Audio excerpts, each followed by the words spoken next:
All right, everybody, welcome to the Killer Main podcast series. And today we have one of our follow-ups because a particular killer, Michael Myers, has been updated. I'll get into the terminology a little later because its behavior was kind of confusing with it.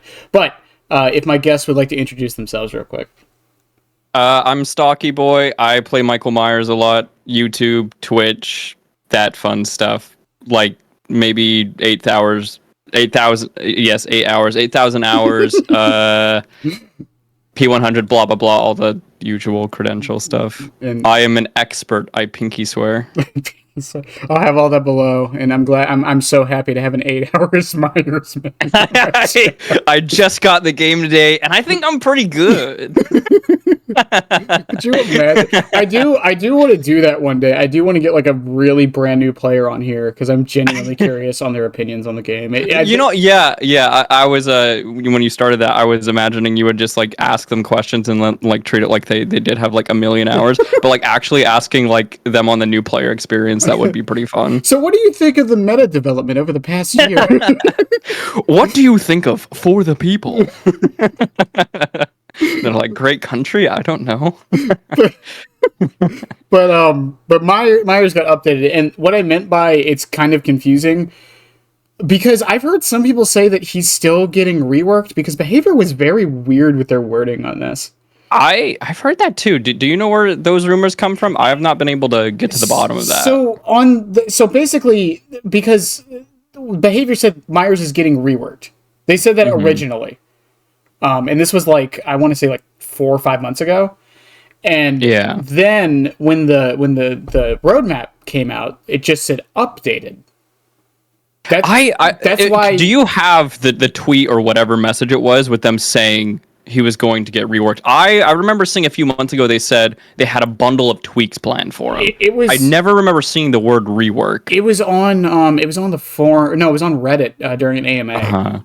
So no, I don't have it, but yeah, you could be right, but like, it's weird that the way they kind of, I don't know, maybe people are like Mandela-ing affecting it. Yeah, I hope they don't rework him. I think as a power, I'm pretty sure a lot of people agree that they like how he plays. That's why he has like a really high pick rate, and no one really complains about him too much, unless it's Tombstone, but... Yeah, which we'll get into later, but oh goody, yeah, I'm glad go ahead. Oh, I just played a lot of Tombstone games before this just to make sure I have a good opinion on it. Which is funny because we, in our last one, and you did your own videos on it, I think I did a video on it too, on the changes we wanted Myers to get. Yeah, and I don't think any of us got anything right. Not really anything specifically that I really wanted. No, I mean, like, I still got what I wanted, just they did it in ways I wasn't expecting. But I still got what I wanted. Well, I think, except for visual rework. Yeah, I think the one big thing a lot of people wanted, including myself, was I didn't want Tombstone. Well, okay, let me rephrase this. I wanted this. I didn't want Tombstone removed. I wanted it incorporated into the base kit. We talked about this a little bit last time. That is a big one I want. Never mind. Yeah, that is a big one. I wanted him to have some kind of Mori base kit. I mean, Tombstone's still alive. I don't really care whether it breathes or not, as long as he has some kind of Mori within his kit. I'm shocked they left Tombstone the way it is. The funny thing is, because we'll get into this, probably get into it a little later down the line, but I think what they did to Tombstone was the happy middle ground. Because while I think it's still good, 100%. Oh, it's really good. I don't think it's as good as it was, if that makes sense. I don't know. Really? I don't know. I initially thought that, man. I initially was like, it doesn't seem as good. Like, I was like, this might, maybe it's like A tier now. I played like maybe 15, 20 more games with Tombstone, and I started getting comfortable with it. Oof, it is... In some ways, it might be better than it was before. Infinite Tombstone kind of sucks now. But if you're just rocking them individually, they're pretty nasty. Debatably even nastier than before. But I mean, I would assume you have to play it like really different though. You can't really be going for chases at all with it, right? no, you shouldn't be going for chases. No, but with the far stalk, if you're a little tricky, and also with the new Thrill of the Hunt with Ruin combo, it's not too hard to get to Tombstone. I went up against some really solid teams. It'll be on my YouTube later. Selfless plugin. But it'll be on my YouTube later with some pretty solid teams, and I was able to beat them all very consistently. Yeah, it is. I think the bigger debate now is actually whether Peace or Judith's is stronger, because I think there's good cases for both. But I still think it might have been a happy mix, because again, like I don't know, because like Tombstone being good is not necessarily something else that's going to be weird with this too is I know you've seen Myers in tier lists before. We all have. Yeah. And a lot of people are saying he went up at least a tier. He's not longer D tier at the moment. But I'm very curious because a lot of them don't take add-ons into account because of Myers. Yeah, because of Tombstone. I love that he's like this catalyst for why we he don't. Is the soul. It's so funny how dramatically it changes him. Yeah. I am genuinely curious. Like, if what you're saying is true, then I'm curious how much of a difference it actually makes. And I mean, the video in the background right now is the indoor maps and such. I know a lot of people are complaining about him on indoor maps also because of the changes. I also have indoor. That is the exact. Wait, no, I'm a fool. No, I changed my video, but I did have that up with the indoor maps. Yeah, But I'm curious if like map dependency is also going to be a factor into whether or not people consider Tombstone good or not. Because I could see like a map like I don't know, Gideon's probably isn't that great for it. I think I actually got Gideon's in one of my Tombstone videos, and I did fine with it. I think I remember testing Leary's with Tombstone. I haven't played on all the indoor maps, so maybe there is some that Tombstone isn't as good on. But from the indoor maps I have played on, once I've gotten a lot more comfortable with the new Myers, he doesn't really seem to struggle too much on indoor maps. Not as much as a lot of people think he does. The Tombstone is like the only exception to that. I think normal Myers is completely fine on indoor maps. You have to adjust very minorly. It is like I remember seeing some people be like, "Oh, he's complete garbage on indoor maps." Not the case at all. Well, not at all. He's very good. I mean, people are going to exaggerate that shit anyway. So always, yeah. I don't know. Whenever people discuss strength and stuff, it's always like every time I ask them, they're like, "Yeah, well, I'm assuming the team is like really good in the 4-man." So it's like, why? I will never. Yeah, if you're assuming it's a comm squad, like 95% of the killer roster is going to lose anyway. That is not what we should be taking into consideration. That's not going to be most of your matches. That's the thing. That's why I never like people always ask me like when I do my tier list, who am I basing it off of? Like average games, because that's what I'm playing. like you're not going to be getting like these super like there's a difference between sweaty teams and comp teams. Sweaty teams, Michael. At least in my experience, Michael can handle even indoor maps, outdoor maps, whatever. He's fine. Comm teams, that's when things get trickier. But it's just like who's gonna win against that? Who will win against that? At that point, it's like, well, if you're a nurse on a really good map, then it's just map dependent, right? Yeah. Well, I think it's also like an this is not just a Dead by Daylight problem. I don't know why everyone treats it like it is, but it's also an expectation thing, Like, when I boot up like Rainbow Six Siege and I go into a match and I'm playing against a 5 stack that's like just got off like a 10-game ranked win streak, they know every single comp, every single angle, and they're playing like their lives depend on it. Like, I'm not prepared for that. Yeah, that is definitely not just like you're just logging on and you're ready for a good time. And yep, they are not there for a good time. They are there to win. Well, they are there to. I mean, that is a good time to them. I mean, you know what? That is their good time. Yep. That's the problem. Always been the problem with that debate. It's like, well, like I can't decide how they have fun. Like, yeah. Yep, exactly. I have They're doing their thing, you're doing your thing. I have a clip of me playing Siege from years ago with some friends, and the most fun we were having was like I would like sit like on cams and drones, and I would like tell them all exactly what to do, where to go, and what was going on. Some would argue, awesome. some would argue I was playing super sweaty, but it was the most fun I've had like You ever. were just having a good time camera. Bro was playing Five Nights at Freddy's in Siege. God, I still can't believe it's coming to the game. I can't believe it was this soon. I had a feeling it was eventually going to come, but I didn't think it was going to be this soon, which is pretty cool. Just imagine that Michael Myers and whoever the killer is are going to be in the same video game. It's just Oh my god! And if like 2v8 opens up with like Springtrap and stuff, then you can get some wacky combos. Of course, everyone wants the Ghostface and Springtrap combo. oh yeah, because of oh my god, Matthew Lillard. Matthew Lillard, yeah. As my chat knows it, Matthew Lizard.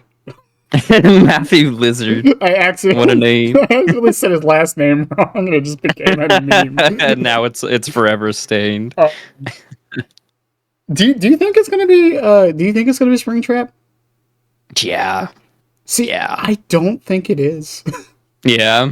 I think it's gonna be Vanny. If it's Vanny, I'll be sad. I think a lot of people will, but like I keep saying this, it makes more sense for it to be Vanny. I guess if they're like coming out with more of that stuff, I would hope that Springtrap is the killer and Vanny like they can just make her a skin. I would really hope, because I feel like when people ask something for DVD, they always ask for Springtrap. Yeah, no. I don't get me wrong. I get that. I'm just saying from like a marketing perspective, like. Yeah. I still think a legendary skin could do the job. Mm-hmm. I think Springtrap will sell more numbers, so I think that is the much smarter decision. If I were in their shoes, like if they make Vanny just like some kind of legendary, Mm-hmm. and then Springtrap is the main killer, I don't think they miss out on too much. Well, and I'm curious if he's going to have voice lines. That's going to be a very interesting. I think he will, because they have Springtrap talking a lot, like within the. A lot of the more recent games, I say that, but like the most recent Springtrap game, not considering Security Breach, was God, how long was FNAF 6? FNAF, how long was it? Geez, like 2016. Woo. Was it 2016? Was it? I don't know. It was a while ago. It was. Yeah, I mean, this franchise is almost 11 years old now. Maybe they won't have him talk. I'm okay. I'd actually probably rather him not talk, personally. I mean, his voice actor has changed like 3 times. Yeah. He's been British, American, and dude is switching all over the place. He can't decide. like he's been British, American. He's been like super smart and super dumb. Also, like in a weird way. And then he's had like a raspy voice where it's like I talk. Yes. And he's also had the voice of just like a normal dude. Like in Sister Location, at the very beginning, and he's like, "Don't touch the android." But Daddy, okay.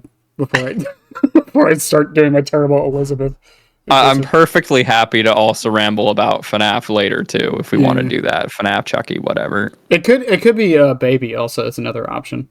Yeah, my fiance would be extremely happy if Baby was the animatronic.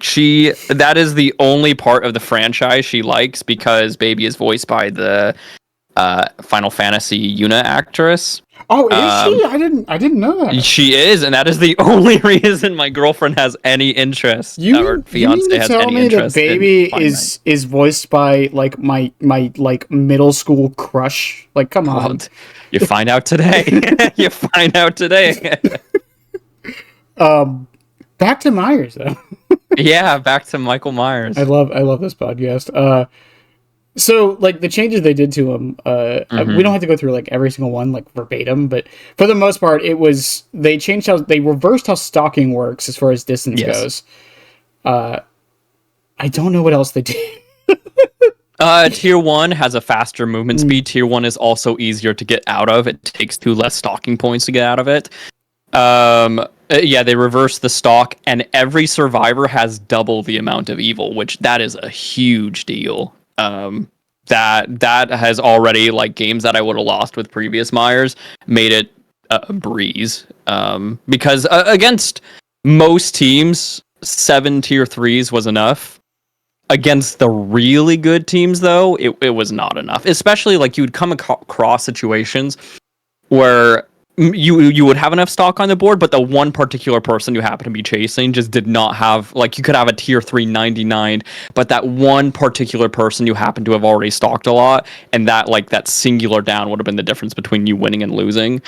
But because you just happen to, like, do your job too well and you stalk that person up, you only get a tier 2 hit and that's it. That is not a problem anymore.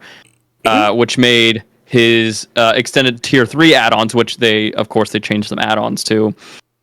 It made his extended tier 3 add-ons way better because of the amount of stock you have. Mirror shards better now, just because of how stalking works. You don't need the memorials anymore. I don't think they're nearly as much of a requirement as they used to be. They're still nice, but it feels nice that I don't feel like I have to run, like, Judas Journal, the J. Myers Memorial, or the Flower anymore. They're still nice if you want to have them. They're great if you're running Tombstone or anything that... really just Tombstone or Infinite Tier 3. Otherwise, Mirror Shard and, like, an extended Tier 3 add-on feels pretty meta on Myers. Feels pretty good. I will say, it might be a controversial thing to say, but I don't understand why there's a limit on stock at all. I think it's solely because of Tombstone. Just because if there isn't a limit at all, then, of course, being able to proc Tombstone an insane amount of times is a little funny, because Judith's Tombstone, I don't know if you know, this is how it works. Once you get to the first tier 3 with Judith's Tombstone, it works like any other extended tier 3 add-on, and you only need the 5 seconds of stock after that. Oh, really? Unlike Tombstone Piece, which, once you go back from tier 3 with Tombstone Piece, that's not the case. You know, you need 10 stock points, which used to be, like, basically the amount a survivor would have, but now that is not the case. Now everyone has a lot more, so you can get a lot more tier 3s with the piece. And with Judas Tombstone, I haven't done the exact numbers, but I imagine you could probably get, like, 9 tier 3s with Judas Tombstone now because of the amount of stock everyone has. So maybe it would just be good to just get rid of the evil stuff. I don't really know. I think the idea is, if you have one dummy ruining it for everyone else, like if you have, like, Claudia over here just always feeding the Myers, they don't want that to be the case. They want you to, like, split up your targets and stuff like that. I'm thinking that's what it is. You know, it is odd that it's a very dated design, but there is some, like, weird old DBD charm to it, I guess. But now, like, it's barely noticeable because of the survivors having so much evil. Yeah, that's my point. It's like, it feels like they gave so much at this point. I don't even know why there's a limit, you know? Yeah. So maybe it would just be good to throw it out. The only time I would say I have felt the limits is when I have been using Tombstone. That is the only time that I start feeling the limits, if I'm using, like, Tombstone Piece. Hear me out. Just add the limit to the Tombstone Piece. Yeah. No. I was actually about to say that was one of my suggestions a long time ago, was to actually just only have the limits for Tombstone. But maybe there's an issue mechanically wise that, like, you know, if they, like, mess with stock for only add-ons, maybe that's just a really hard thing to do. I don't know. I'm no programmer, so I don't know. Maybe, because it is odd that he doesn't have... I don't think anyone would ever use it, especially now, but it is odd that he doesn't have an add-on that, like, increases how much stock survivors have. Yeah, I mean, I'm glad they just made it, like, a base kit thing instead of, like, making that an add-on. Right, but... yeah, that, you know, that would have been nicer back in the day with if jewelry add-ons did that instead of just, you know, allowing you to moonwalk faster. But so with the increased movement speed, though, that he has in tier 1, did they change the brown add-on for the lunge or no? No, they did not. That's still the same. Brown add-on is exactly the same. Tier 1 in general is really fun to mess around with, because on certain maps it's actually better to stay in tier 1 for a little bit longer. I haven't really tested if it's, like, good to, like, permanently stay in tier 1. I don't know about that. But there are definitely matches, not even like indoor maps, where like I'll mess around with a 0 terror radius and 110% movement speed, and it does catch people off guard quite a bit. And like I had this one match on Dead Dog where they could not figure out like who I was dedicating to, and I was just all over the place all the time. It was really funny. I think I had like 3 people injured and 1 person down at like 5 gens. It was very funny. I will say I commend the devs that they managed to make all of his like play styles kind of still work. Yeah, all of them still work. Except Infinite Tombstone. Yeah. That is the only one, but I think I'm okay with that going. And I mean, it's not dead, but it's much more gimmicky than it was before. Which I think, if the achievement didn't exist, I would kind of I kind of get why they kind of made it more gimmicky than it was. I actually played with the around with the new Myers. The achievement's easier to get now with the Tombstone the tombstones. With no Judas Tombstone. Tombstone piece you can get it with Tombstone piece. But if you're just rocking Judas Tombstone, I played about an hour of DBD. I got it twice, and I nearly got it a third time.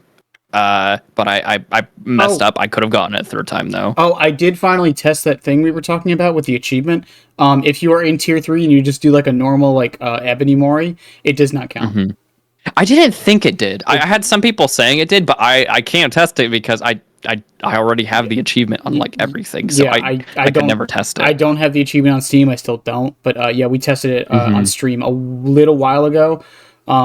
It does not work.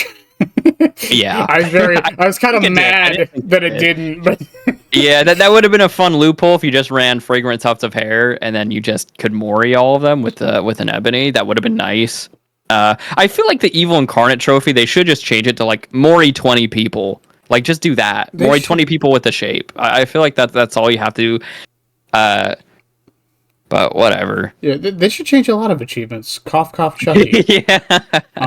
I just got left behind for the first time the other day. That was crazy. Which one is that?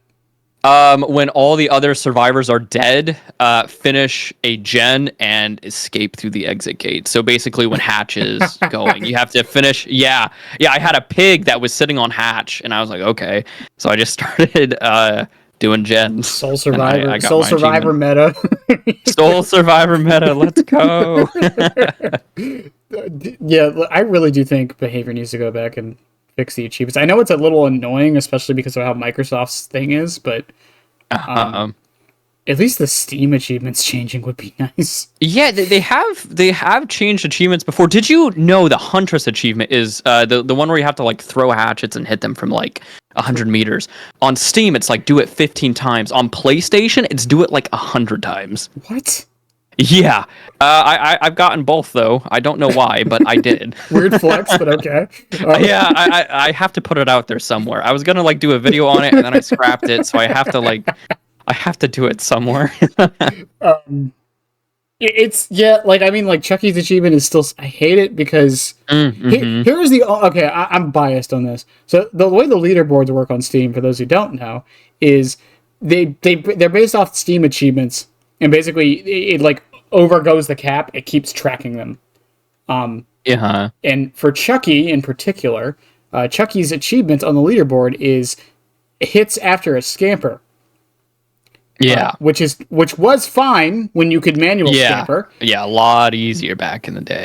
And now it's a little bit more difficult, which is also fine, but everyone who was doing it before the change is still at the top of the leaderboard. Yep, because it's way harder to do now. Yeah. There is someone on there with like 12,000 hits. Oh my god. Yeah, and that's why I gave up even trying. Dude's never getting topped. I'm like, you know what? I'm good. I'll stick with like my 200 rank or whatever I am.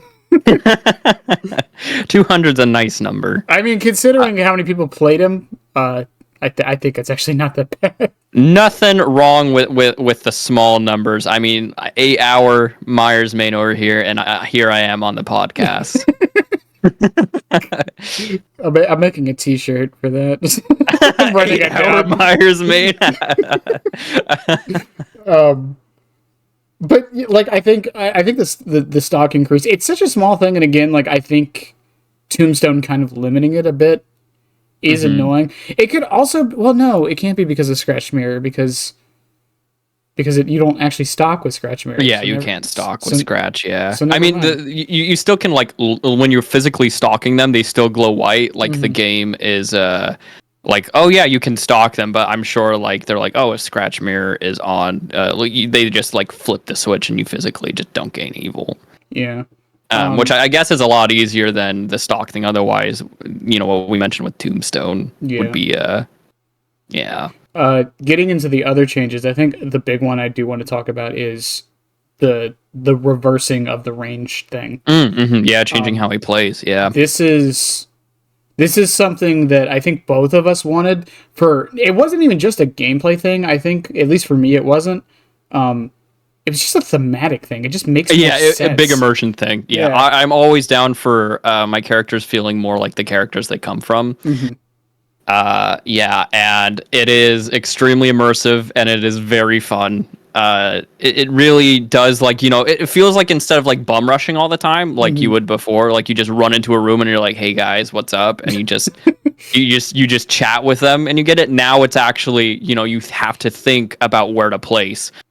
You know, you have to think about where the survivor's looking. So very similar to what you want to do with Ghostface. He still plays differently from Ghostface, but a portion of his gameplay now feels like that, especially his early game. Yeah, he's more methodical now. Yeah, you have to think about it, and it's very rewarding. Like you get stalked super fast for going out of your way to find different places.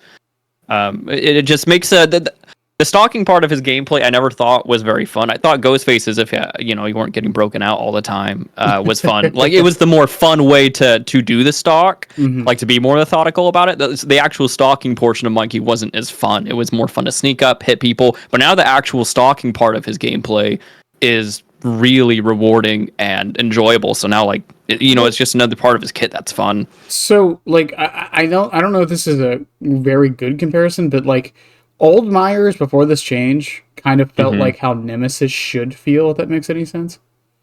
He's very brute forcey. Like, I'm just gonna. He was very brute force. It was almost kind of like something like if maybe like not exactly like if Jason were to be in the game. You know, Jason's the type to like barge in and just start messing people up.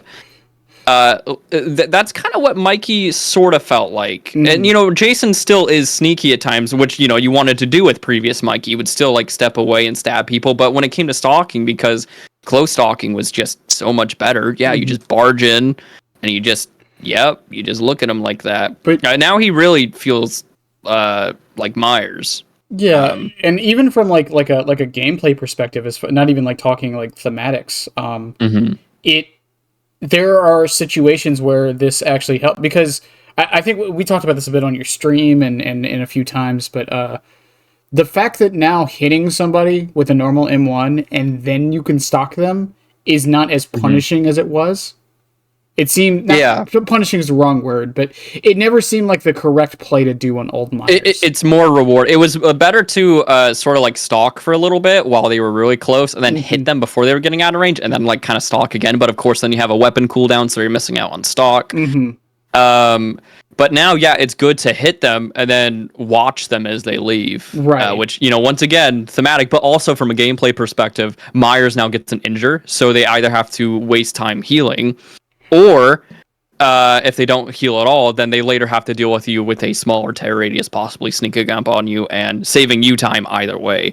It's just a win-win for Myers. It's it's great. I'm curious to think, who do you think now that Myers is in the game? Because I bring up the idea of thematics and like adaptation a lot. Do you think Myers is now the best adapted killer? Once he gets a visual rework, yeah. Okay.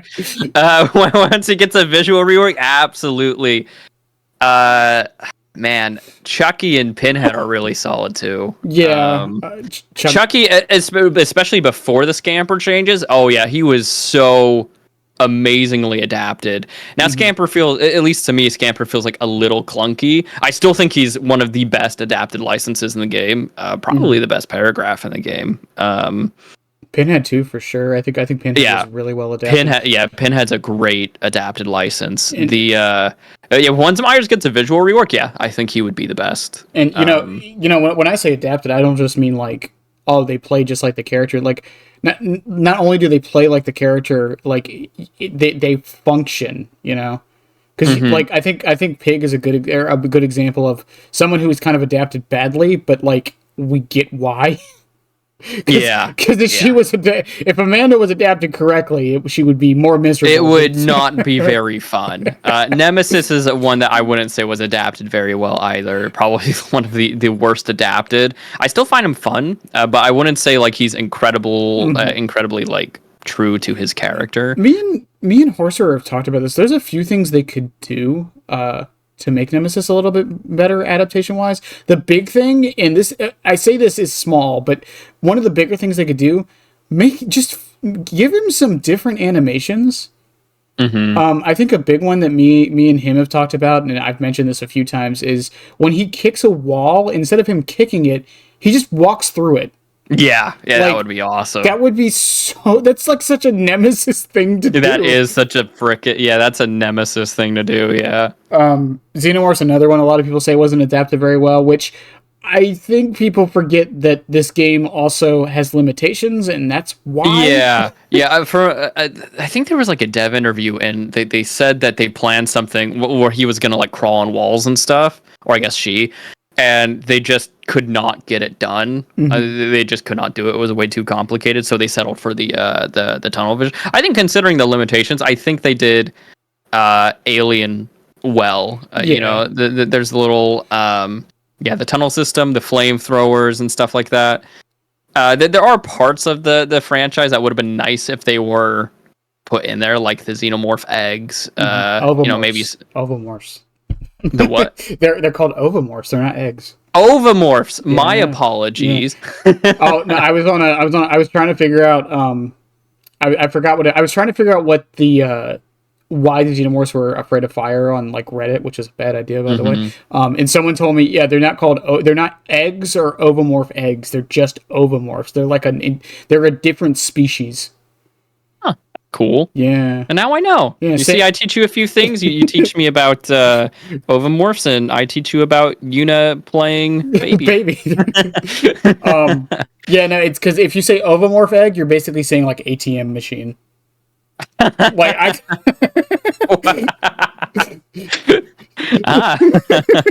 Okay. Or chai tea, or chai tea, or a CAC card for any of my military people.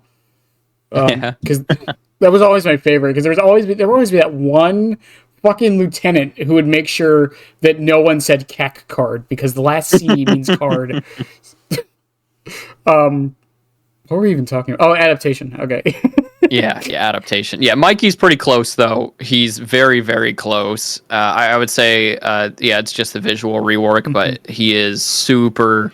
He's like a 9 out of 10. If they were to just visually rehaul him, he would be spot on. The visual rehaul is there. He was just out of the Fortnite, like. Yeah, he was in Fortnite. Yeah, and Call of Duty. Fortnite and Call of Duty, both of them look better than this, but that's to be expected. Myers was added way early on in the game's lifestyle. Well, and Fortnite can kind of get away with making him kind of look however they needed him to. And Call of Duty is I mean, Fortnite, he looks great, considering like it's an art style thing. I would say it's like the closest like most faithful adaptation we've gotten. Call of Duty has a lot of like Halloween 6 vibes rather than the original, but that seems it's still a really good look for him. It is so strange that he's in fucking Call of Duty. Like, Fortnite, all right, like, we all laugh and joke, but it's, like, literally Fortnite's got everything. It's Fortnite, yeah. I mean, this isn't the first time he was in COD. He was in an older Call of Duty, too. Really? So, he's actually, he was in Call of Duty Ghosts. Probably the worst video game adaptation of the character. So, horror licenses are often very, what's the word I want to use here? Complicated. Complicated's the word I'll use. Myers isn't, is he? Like, he's like, his ownership is pretty His owner, it's actually a lot less complicated than I thought it was. I thought it was way more complicated, but no, yeah, all the movies are owned by one guy, one team. However, the team is, despite being Call of Duty and Fortnite, they can be very strict with the character in like. Mortal Kombat, for example, they have said no several times. I thought he was in Mortal Kombat. He is not. No. People have wanted him to be in Mortal Kombat for a really long time, but they refuse. I'm guessing, Call of Duty, Fortnite, they're really big. They had a really big bag of money, and they were like, well. I don't think it's just that, like, from an artistic perspective, I think it's also because, like, in Mortal Kombat, it's like he's getting his ass kicked. Yeah, exactly. Yeah, exactly. He's getting decapitated, all of that stuff. It's why Street Fighter hasn't had a crossover with them either. Yeah. They don't want to see Ryu getting his arms cut off. In Call of Duty, it's like, oh, you got shot. Okay. I mean, in real life, it's a huge, in real life, it's a huge deal. But, like, I mean, in Call of Duty, ironically, is not very gore heavy. Exactly. You're not like limbs aren't being ripped off. It also helps. I'm sure that it's like, oh, it's just a skin. Like, this isn't your Michael Myers. You know what I mean? Like, he still like moves like every other trooper. You put him in Mortal Kombat or Dead by Daylight and stuff. All of a sudden, we're getting a much closer interpretation of what the character is actually meant to be. Yeah, and then we raise some issues. It's but it's odd because I mean most horror licenses are very, very, very, very complicated to get their hands on because they're owned by like 7 people, and I will never understand why it's only horror licenses that run into this issue. It's not. I think it's because back in the day, horror slashers were just like they were made on the dime, and people just they were just trying their best to like make money out of it. People didn't really like care back then. So you'd get it like running around, but the Accods have always cared about Myers since like day one. They cared about Myers more than John did, John Carpenter, which is why after was it the original? After one of the Halloweens, John gave like the full rights to Halloween to the Accods or something like that. Well, a lot of directors, and you can do if you go through like directors like IMDb's and like check like their like first movies they make. Horror is often like the first genre a lot of directors get their hands on, because of that dime. Like, we made this with a shoelace and some lint. Exactly. It's such a risk-free thing, It's so like there's no risk, which is why when slashers get made, they typically don't stop until the returns stop happening, which is why we're getting another Halloween movie in like 2 years, which I'm sure will spawn sequels of its own, and we're getting a TV show and Terrifier, and we got Chucky doing his thing and Ghostface is doing his thing. They do the same with Jason if if his movie rights weren't messy. Yeah, Chucky's kind of in limbo at the moment, but yeah.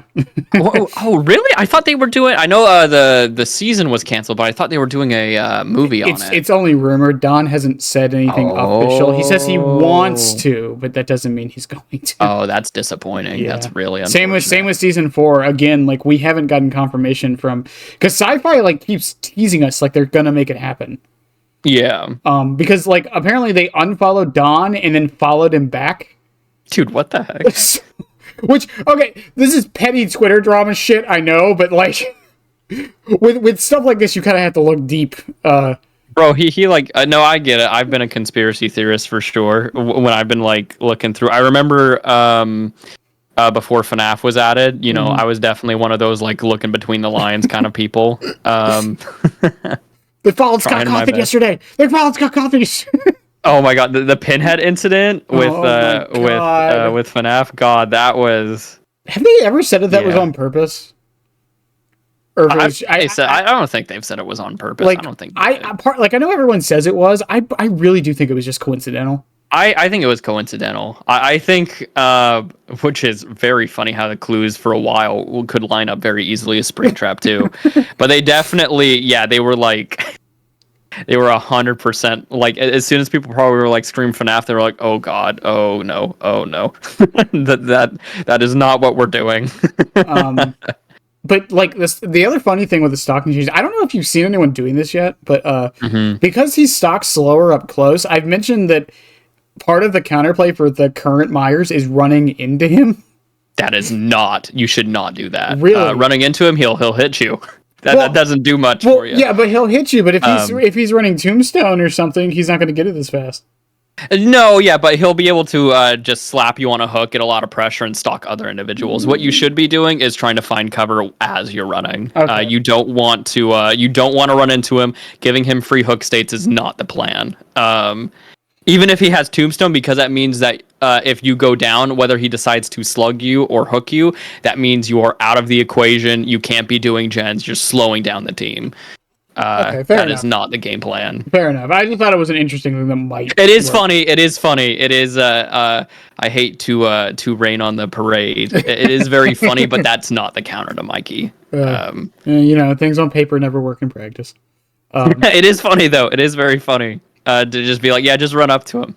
And then like the tier 1 to tier 2 to tier 3 changes. Again, like we talked about him getting more stock, and essentially he gets more stock just based from just those changes, at least from tier 1 to tier 2.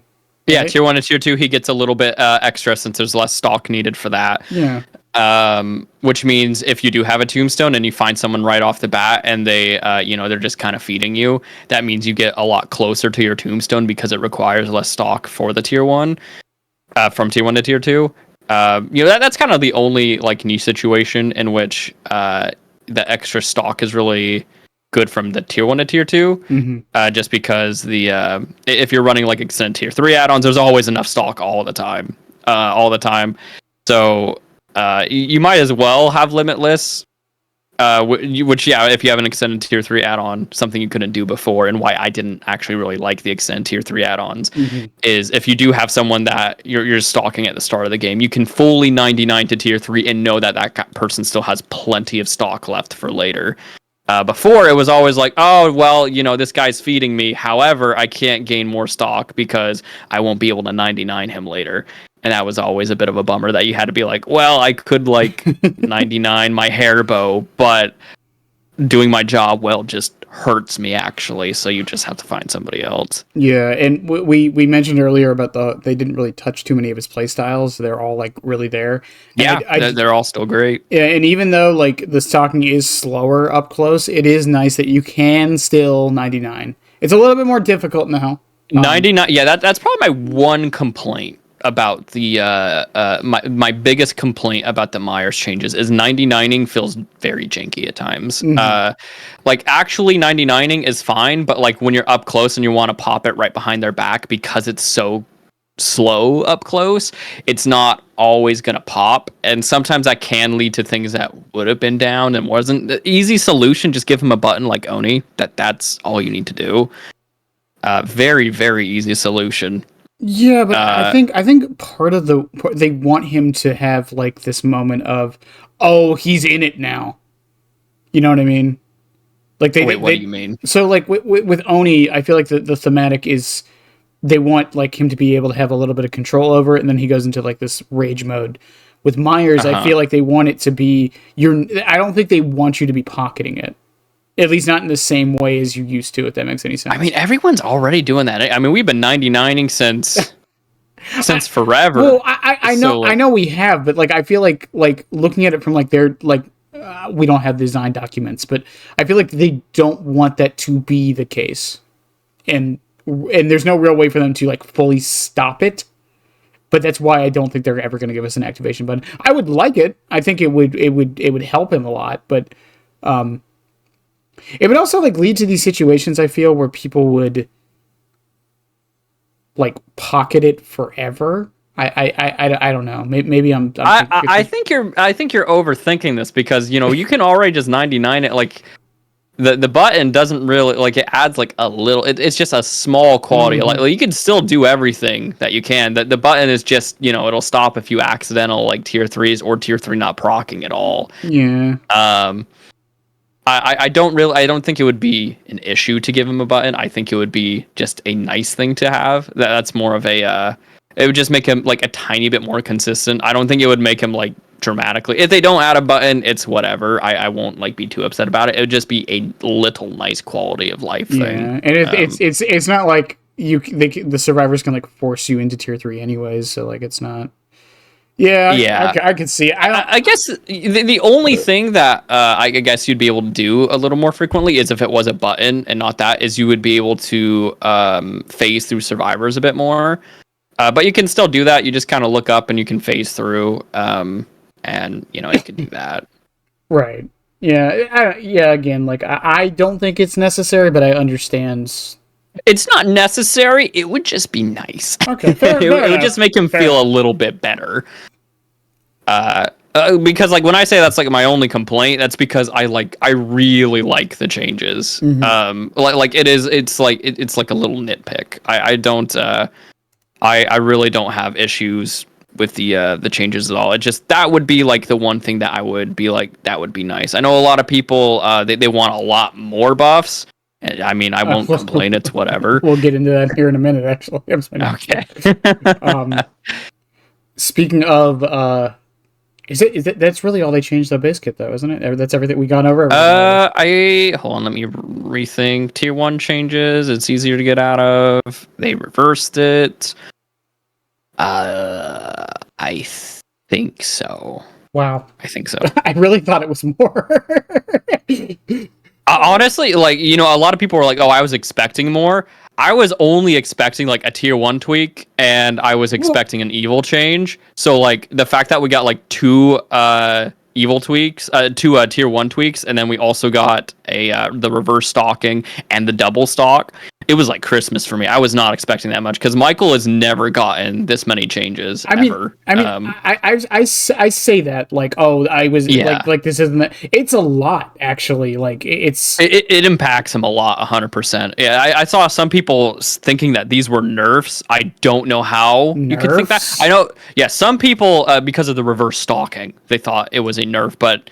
I think give it time. People are going to learn how to play the character, and they'll realize that no, these are really good buffs. I feel like this happens with like when a character goes through changes like this. People are like, "Oh, it's nerfs." It's not nerfs. It's a gameplay change.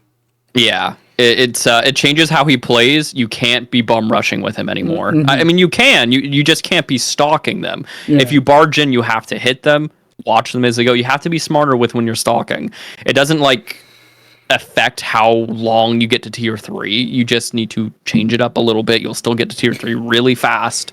And you just have to constantly be thinking, where should I stalk next? Be aware of like who's where, where everybody is. Think of where you want to go for a vantage point next. Change it up a little bit. He's like a mix of, and this is going to sound like a weird combination. Gameplay wise, I feel like he's a mix of Ghostface and Nemesis now.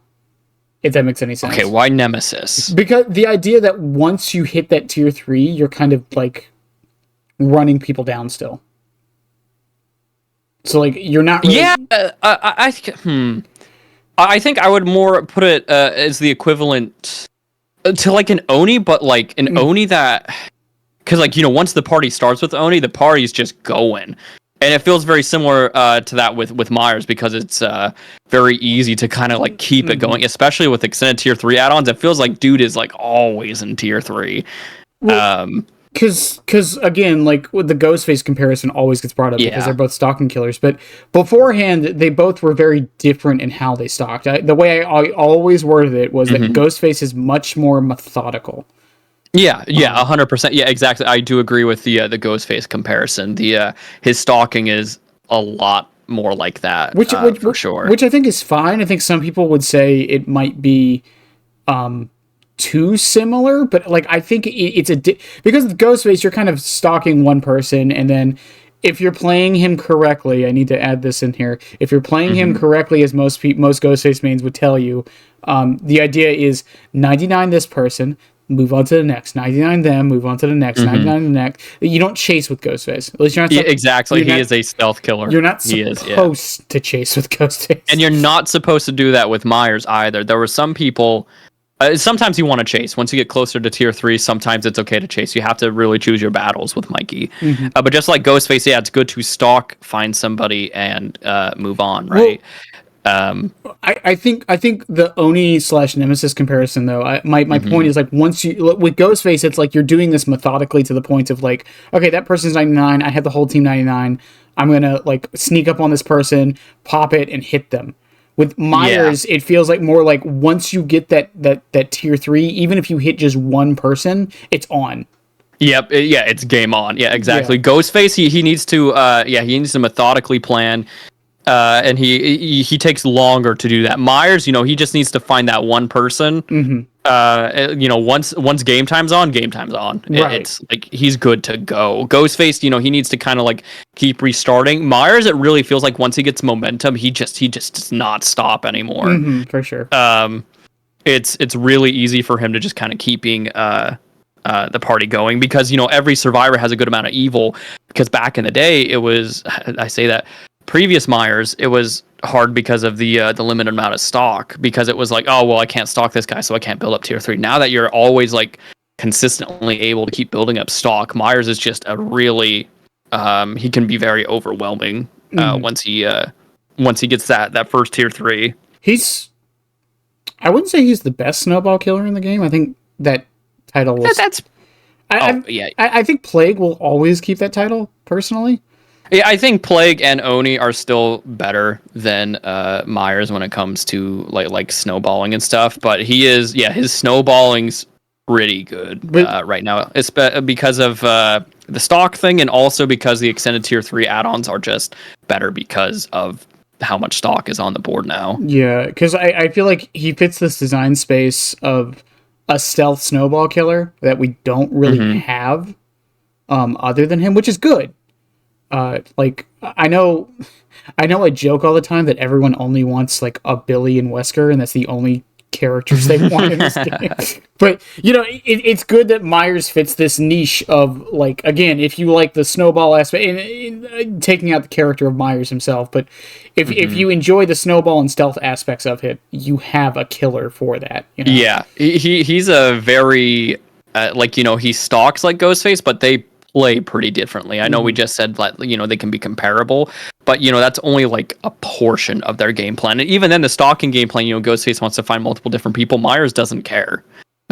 He just needs to find 1-2 people, whatever, sleeping at the wheel, and he's good to go. And getting starting to talk about add-ons a bit too. This kind of, because of the range change, doesn't this like inherently make like the terror radius lowering stuff like better for him? Dead Rabbit is it's kind of like about the same with Dead Rabbit. The add-ons that we should definitely be looking at too in terms of like the distance thing is Mirror Shard. Mirror Shard has become so much better because you stalk up close really slowly. So if the survivor stays close to you, you get your little bit of stock, and all of a sudden you have wall hacks around a loop. If they decide to run away from you and you're stalking, you get Mirror Shard, and you can keep you can move up on them, and then you can see exactly when they're about to leave the tree, and then you can continue stalking. Mirror Shard is so good right now. It's one of his best add-ons. It's not his best because Tombstone exists. I'm a Chucky main, so hearing the phrase Mirror Shard is good is it's blasphemous. If Mirror Shard was always good on Myers, it's just there were way there were just way better choices. But now because of how he works, Mirror Shard is really good on him. Well, Dead Rabbit is about the same. It's my point is though is like you can kind of set up from farther away with, or a little bit like you can set up like at a distance, and because your terror radius is lower, they have no idea in tier 2. Yeah, that's my point. But so I see what you're going with here. That actually is a stronger case for previous Myers because you would want to be closer with previous Myers. New Myers, it doesn't really matter as much with Dead Rabbit because you kind of want to be further away, so they're not going to hear your terror radius regardless. But it's still just as useful if you do need to go like a little closer.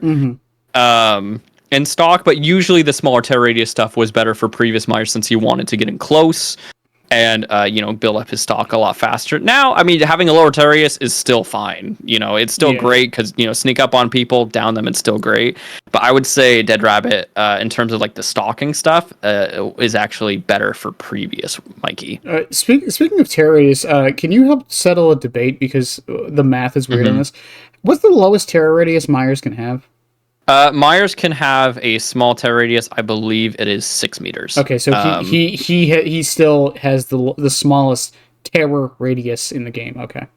If you go Dead Rabbit monitor and abuse, yes. Okay. A lot of people are a little confused on that. A lot of people think it is 4 meters because they don't know how to do the math. Mm-hmm.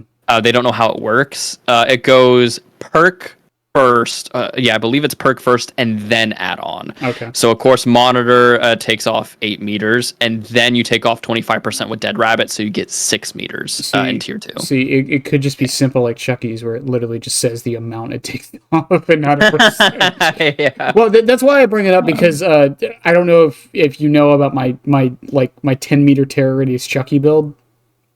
Yeah, I think I saw it with, was it with Pillow? Yeah, it's Silk Pillow, Strobe Light, Monitor. I saw that. Yeah, he can get a 10-meter tear radius, and there was a debate for a while there that that he has the lowest possible tear radius in the game. So it's still Myers. It was always Mikey. Yeah, Mikey even he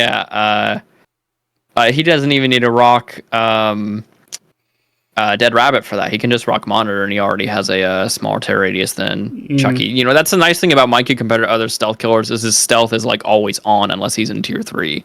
You don't need to go into any modes or anything like that. His stealth is just there. You don't need a cloak, nothing. He's just always sneaky. It's also terror radius based, which is really nice, and not not like dependent on undetectable, because undetectable, because Myers' breathing, is that always up, or is it only when he's undetectable?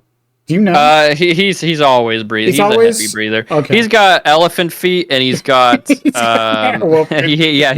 has big old elephant feet, and he's always breathing heavily because design wise, they want to make sure the survivors can, if they're listening carefully, they can hear him coming. Yeah, well, I mean, they've done this. I think pretty much every killer has some kind of tell, so they can't fully sneak up on you.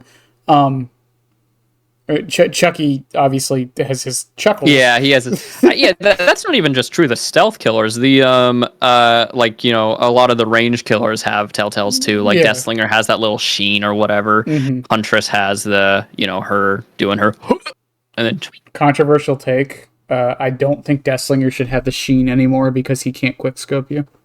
True. Yeah. I think he could. I think it should be one or the other. Either he can quickscope you, or they get the sound notification. One of the two. I mean, I'm down for that. Is someone who I had a Deathslinger phase, and then they changed him, and I never touched him again. He's okay. I still play him. I play him Zone Slinger, so I'm a terrible human being, but still.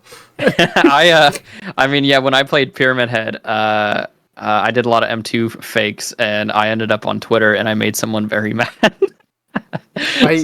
Deathslinger, they changed two of his add-ons on Deathslinger encourage you to zone. Oh, yeah? The ADS movement speed ones. Oh, shoot. I'm not super familiar with all of his add-ons. I haven't really played him in a long time. Deathslinger has, I forget if it's Jaw Smasher or not, but he has 2 add-ons. One of them is 2% increase, and one of them is 1% increase movement speed while ADSing. It's not that much, but it does matter. And especially like back in the day before Chucky came out, when I used to play Deathslinger, I would literally just aim and run people down. You would so like the movement speed doesn't seem like much, but because people are dodging, like you catch up so fast. Yeah. And then I guess that is something, while we're on the topic of being able to do that, I guess that is something. Jewelry add-ons were technically buffed in that way too. Or technically now you could stalk while also still approaching them, if that is something you want to do. So I guess in some funny way, jewelry add-ons were buffed as well. I mean, they're still not good. No, they're not. You really shouldn't run them ever, unless you're just having a jolly old time. Yeah, but they're. To be clear, those ADS movement speed add-ons also are not good. It's just I think they're fun. It's just funny. It's funny. It's also, I love the Pavlovian thing of you don't shoot for like the first half of the match. You only zone, and then eventually the survivors stop dodging, and it's the easiest. And they're like, oh, you know what? This guy isn't doing nothing. This guy isn't doing nothing. That is the easiest Deathslinger match of your life. It's so good. But you know, like looking at a lot of because they really didn't adjust too many add-ons like in substantial ways. From the looks of things, a lot of them were just adjusted to make more sense with the new changes, right? Like, because I mean, like Scratch Mirror is still the same. In fact, it lowers your movement speed, so it's literally the same. Lock of Hair is the only exception, which is also now jumped up a lot. But the Tombstone add-ons, they were both changed in response to the stalking changes, and probably just because they were tired of Tombstone being extremely powerful, so they were attempting to tweak it, right? They got tired of the 10-minute locker standoffs. Yes, the 10-minute locker standoffs, which that can still happen. It's just not with Infinite. You just 99 it and you just stare at them, so you can still do locker standoffs. That's still in the game. Yeah, that's still there. Lock of Hair though has been brought into it's been brought down with all of the other extended tier 3. Lock of Hair used to be so garbage. So basically it was a 40 seconds of additional tier 3, but you needed a full 100% increase for your first tier 3. The other tier 3 add-ons, they were always like 50% increase for your first tier 3, which one of two things needed to happen with Lock of Hair in order for it to be worth it. One, they either needed to increase the amount of tier 3 because it made no sense for an additional 50% increase for just 10 more seconds than Hairbow. Mm-hmm. Or, they could just bring it down to all the other add-ons, which made more sense, and that's what they did. So it's only a 50% increase in stalking for your first tier 3, and it's now one of his best add-ons. That along with Hairbow are both really, really good. Yup.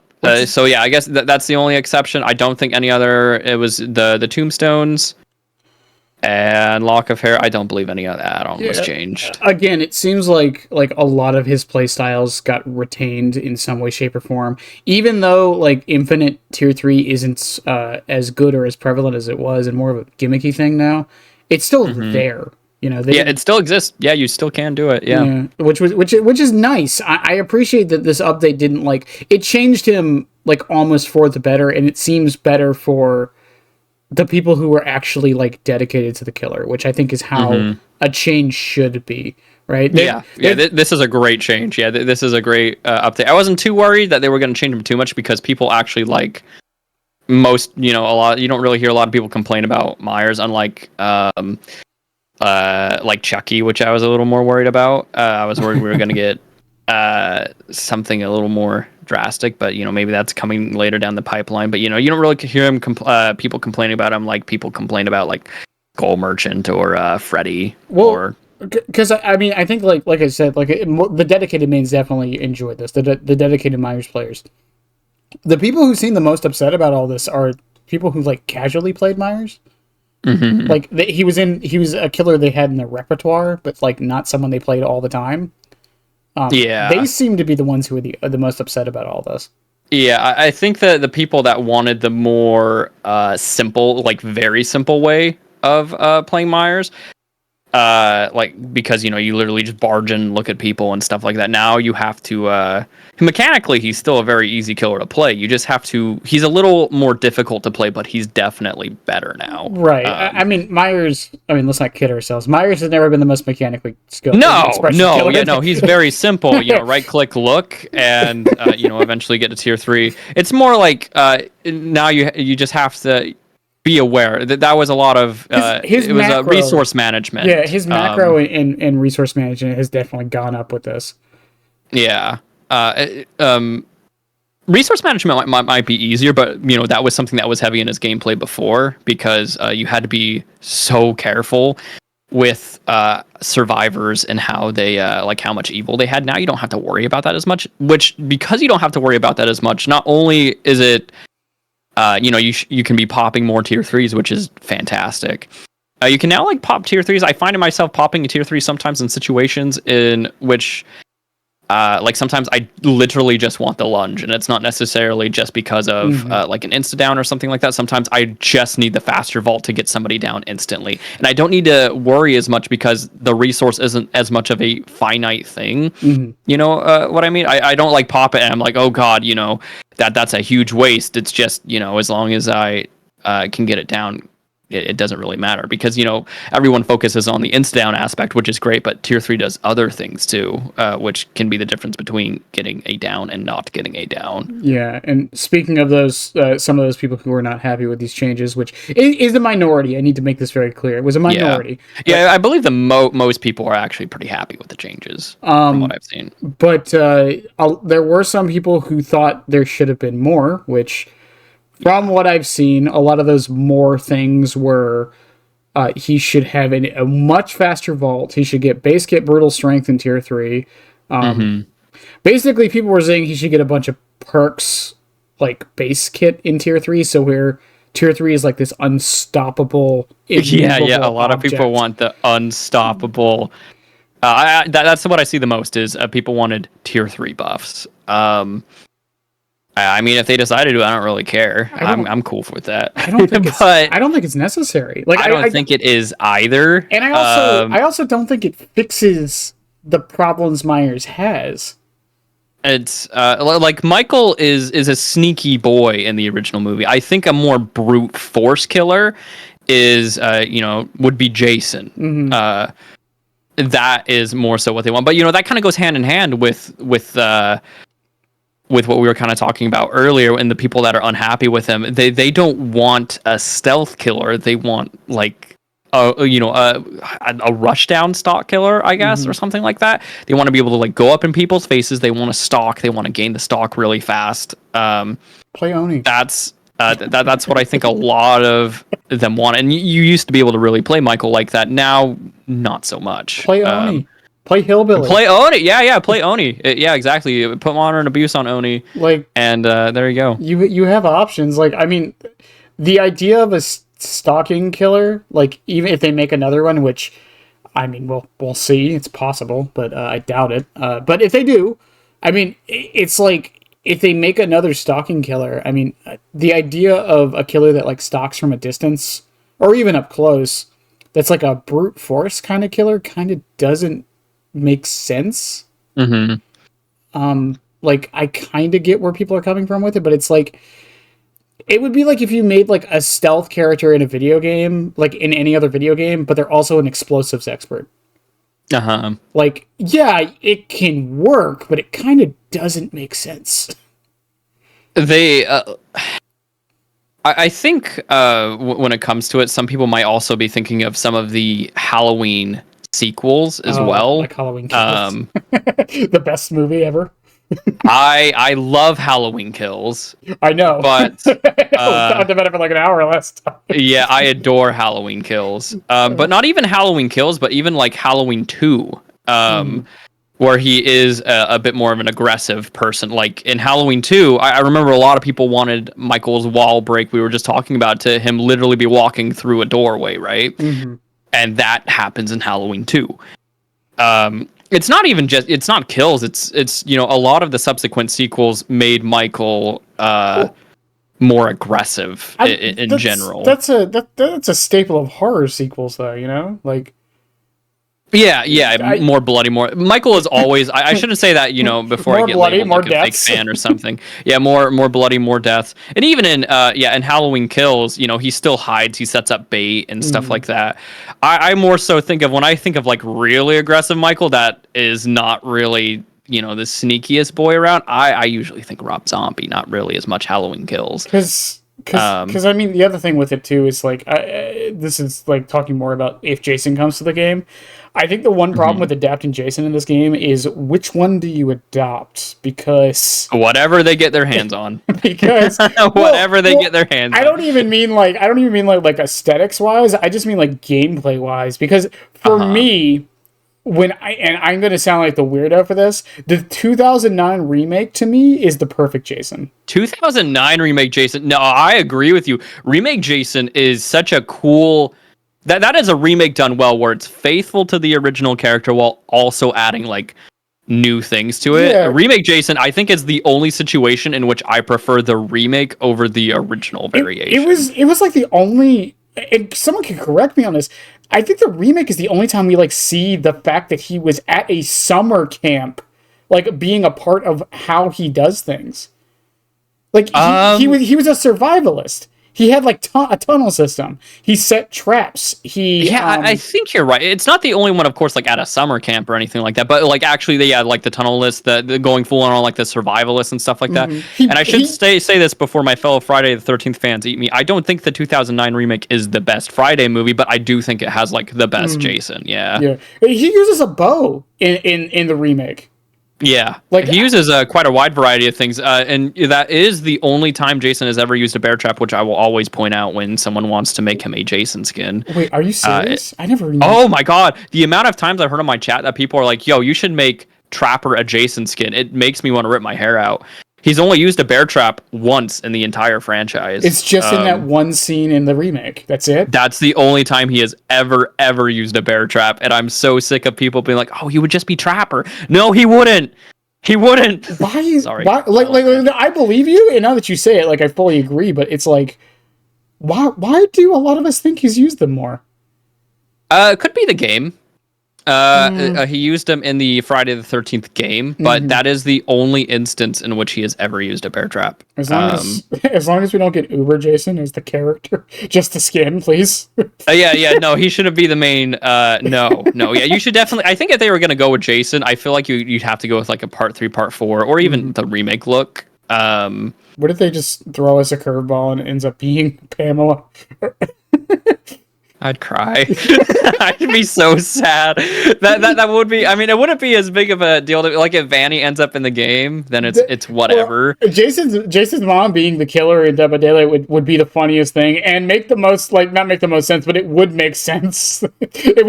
I would be shattered if I'm a pretty big Friday the 13th fan. I mean, the Friday Part 3 was what turned me into a horror fan, and I would just be destroyed if Jason wasn't. If they were like, "Yo, we have Friday the 13th," and they're like, it's Pamela," I'd be livid. It would finally be the punchline to the joke from Scream. Oh my god! Like 30 years later. No, don't encourage that.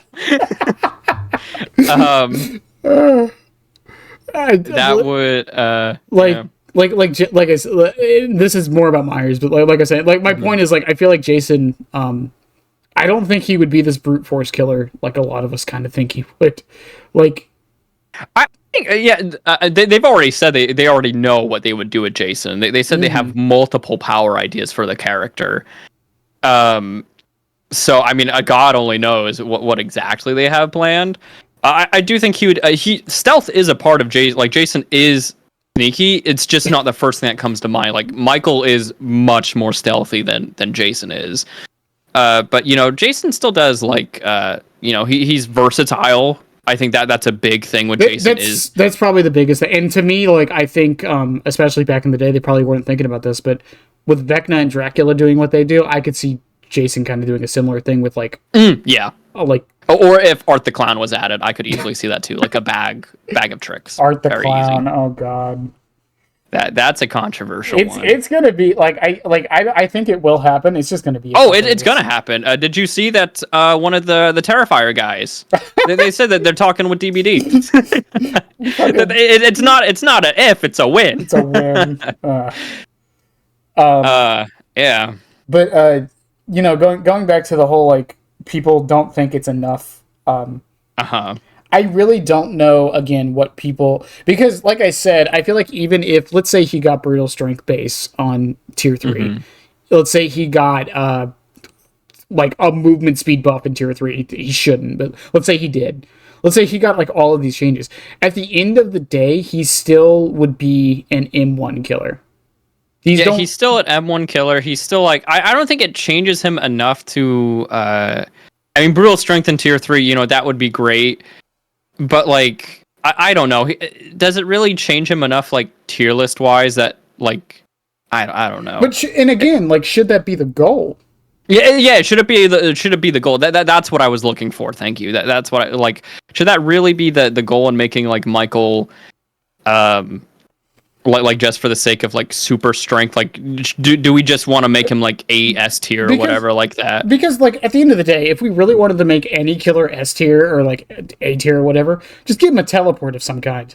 Like there you go, boom, they're A tier. Like I can almost promise you. I unironically, I think we mentioned this in the last interview too. I mentioned in I had an old video where I was like going over the Michael changes, and I went over what I wanted to see. Like this video was like 4 years old or something. We've changed. I turned him into a completely different killer. I don't know what I was thinking.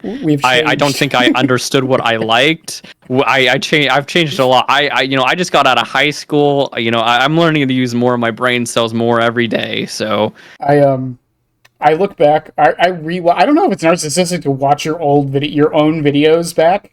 But like I watch back my Chucky concept video a lot, and looking at it, I'm like, what the fuck was I thinking?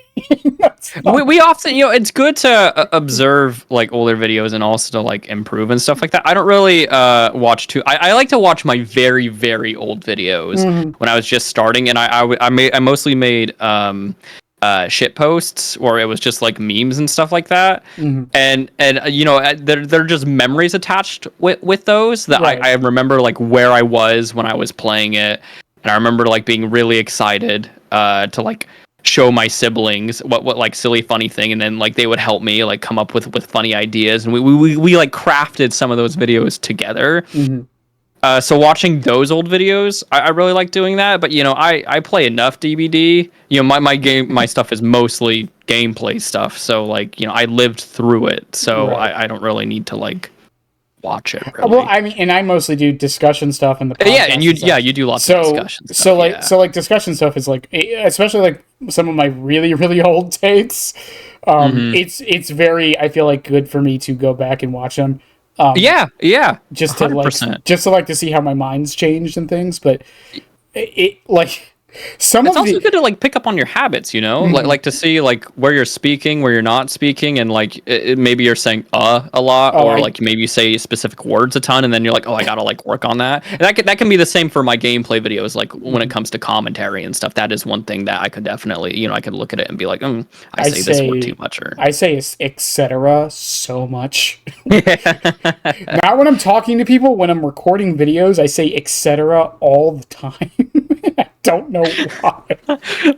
He's picked up a speech habit. But it's one of those things though, like even looking back at our podcast from not even like 7 months ago, like I think we did it in like May.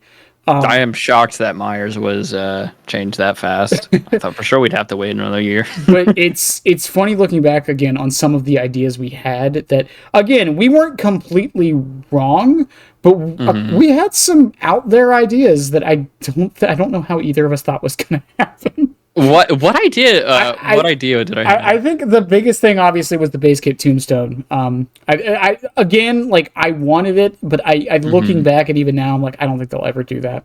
Yeah, I never wanted a base kit Tombstone. I basically wanted it, if you fully stalk a survivor, I wanted you to be rewarded for it. If they were to go that route. I think you did mention a teleport. Did I? Yes. I don't know if Did I really mention a teleport? I don't know. Or was I memeing? I think you were memeing, but like it came off genuine. Okay, yeah, sometimes I can have like a dry voice because I haven't actually wanted a teleport on Myers since like 4 years ago. I think another ridiculous one I had was he gets like a base kit or no, his stock, like in tier 3, his tier 3 doesn't go down when he's carrying. I think it was one I had. So, that was actually something I was going to bring up again to discourage slugging. Some people wanted to pause when you down someone. What? That is not something I don't think I want. That would be unhealthy. There is also there's a channel called DBD and Beyond. They do a lot of rework videos. I reacted to theirs for Myers, and looking it over, like, their rework was just Myers' Oni now. Yeah, that is something that I saw some people say. That was also something that in my early years I also kind of wanted. wanted to. I think I was just sad because I was on controller and I couldn't really play Oni very well. So I really wanted to play Oni. Well, because they gave Myers they kept the time limit and stuff. They gave him the activation. They made it so like downing someone, like you don't lose tier 3 over time is how they did it. You lose tier 3 through actions. So let's say you have 100 points. You lose 10 points for breaking a pallet. You lose 20 points for downing someone.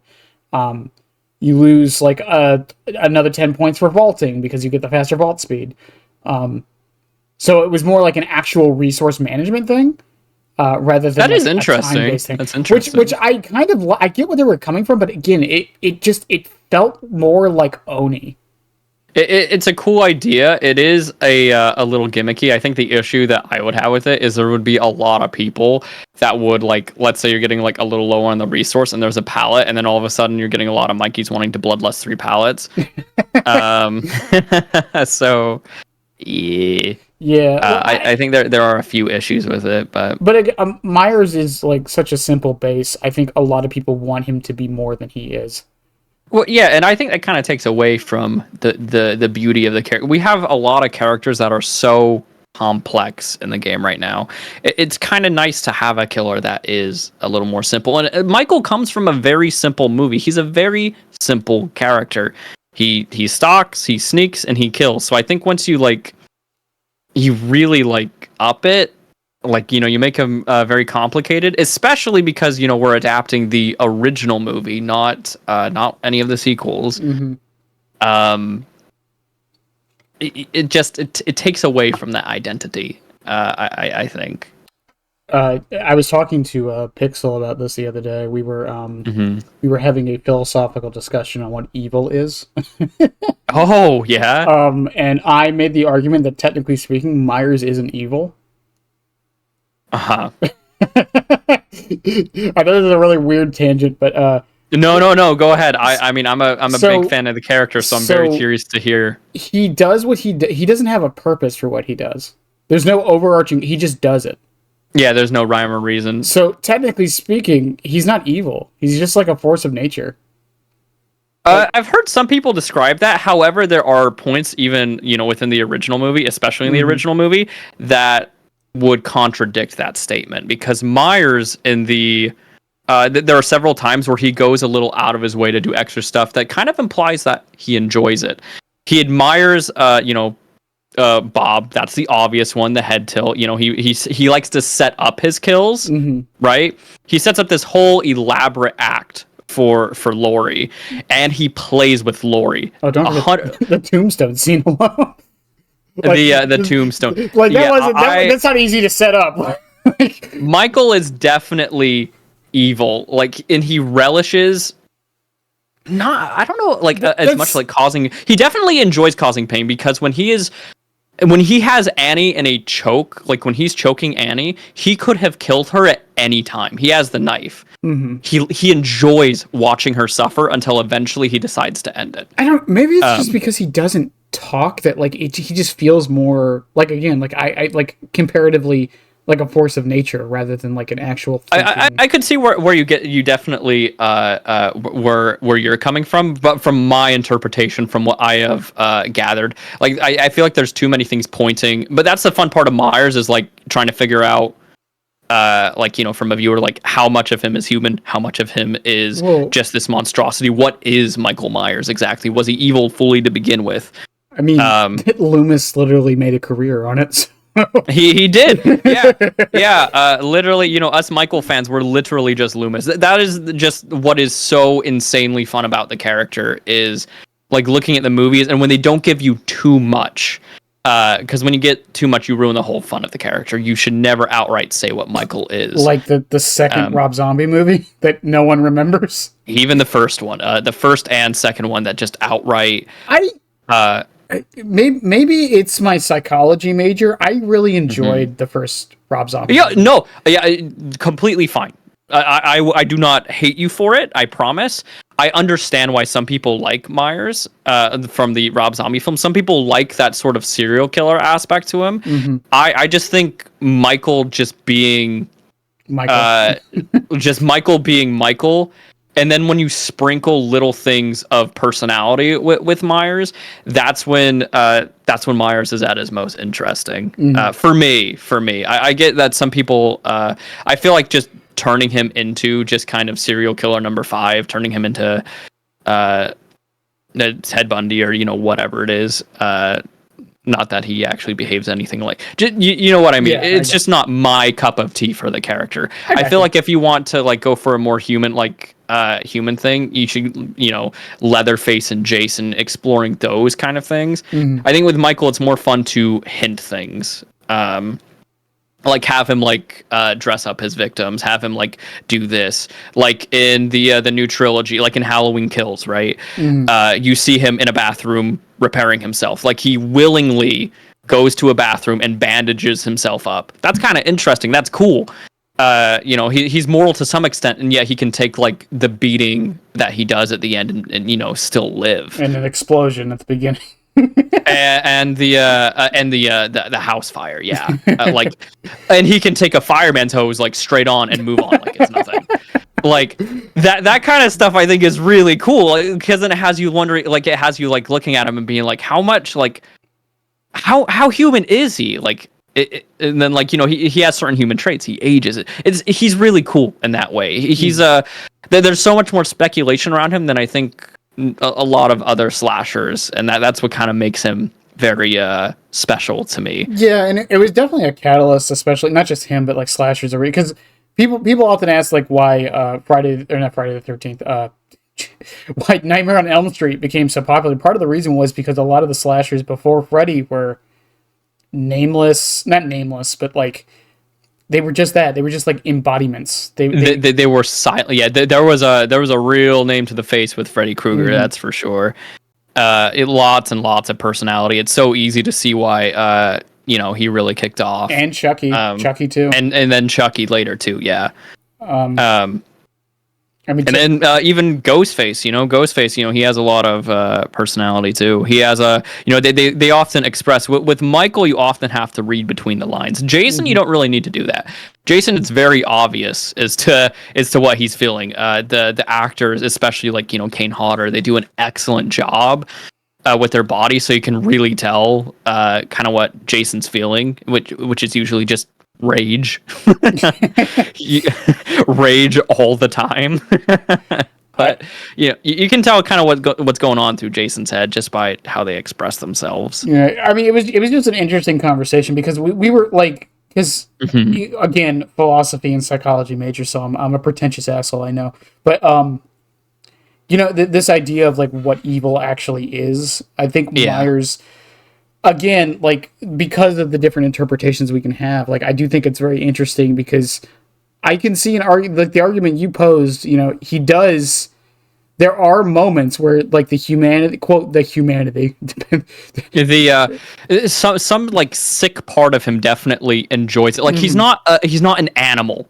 That's for sure. He is aware of what he is doing. As to like how much he thinks it's wrong, though, I can see where you're coming from, because there is almost like an innocence to it, a weird, strange innocence, right? That like that. It's just like he like does it, but like unlike someone like Chucky or something like that, who like they relish in it to like to like a certain extent, right? And Michael definitely enjoys causing panic, because he plays around with Laurie a lot at the final act. He was definitely just messing around with her. It comes down to a question, though, of like, again, of purpose is the wrong word, but like, does he know it's bad? Yeah. That is the question, right? And does he know it's bad? And then that question comes into, if you don't know something is bad or evil, or for whatever reason your mind doesn't think it is it still evil? That is, that's the really fun part about the character, though. Does he know it's evil? Then you start looking at like the things that the character does, and it's really hard, because he does it. In the original, you don't get as much. When you like point to the sequels, you go to kills, right? He gets caught by the cops, and he obviously knows to like stay still. He obviously knows that, the jig is up, So like does he like? But when you like go to the original, you know that it is a little trickier to like know. Well, even with the cop thing though, is that him like realizing what he did was bad and the jig is up, or is that self-preservation? Oh, true. Yeah, self-preservation. Yeah, that's the cool, fun part about him, right? There's so many ways to like look at the character and like his different actions, and take it in different ways. Like how evil is Michael and all that fun stuff. That's what makes him so cool and fun. Yeah. Because I mean, again, the other thing with it, because like you mentioned, he's not an animal, but I mean, the xenomorph's an animal, and I mean, most people would still call Xeno evil. I wouldn't call Xeno evil. They know what they're doing, though. Yeah, but most of it comes from self-preservation, doesn't it? Yeah, and again, but that's another question. Is a lion evil? No. Even if it like attacks a human village. Well, you see what I'm saying? Like, I guess, you know what? I guess, yeah, just like any other animal, there is certain, like, a lion can learn to hate, like based off of, like, previous human experiences. I would imagine it would attack the village maybe for, like, a territory purpose. Very rarely, I feel like an animal will actually attack out of just malicious intent, unless like you're a freaking dolphin. I was going to say dolphins. Messed up. Dolphins are fricked up. Dolphins can be evil. Those guys are messed up. One of my favorite animal facts is that I talked about this during that actually. The dolphins, like there's reports of dolphins just beating up fish. And scientists can't figure it's not for territorial purposes. They just do it. Yeah, dolphins are shitheads. Yeah, no, 100%. But a lot of animals, that's not really how they operate. It's mostly based off of like past experiences, whether it's fear. Sometimes it's like a territorial thing. But I don't feel like they often. I don't want to say never because I don't know everything, but I don't feel like they often would just like attack a village randomly unless you're, a piece of shit dolphin. It also like brings it dolphins actually kind of bring this part of it into equation too. It's like, is intelligence part of it too? Because like the xenomorphs, for example, they're not stupid. No, they aren't stupid. Michael isn't stupid either. Yeah, he's definitely.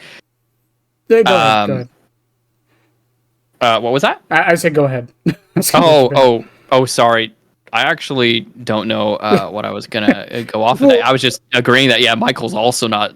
He's definitely intelligent. I guess with xenomorphs, it's just I definitely view them as more as like an animal. Mm-hmm. Like they attack. I feel like often out of self-preservation and like continuing their breed and like killing off all opposition. They're just a really violent species. Michael doesn't really gain much of anything. Right, and that's part of why like I think why I consider him not evil, because there's no greater purpose for what he's doing. I would say that's even more evil though. But that's the thing, like he's not even doing it like it doesn't like he revels in it every now and again, but it doesn't seem like he's doing it like again, Chucky is a good example for this. He kind of doesn't do it well, sometimes he does have a purpose, but for the most part, like, he's just killing to kill. Yeah, Chucky's having a fun time, which I think Michael is actually, I think Michael does enjoy it. I think he enjoys it a lot of his, the ways he kills people, they're very intimate. He takes his time.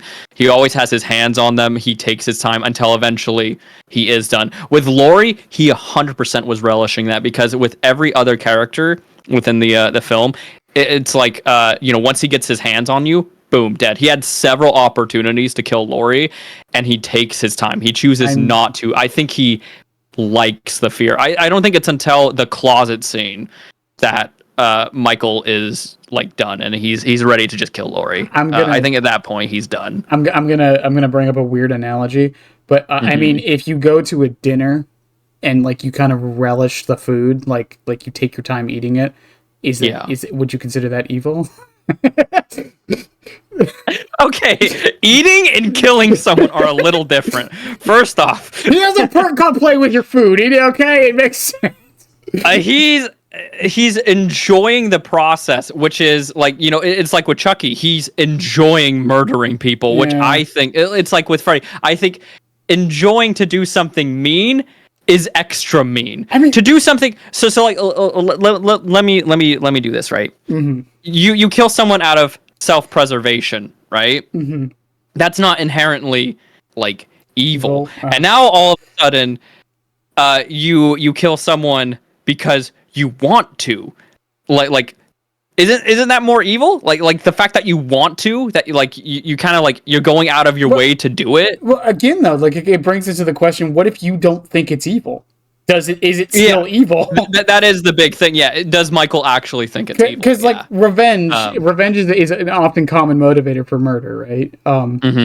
The question becomes like, the question then becomes like, justifiably, is it that? Yeah, that's where I think your debate lies. Is Michael aware of what he is doing? Like, is he aware that it's a bad thing that he's doing? Because even if he relishes in it, because I mean, it's like hunting a deer is like a good example, right? Depending on who you ask, and I'm not advocating for either or, but some people would say like hunting is inherently evil. Right? Yeah. Because you're just, especially if you do it for sport, you're literally just killing an animal for. Yeah, you're killing the animal. But, I would have words with that, but maybe I don't want to be that controversial. but the question becomes like, if you don't think it's evil and you literally think it's just a game, like what if Michael honestly thinks he is so superior to other people?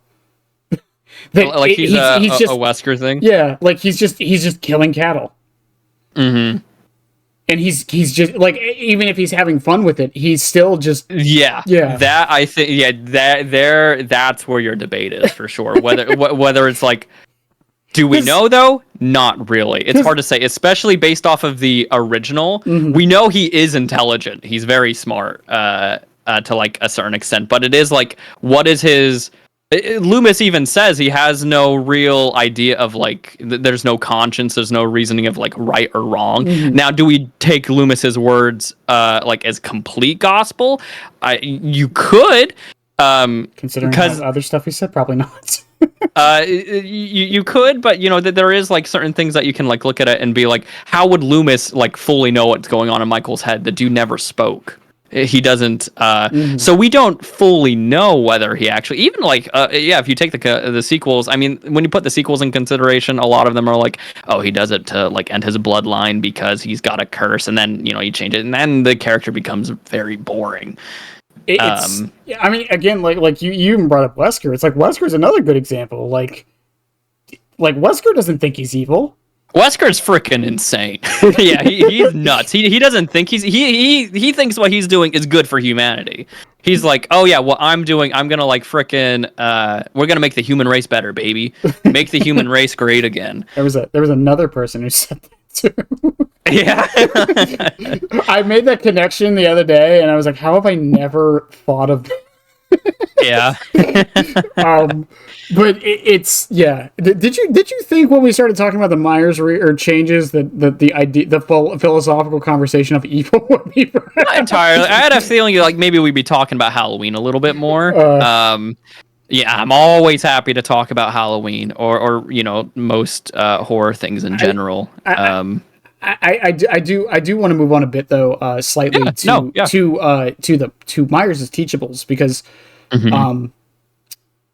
I think it's time some of these get updated, particularly too, because I think save is still fine. I know it's been hit with the nerf. Dying light needs to change so bad, and play with your food does need to be tweaked. It does need to be changed because it has for some reasons play with your food needs to be changed. I love it. And I won't complain if it never does get changed. But I do think it's very outdated. Dying light needs to be changed so bad. I have made the argument that save their best for last is actually one of the better design perks in the game, because it leads to interesting gameplay choices. I know some people don't see it that way, but if you're using it correctly. That's the key word. It leads to interesting gameplay choices of, do I risk losing the 2 stacks by getting the hit on the obsession, or do I leave them? That's how you're supposed to use it. It's not how most people do, but it's how you're supposed to. I think it's very interesting in that aspect. Play with your food is just so badly designed. It rewards you for being bad in chase. It doesn't even. It literally encourages you to be bad. Yeah, encourages you to be bad in chase, to leave them. Which you totally see where they're coming from. Play with your food. It also means like the obsession doesn't even get to play the game. Yeah, if in certain ways, in certain builds, especially with a lot of obsession changing builds, they do get to play the game. Like I like to, I'm watching myself right now. I like to run play with your food and friends till the end. So I like to get fast from the obsession. I down them and then I change the obsession so I can be fast and chase with the obsession. Then I switch the obsession again.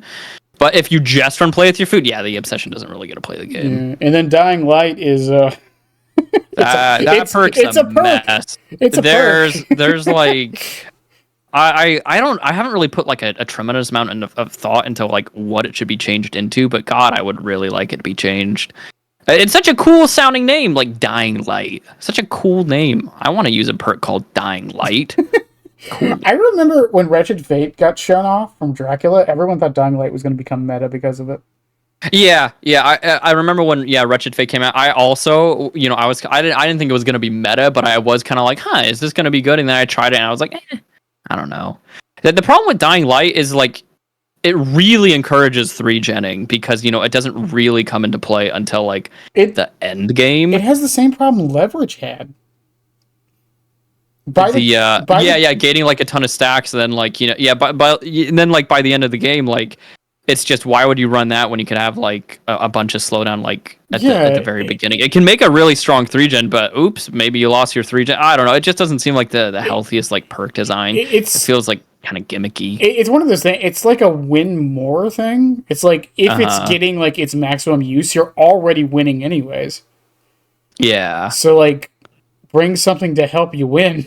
Yeah, exactly. Like it's such a weird perk. It's crazy because I remember when they changed Save the Best and Dying Light. What was it, like 2019, 2020? Save the Best for Last used to be so bad. It was like when you had to chase someone for 40 seconds, and then when you hit them, you would get the fast cooldown. Well, yeah, and like the changes they've done to save, like the first round they did.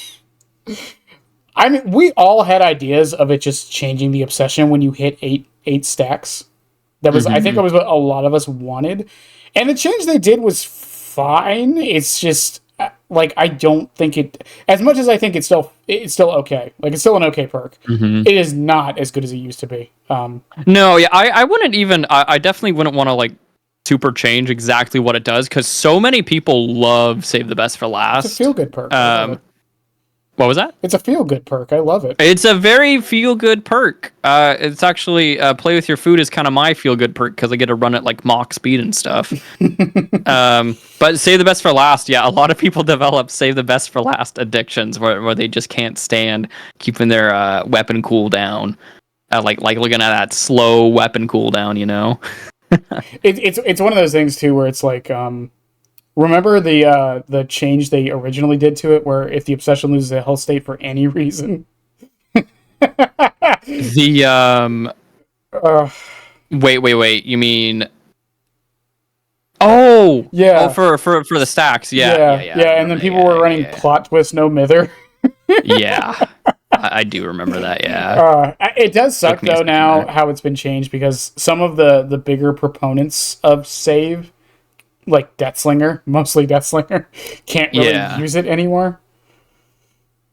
Because he loses 2 stacks for a spear. For doing they really wanted to bunker down on like special like characters with special attacks using it. I still run it on Chucky every now and again. It's actually really fun on it. Do you run it on Chucky? Very interesting. If you run save, hairspray can, and rapid. Huh. That's really interesting. If you get it 4 stacks, it hasn't changed. If you're at 4 stacks of save, you can double tap someone with an M1 into an M2 in about 2.5 seconds. You know what? That sounds really good. I think I'm gonna try that. Yeah. Hairspray can sounds fun. Hairspray can is essential. It is essential. Hairspray's essential. Yes. But yeah, what does Hairspray do again? It lowers. So when Chucky lands an M1 in his power, he loses 50% of the gauge. With Hairspray can, he only loses 20%. Oh. which doesn't seem like that big of a deal, but it gives you a lot more leeway on your double tap. Wait, could you not just like hit someone and then activate Hidey Ho and then just go crazy? You could, but that actually adds about half a second. Oh, it does? Yeah, because because he has to like switch into the right, yeah. So like sense. Hairspray isn't necessary, like it's not like necessarily needed, but it helps, and like it just makes it makes the build flow better.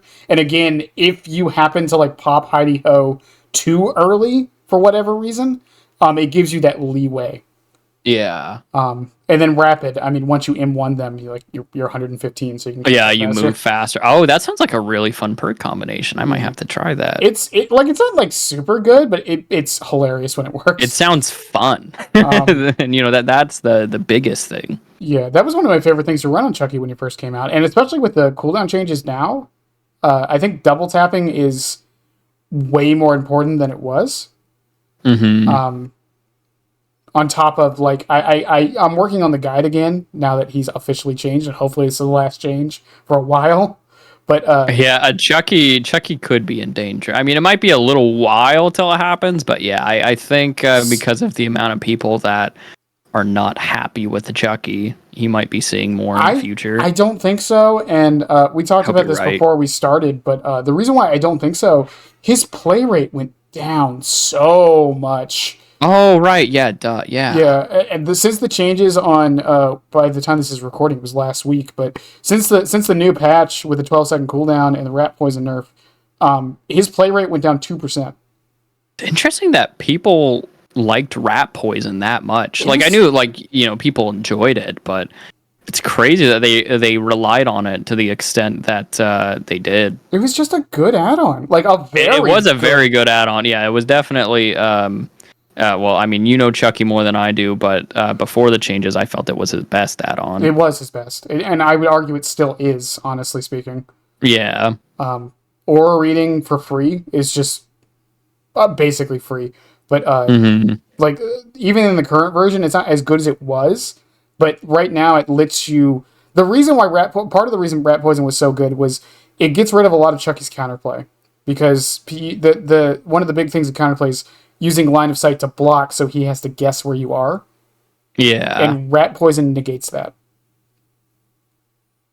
Even it just kind of removes the funny counterplay to him. Yeah. Even with the 6 meter range, like it's that like it lets him do that last second adjustment before the flick. Mm-hmm. So that like again, I think aura reading on it is still the problem.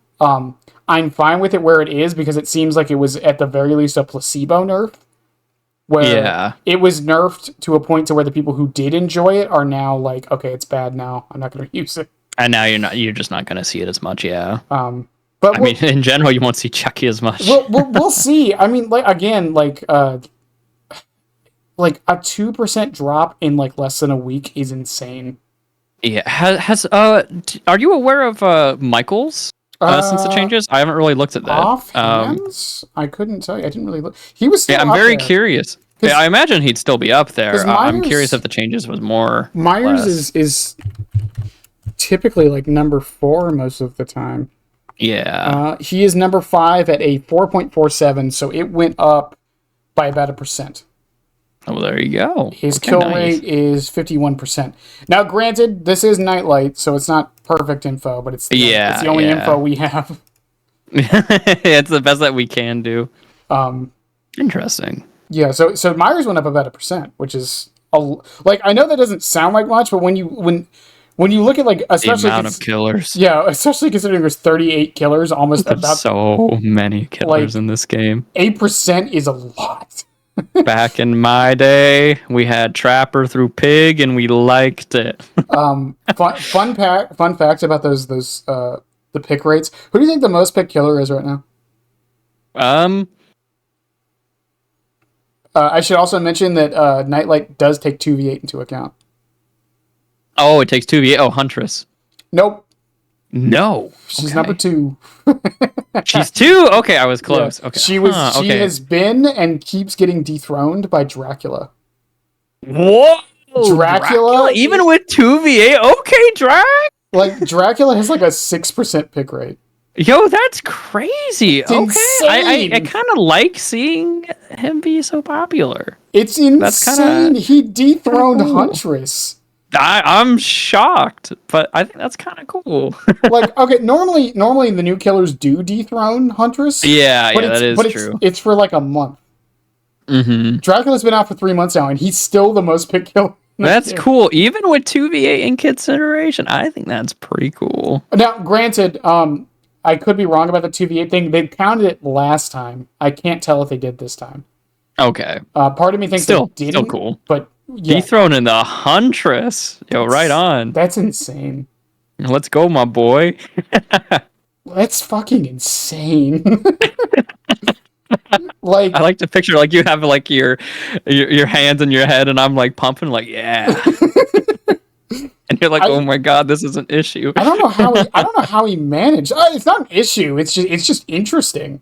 Yeah, it is interesting. I think I'm kind of surprised out of all like the collabs. I mean, when Springtrap comes out, if it's Vanny, I mean, it'll still be popular. I'm sure it will be. But if it's Springtrap, oh, I can't wait to see those numbers. Me and Crow were talking about it with a year review.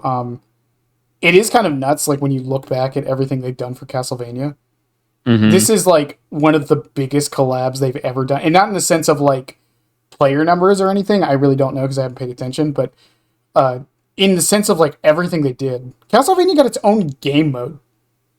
Yeah, they did, didn't they? It got one of the best battle passes we've ever seen.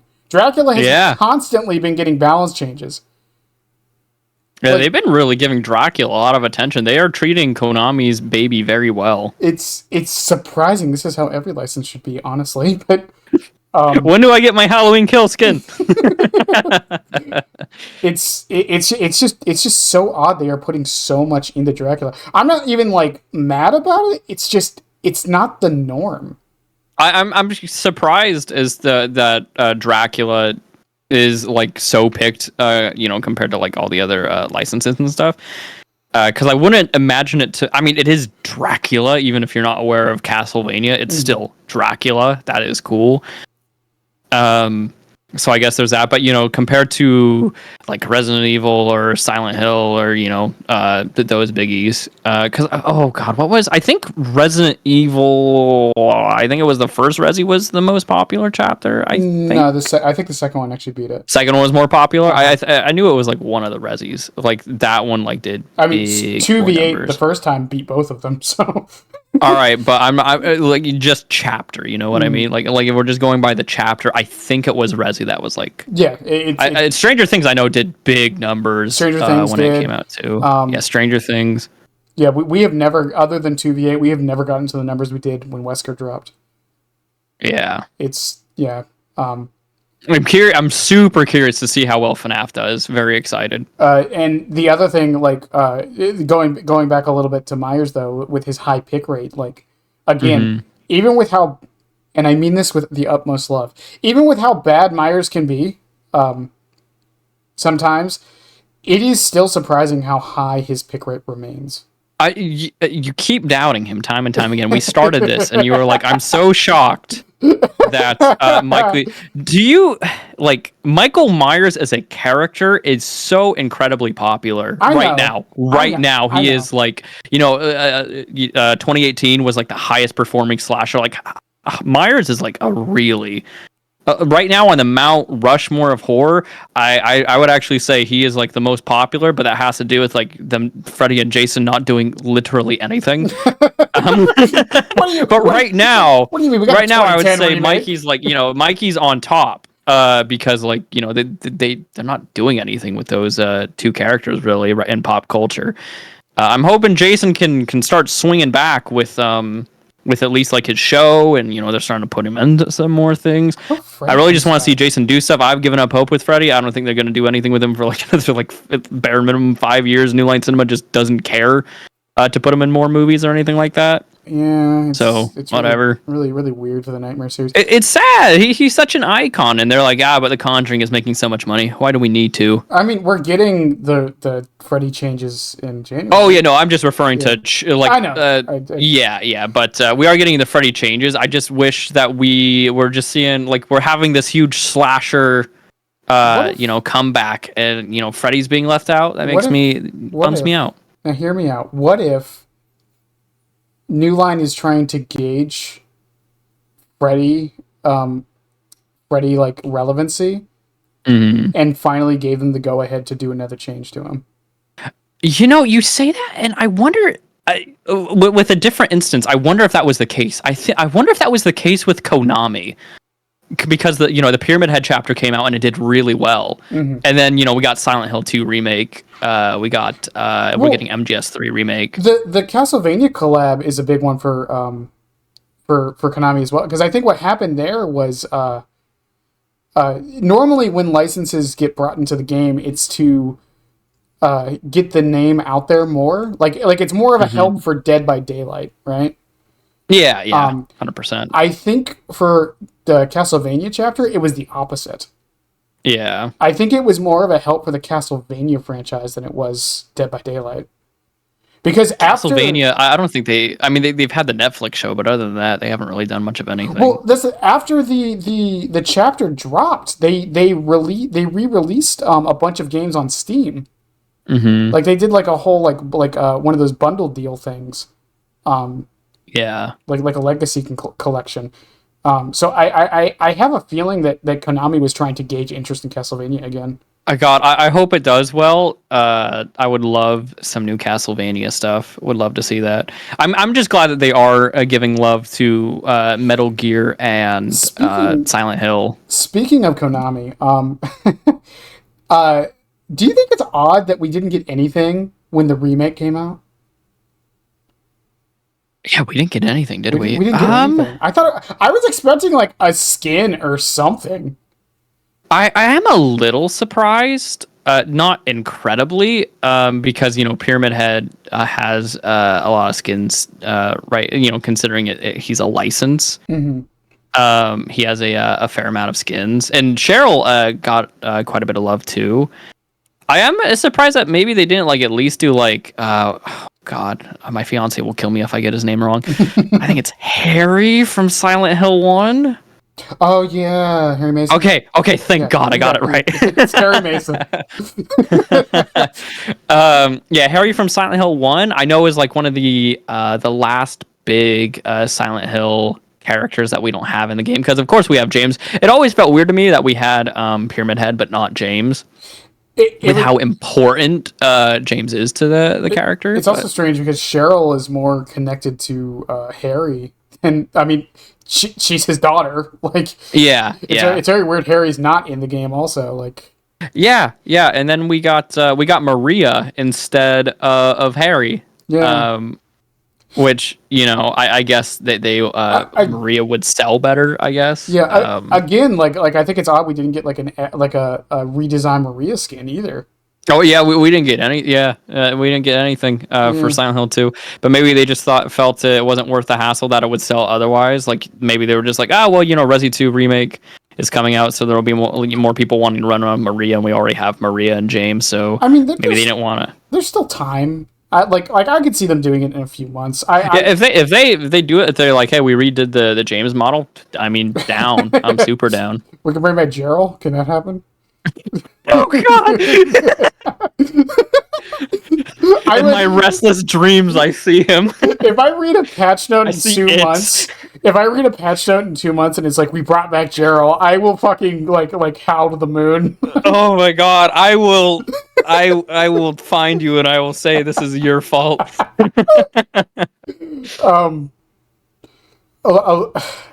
What were we even talking about with Myers? I don't know. We really started rambling. I think we went off of how popular chapters. Oh yeah, we weren't even talking Myers, about Halloween. Halloween was a popular chapter back in the day. Yeah. Oh yeah, popularity, killer popularity. Yeah. Myers keeping his relevancy in the game is, again, don't get me wrong, I understand it. It's just it's still so, with how competitive this community can get, because again, those are nightlight stats. So those are players those aren't brand new players or average players. Those are people who willingly give their stats out, right? Well, here's the thing with Myers, right? The majority of the player base isn't very good at the game. First off, Michael is, especially back then, he's a little harder now, right? But back then he was a very, very easy killer to like get into. Very popular. He's got that icon status, and he can beat the majority of teams. Even like really solid teams. Michael wasn't that bad. He could feel bad at times. Mm-hmm. I think the better word for it is outdated. Michael felt really outdated. Yeah. He doesn't have many tools. Yeah, which I think is actually more so in his benefit, that he was more simple. So it was so much easier. A lot of people are like, "Oh, I love Michael Myers." They try him out and they're like, "Oh, I'm doing well enough with him," and then they stick with him. So he just has that perfect. If he was too complicated, I don't think. Like, if he did have this teleport, or if he had like a million other things to manage, I don't think we would be seeing Michael be as popular as he actually is. But he's this perfect storm of, he's simple, he's easy for people to pick up and actually get results with, because, based off the kill rate, Michael's usually always within the top 10, right? He's this perfect storm of just popularity. So it doesn't surprise me that he's maintained it. What does surprise me a little bit is how long it took Behavior to update how he feels, but I guess they were just like, he has a high enough pick rate. Why do we really need to do anything? It's an interesting conundrum with stuff. Yeah, like he's quirky like that, and because they didn't really change Tombstone too much, that old weird, like the last weird old DBD syndrome still exists.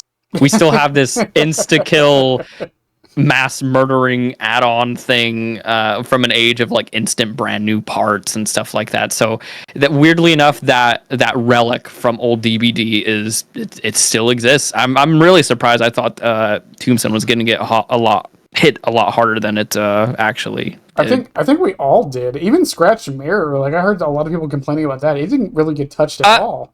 I didn't think people. I never thought Scratch Mirror was going to get touched. It's too because there is like the minority of people that scream about it on Twitter, but most people like Scratch Mirror. I don't like it, but it's also like it's iconic. It is, especially over Tombstone. Like Tombstone raises like a it's actually like removing people from the game really quickly and stuff like that. Like Scratch Mirror, for the people that like to go up against Scratch Mirror, they're actually able to sit in the match, they're able to play the match. Tombstone, it removes one unlucky soul from the match really early in. So that's why I never really felt Scratch Mirror was going to be changed, because it has its audience. It's kind of like Legion, right? That's another case in point. Legion is always so extremely popular in like pick rates and stuff like that, despite him being Garbo. They're very simple. Yeah, they're very simple. And so, like, I don't think strength, because, if it was strength, you would only see, like, Nurse and Blight up there, right? Like, they would be consistently. But, you have Huntress, which I think Huntress is getting, like, worse every patch. Because, like, with all these new maps being added, there's more and more maps that she's just not as good on. Well, on top of that, a lot of, like, the orbitals and stuff, while they're fun, I think they're starting to lose their luster now. There's, yeah. And Huntress, that's also a thing with popularity. Huntress is also a simple killer. Like, arguably, like, maybe even the simplest. Yeah, like, she has the throw thing. Yeah, she has her power description is the least words in the entire game. It's just throw thing. That is all that's with Huntress, The complicated part is, like, the arc of the... yeah. Her power description is literally just throws hatchet forward. Yep. It's like a one very, sentence. very simple killer. Probably the most simple in the game. That doesn't mean she's the easiest to like play, but in regards to like understanding her, it's so easy to just like look at her and be like, oh yep, I throw the thing. That's all you have to know. I also wonder if 2v8's part of the reason Huntress's popularity is dwindling. I wonder if people are kind of getting burnt out of playing her. Yeah, maybe. Maybe, because she was in like every match in 2v8. She was. God, yeah. When I was trying to farm those freaking blood points, so much Huntress all the time. I'm curious when 2v8 comes back. I've mentioned a little bit. About this. I kind of want the killers to be on a rotation system for 2v8. Oh yeah. Especially if it becomes permanent. Because because again, we had a new iteration. We had 3 new killers, right? It was Blight, Spirit, and Deathslinger. Yeah, it was those Yeah. three, yeah. Yeah, and it still ended up being Huntress every match. Yeah. Like, I kind of wish it was on a rotation system so other killers can get a spotlight a bit. Imagine if they just had it only for Huntress. Like, okay, you can play Huntress for a match, and now you have to take a Huntress break. Uh, I mean, yeah, because that was the other problem. I know we're talking about 2v8 a little bit here, but I think it's another problem 2v8 had was, especially on the Survivor side, at the end of the day, the variety on the Survivor side, no matter the game mode, comes down to the killer. Yeah, and if everyone's picking Huntress, I think that'll be less of an issue once we get a lot more killers. It just happens to be that, like, out of all the killers, they added, like, Spirit, Deathslinger, and Blight. I don't know if adding more will fix it, because Huntress, like, her kit works so well in 2v8 as well. She's one of the few killers who has a global presence without actually being there. Within the 2v8, how many of the 2v8 killers were, like, within the top 10 pick rate? I don't know. Is it just Huntress? Maybe Spirit? I could see a decent amount of Spirit players. Wraith probably was. Yeah, Wraith. Let's see. Houndmaster, Dracula, Huntress, Blight 6. That's it. Just Blight and Huntress. Just Blight. That makes sense to me. Yeah. Well, if we get more people from the 10, which, unfortunately in the top 10, a lot of it is like licenses, isn't it? Let's see. Excluding Houndmaster because she's new. Dracula, Huntress, Wesker, Myers, Blight, Ghostface, Nemesis, Chucky, Legion. Yeah. Lots of licenses. If they could start getting some licenses in there, which I know not all of them are down to. I feel like Ghostface is an easy shoe-in. Marcy. Sorry. Like Ghostface. I feel like the Chucky guys would be down to have Chucky in the game, too. I just want someone... if Chucky gets out of the 2v8, there needs to be an option for the other killer to be able to throw you. I know, for Tiffany. That would get my fiance to play 2v8 with me, and I would be so happy. I mean, even if you can't have two of the same killer, like her being Tiffany, I just know her enjoyment would be increased more if I could play Chucky. I just want Wesker and Chucky to be in the same match, and then Wesker like picks Chucky up and throws him at the Survivor, and then bounds at the Survivor too. Oh, that would be awesome. I don't know. 2v8 is. I mean, it's always been an interesting conundrum. It's a game mode that suffers from success. Yeah, it most certainly does. It has a lot of issues. And Myers being added to the mode. I'd be curious how they do it. Because I would be too. I don't think he's gonna get added. But I would be interested in seeing it, because of course, like, having like everyone exposed, Myers, especially like having that many survivors running around, my god, Myers would have a field day. I didn't even think about that, because it doesn't make his M2 down them, it exposes all of them. Yeah, so would that mean the other killer just gets exposed? Yeah, they'd have to like tweak him. I don't know how you would tweak him without making him like garbage. I thought maybe like one thing they could do is maybe they just like they soup him up. Like, this is the one instance in which like I would be like, okay, maybe tier 3 does make him just a relentless chase killer. Like, he just gets like save the best for last, like 8 stack space kit when he gets selected tier 3. He still gets the long lunge, the fast vault. Then you give him your brutal strength and enduring. But you take away the insta down. Or maybe he just gets like save the best for last, and he just gets God,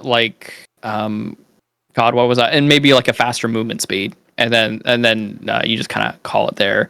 And maybe for the other killer, when he's in tier 3, he gives him a bigger lunge or something like that. I kind of hope. So I had an idea on how ranked could work in Dead by Daylight. 2v8 was actually the catalyst for how I think it could work. And one of the things I brought up was, and Myers actually kind of inspired it a little bit.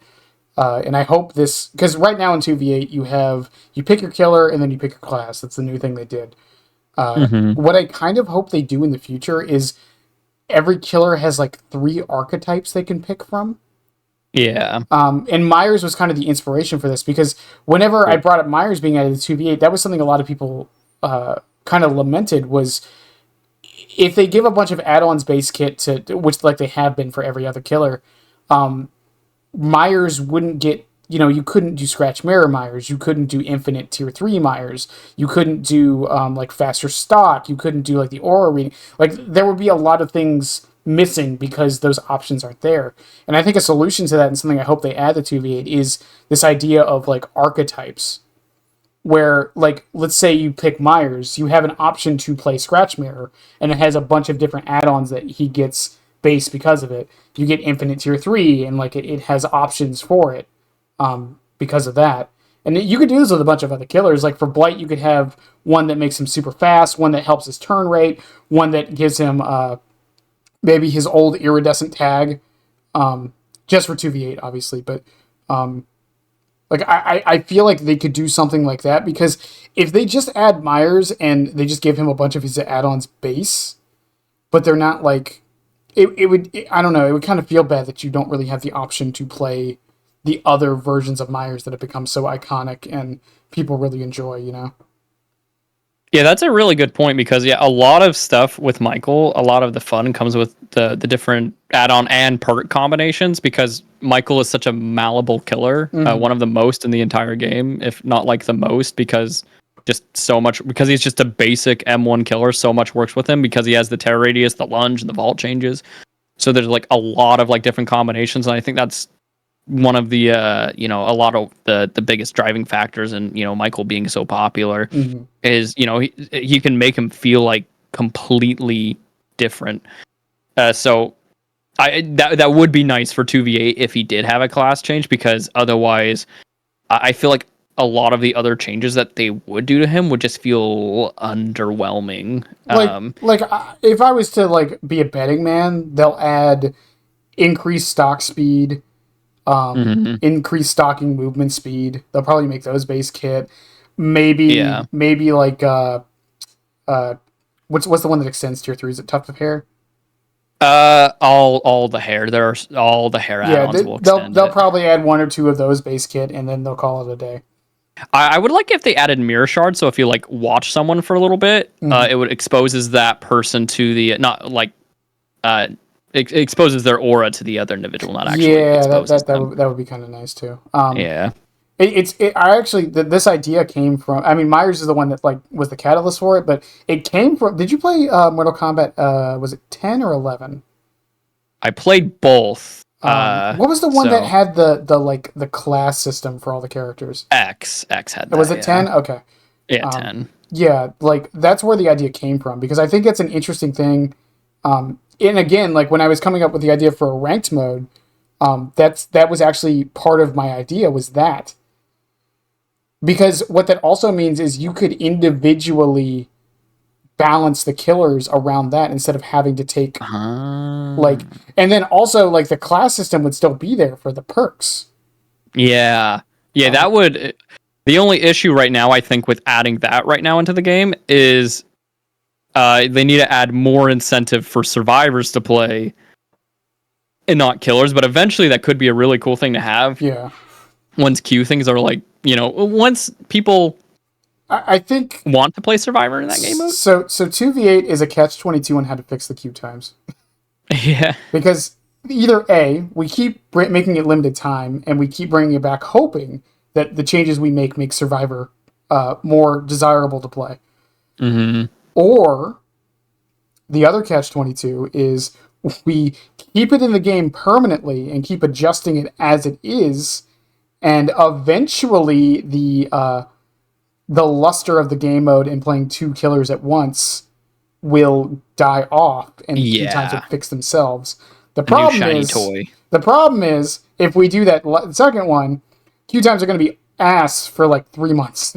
Yeah, it'll be really rough. And it's a question if we are and the devs are willing to make that sacrifice. Yeah, do we like peel off that band-aid and just for 3 months all the queue times are terrible? I will say the queue times this last 2v8 weren't as bad. Were you trying to play Huntress? No, I was not trying to play Huntress. Huntress queue times were like 20 to 30 minutes minimum. Jeez, maybe that's why I was actually okay. Yeah, I mostly played Blight. Deathslinger for me. Yeah, my queues were like 5, maybe 10 sometimes, but for the most part, it's like Yeah, 5 minutes. yeah. For me, it was a-okay. Again, that's why I think we should have a killer rotation. So a super popular killer like Huntress isn't the only That's thing so people funny. want to play. Freaking, you play Huntress, and you're like, well, go ahead and boot up a movie, dude. um, but it's an interesting thing. It's also the only it's the only game mode that's ever had this problem. Yeah. Again, suffering from success. Because I mean, who hasn't wanted to like? I remember when I was chatting with friends. Funnily enough, all of those friends don't play DVD anymore.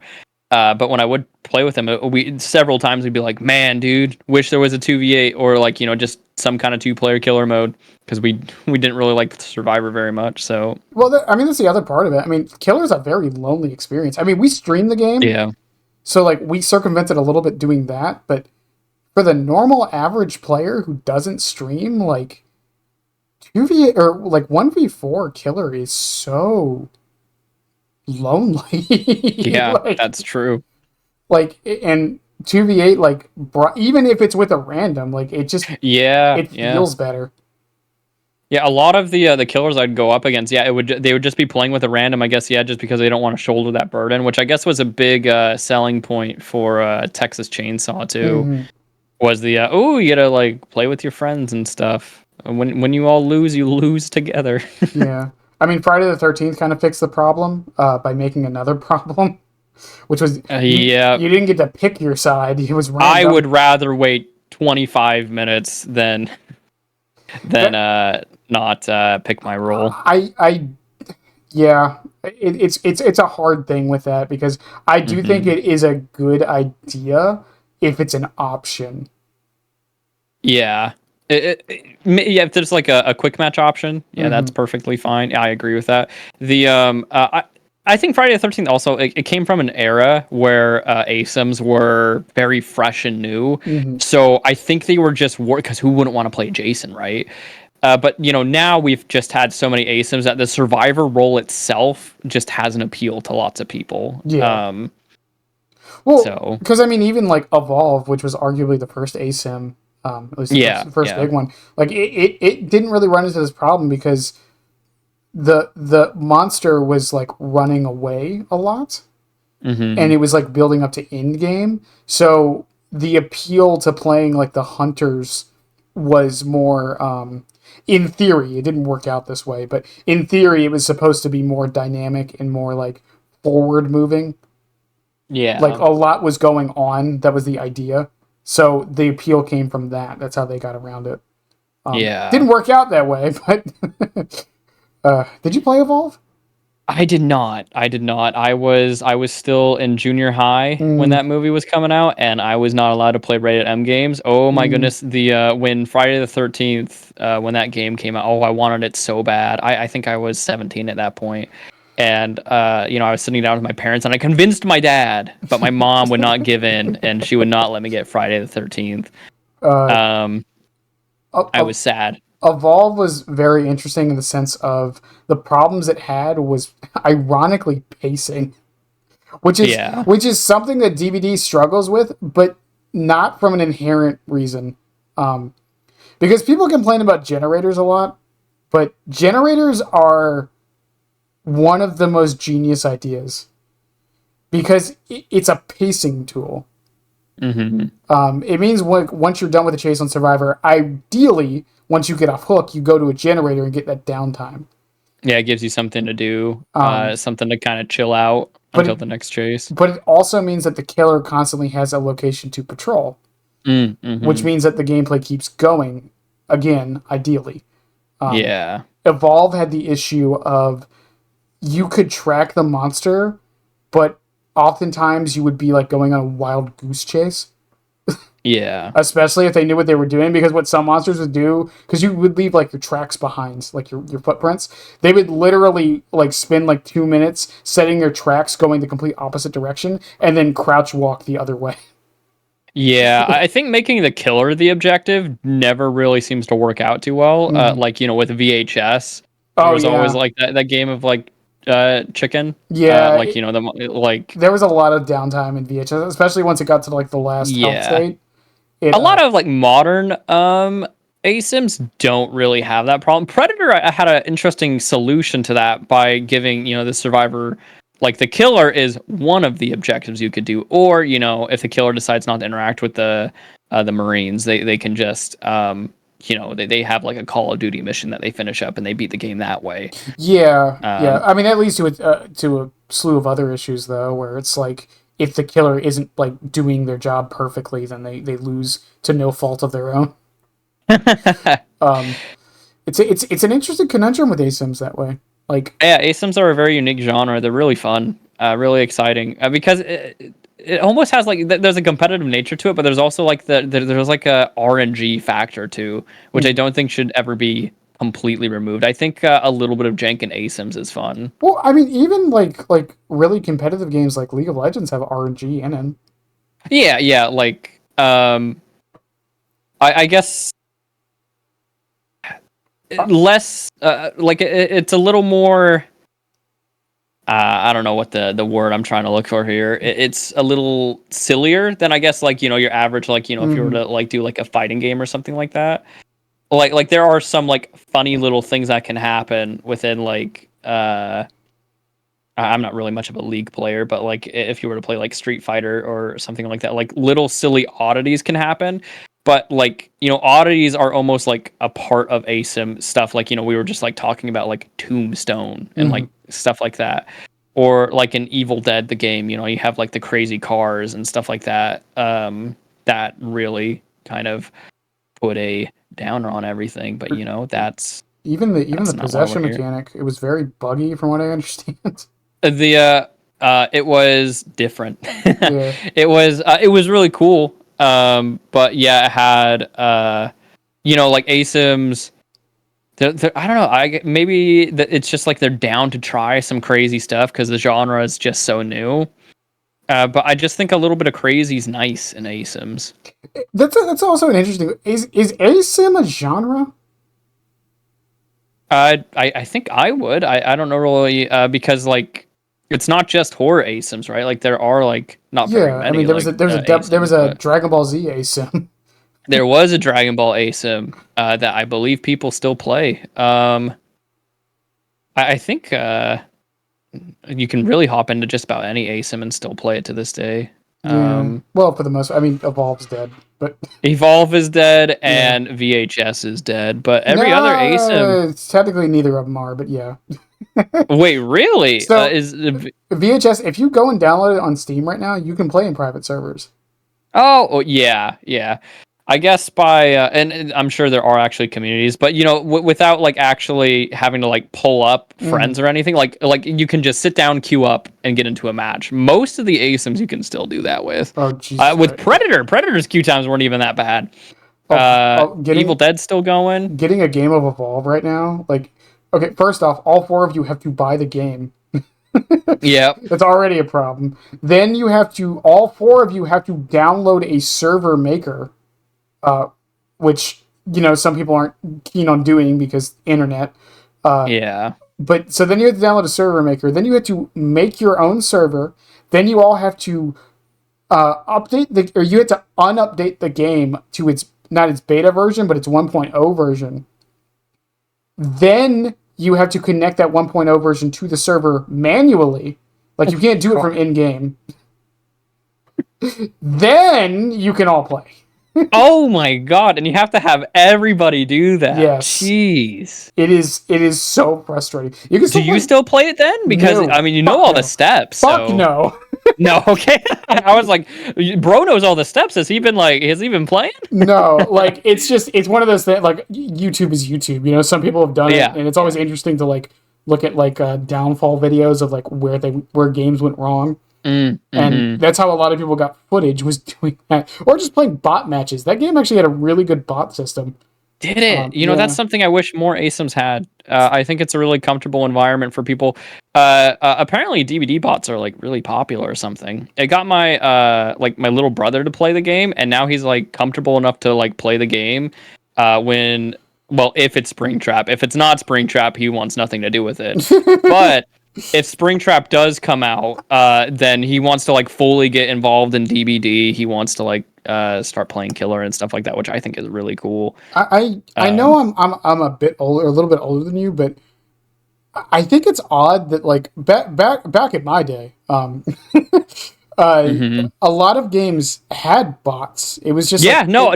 I grew up in that era too. I had a good old PlayStation 2, Star Wars Battlefront 2. Grew up with the Super Nintendo. yeah, like even Um, like Gears of War 3. Like I didn't have internet growing up, yeah, and Gears of War 3, I would just play bot matches. It was just something you yeah. could do. It was Most fun. most games had. I think it was around the PS4. Games stops really doing bots. Maybe even sort of well, even PS3, like with Uncharted 3, 2. There was co-op bot stuff that you could do with friends. I wonder why. It might be like a lazy thing. It might be just like, is it worth the resources? I think maybe that's what it is. Because from what I understand, from what I've seen developers say in interviews, is bots can be really difficult to do. And Ilphonic, who do they, they help with Ghostbusters, Friday the 13th, Predator. They have like bots and like all of their ASIMs, and the bots are never great.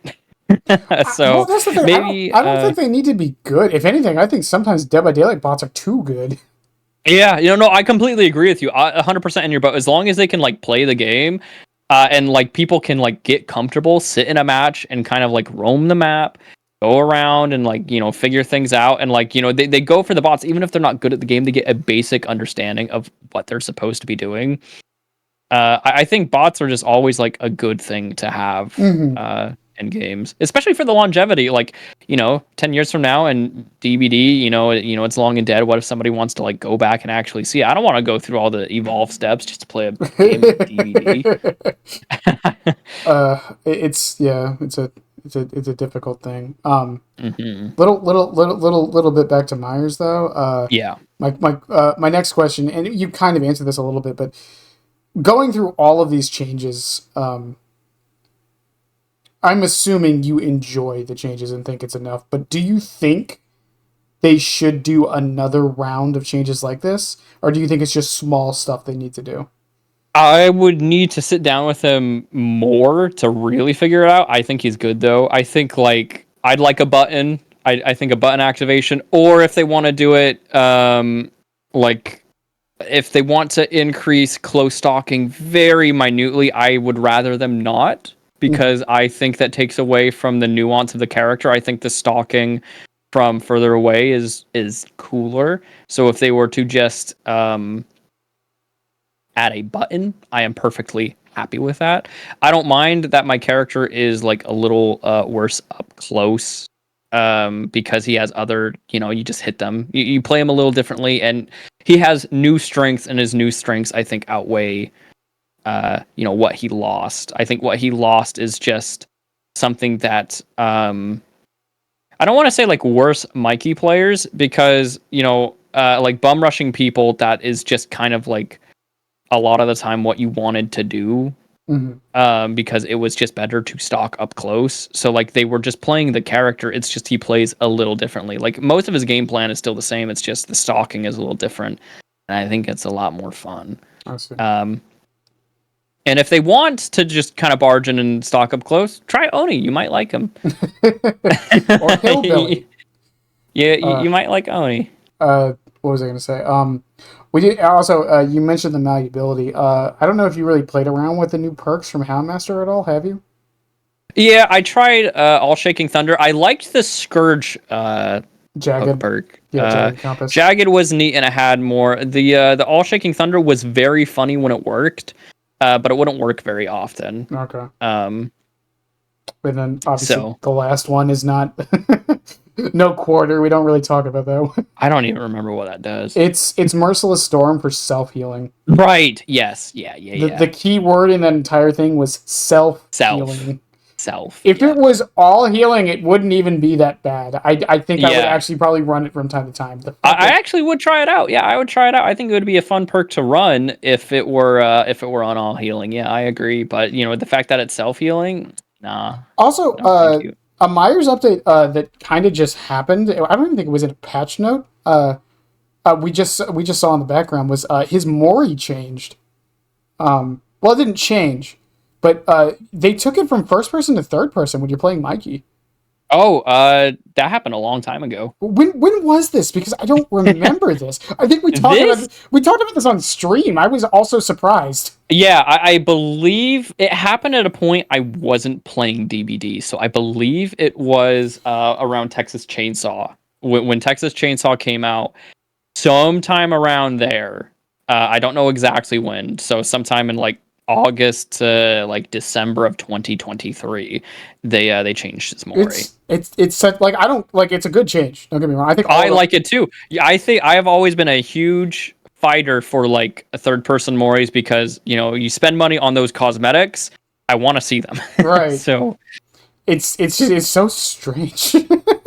It just happened out of nowhere.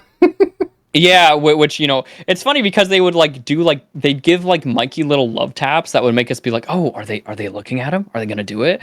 Like they did like a Judith's Tombstone change like 2 years ago, and we were like, oh, maybe we're gearing up, and there was like a weird like power change, like icon change, like when you Mori people or whatever, it would like show the tier that you're in. And like people like we were grasping for straws or like anything we could get our hands on and being like, okay, like maybe they updated some kind of model thing, maybe they're changing him. And then finally it happened. I'm just really some people are asking for more, but like I said, I am shocked that we got as much as we did because Michael has always gotten crumbs. He they buffed his tier 1 movement speed like 4 years ago one time, and then oh God, what else have they done? We kind of like alluded to it earlier, but I'm very curious if the reasoning is genuinely pick rates, or if it's a licensing problem, or if it's a skill I think it's most rate. likely pick rates because they would like minorly touch him. Mm-hmm. They'd give him like small things, like they removed the movement speed penalty from Vanity Mirror and stuff. Like they would do very small things, but they would just never go full in. I think it's because his pick and kill rate were good. Yeah, and like why would they from their perspective when they have killers like the twins running amok? Why would they change Myers when everyone? Well, not everyone, but I don't know about that though, because Sadako, her pick and kill rate was just fine too. But survivors were really upset with Sadako. They didn't like a lot of the different like play styles and stuff with Sadako. Michael, Tombstone like upsets people, but like that's like you have to be running like the add-on for it. Sadako base kit. I remember seeing people were not very happy with that. Yeah, fair enough. Like the condemned play style and stuff like that. Myers though, people generally like. That there are some outliers where people they're like don't like the sneak up tier 3, but most of the time I remember when I used to do like streamer perspectives or whatever, and I'd like go into their chat or whatever, they'd always be like, oh, you always great to see a Michael, always awesome to see a Michael, and most of the time people would have a good time whenever they were going up my Michael. The mood would sour if I was running Tombstone sometimes, but but most of the time, I run normal Mikey, and everyone is like happy to do Mikey. Or when I would very rarely do like mirror, people would have a good time doing. There was an old streamer friend of mine. It's been a very long time since I talked to them, but they were playing against a Michael, and it was the funniest thing with it. It was actually like a funny moment with Tombstone. They were doing a gen, and I think you can tell where this is going. I have a bit of an idea. So they were doing 2 ideas where this could go. They were doing a gen, and Myers is walking up on them, and he was like, "I'll fight Myers head on." He hops off the gen and immediately gets tombstone. Funny. Immediately. Oh my God, that's so awesome. Regret. God, that's that lore accurate Michael though. That's the fun stuff where it's like, oh yeah, I'm gonna, and then he would just absolutely murder you. Like the Michael wasn't even like waiting for him to finish the gen. He was just gonna to him like normal. Like the animation was going. Oh, that's so funny. That's awesome. I love that. Oh man, it's moments like that make this game worth it. Yeah, it's those silly like little quirky moments. Yeah, that are just a lot like we were saying earlier, like the oddities and like ASIMs that can happen, like the silly funny things that can happen that you just don't see as much in other games. He was he was very chill about it though. That was the best part. Yeah. Like he wasn't mad. He just laughed it off. Yeah, I'm biased. I don't really get mad when I go up against a Michael. Whether it's Tombstone, I think Mirror is my least favorite variation, but I'm always happy to see a Michael. But I'm biased, so that probably doesn't mean much. Yeah. Otherwise, though, has there been any? Because since last we talked, Dracula and Unknown have been added, I believe. Has there been any like variations from their perks that have like changed anything really? For Michael Yeah. or just different Michael. God, I'm trying to remember all the things Unforeseen, Unbounds, Wretched Fate, Human Greed. Unforeseen's funny. Unforeseen's funny when you like, you kind of like turn off your terror radius. That is a very funny perk. Dracula, I don't remember his perks being very memorable. Human Greed, Dominance, and Wretched Fate.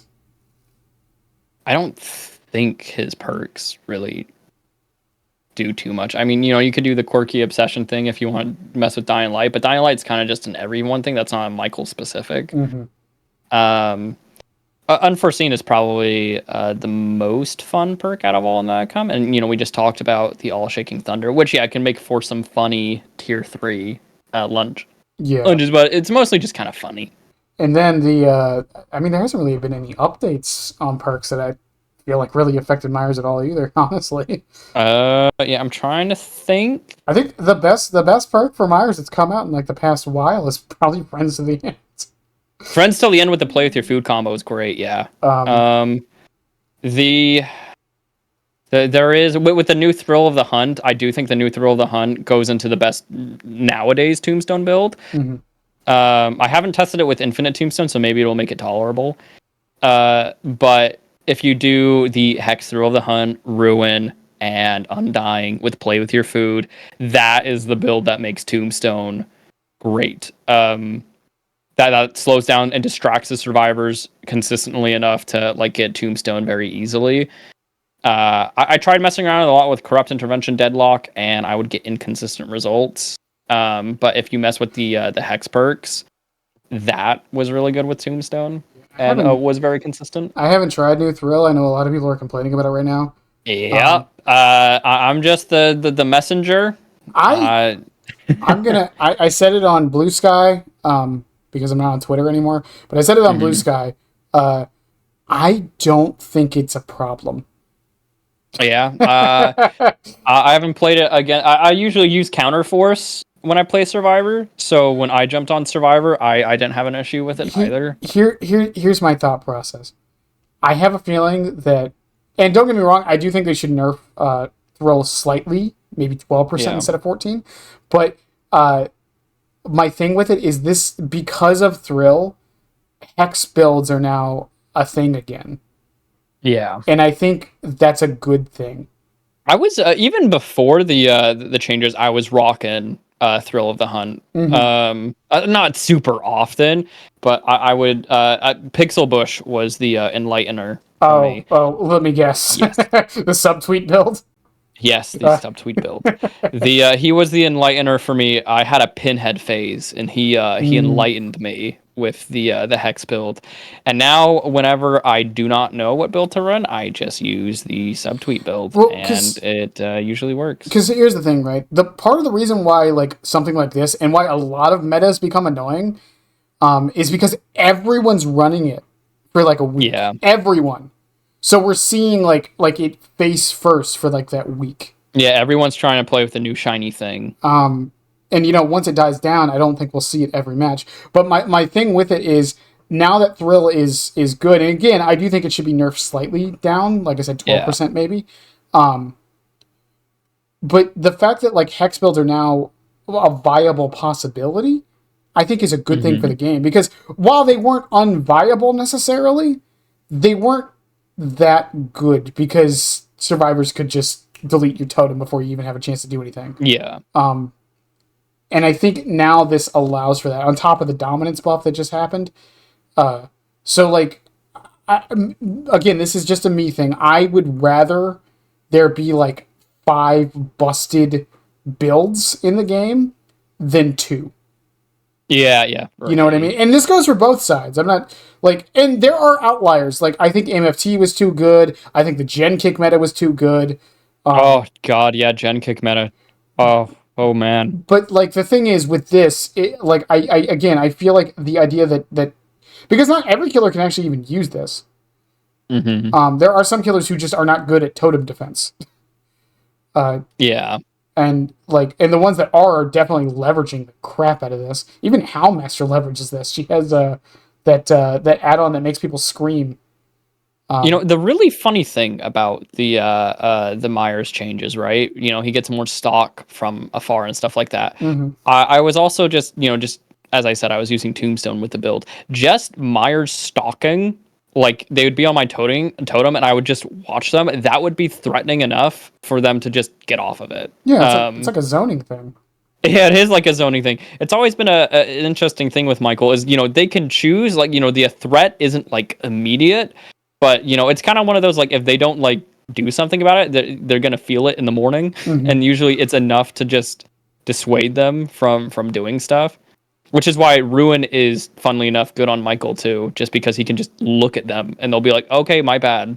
Well, he's also, my apologies. I think Ruin is also great on killers that can slug. And Myers is really good at slugging. Not the best, but he is good. He's good. He is good at it. Singularity will probably remain. Singularity and Twins will probably remain the best sluggers in the game. I don't really see Twins being topped until they unless they are dramatically tweaked. What do you mean? They did that, and it was perfect. What do you mean? They sure did do that. But they did do it. They did do it. I mean that's always been my thing with this game, because like it confuses me when people are like, I'm tired of seeing the same builds like every match, and then like a new perk comes along that makes builds a different build type viable, and then we all complain. Again, I do think it's slightly overtuned. I do think it needs to be adjusted, but I think the base idea is fine. Yeah, on certain killers, I remember Otts, he had like a clip of Singularity doing it, and it was a little wild. But I guess you could just get an EMP thing or whatever, right? And you could just kind of go boink. Yeah, to a degree. I mean, he has a brown add-on that kind of makes it not as viable. But even Twins, like you could just leave Victor by a totem. Yeah, you could. Like you could leave him on babysit duty. You could leave Victor by a totem. I mean, you don't have a power, but at the same time, if you get 3 stacks to devour, you don't really need one.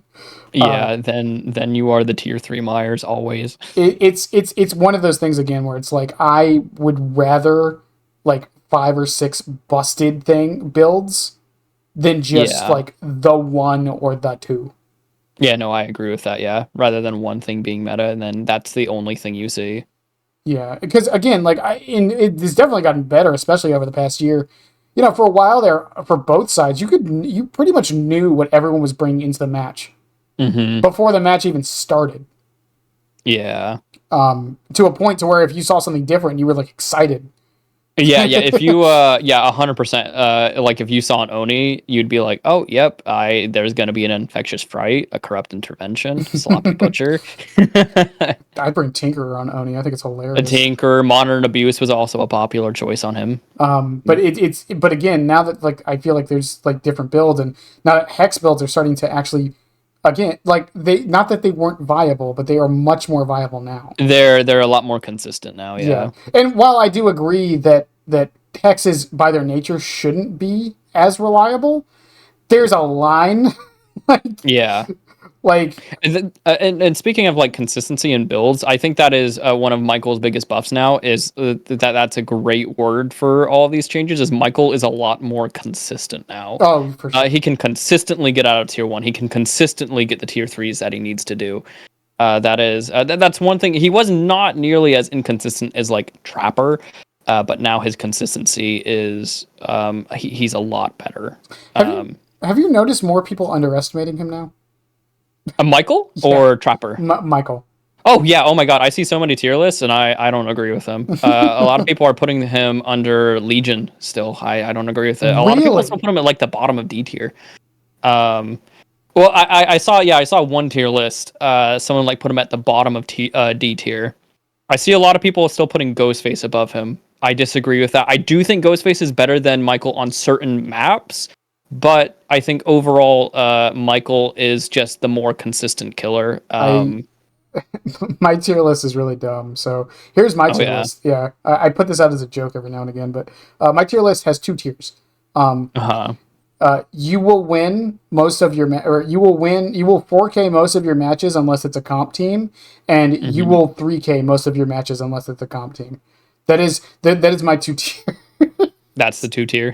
You'll 3K or you'll 4K. Yeah, unless it's a comp team. Like, honestly, if you're good enough at most killers in this game.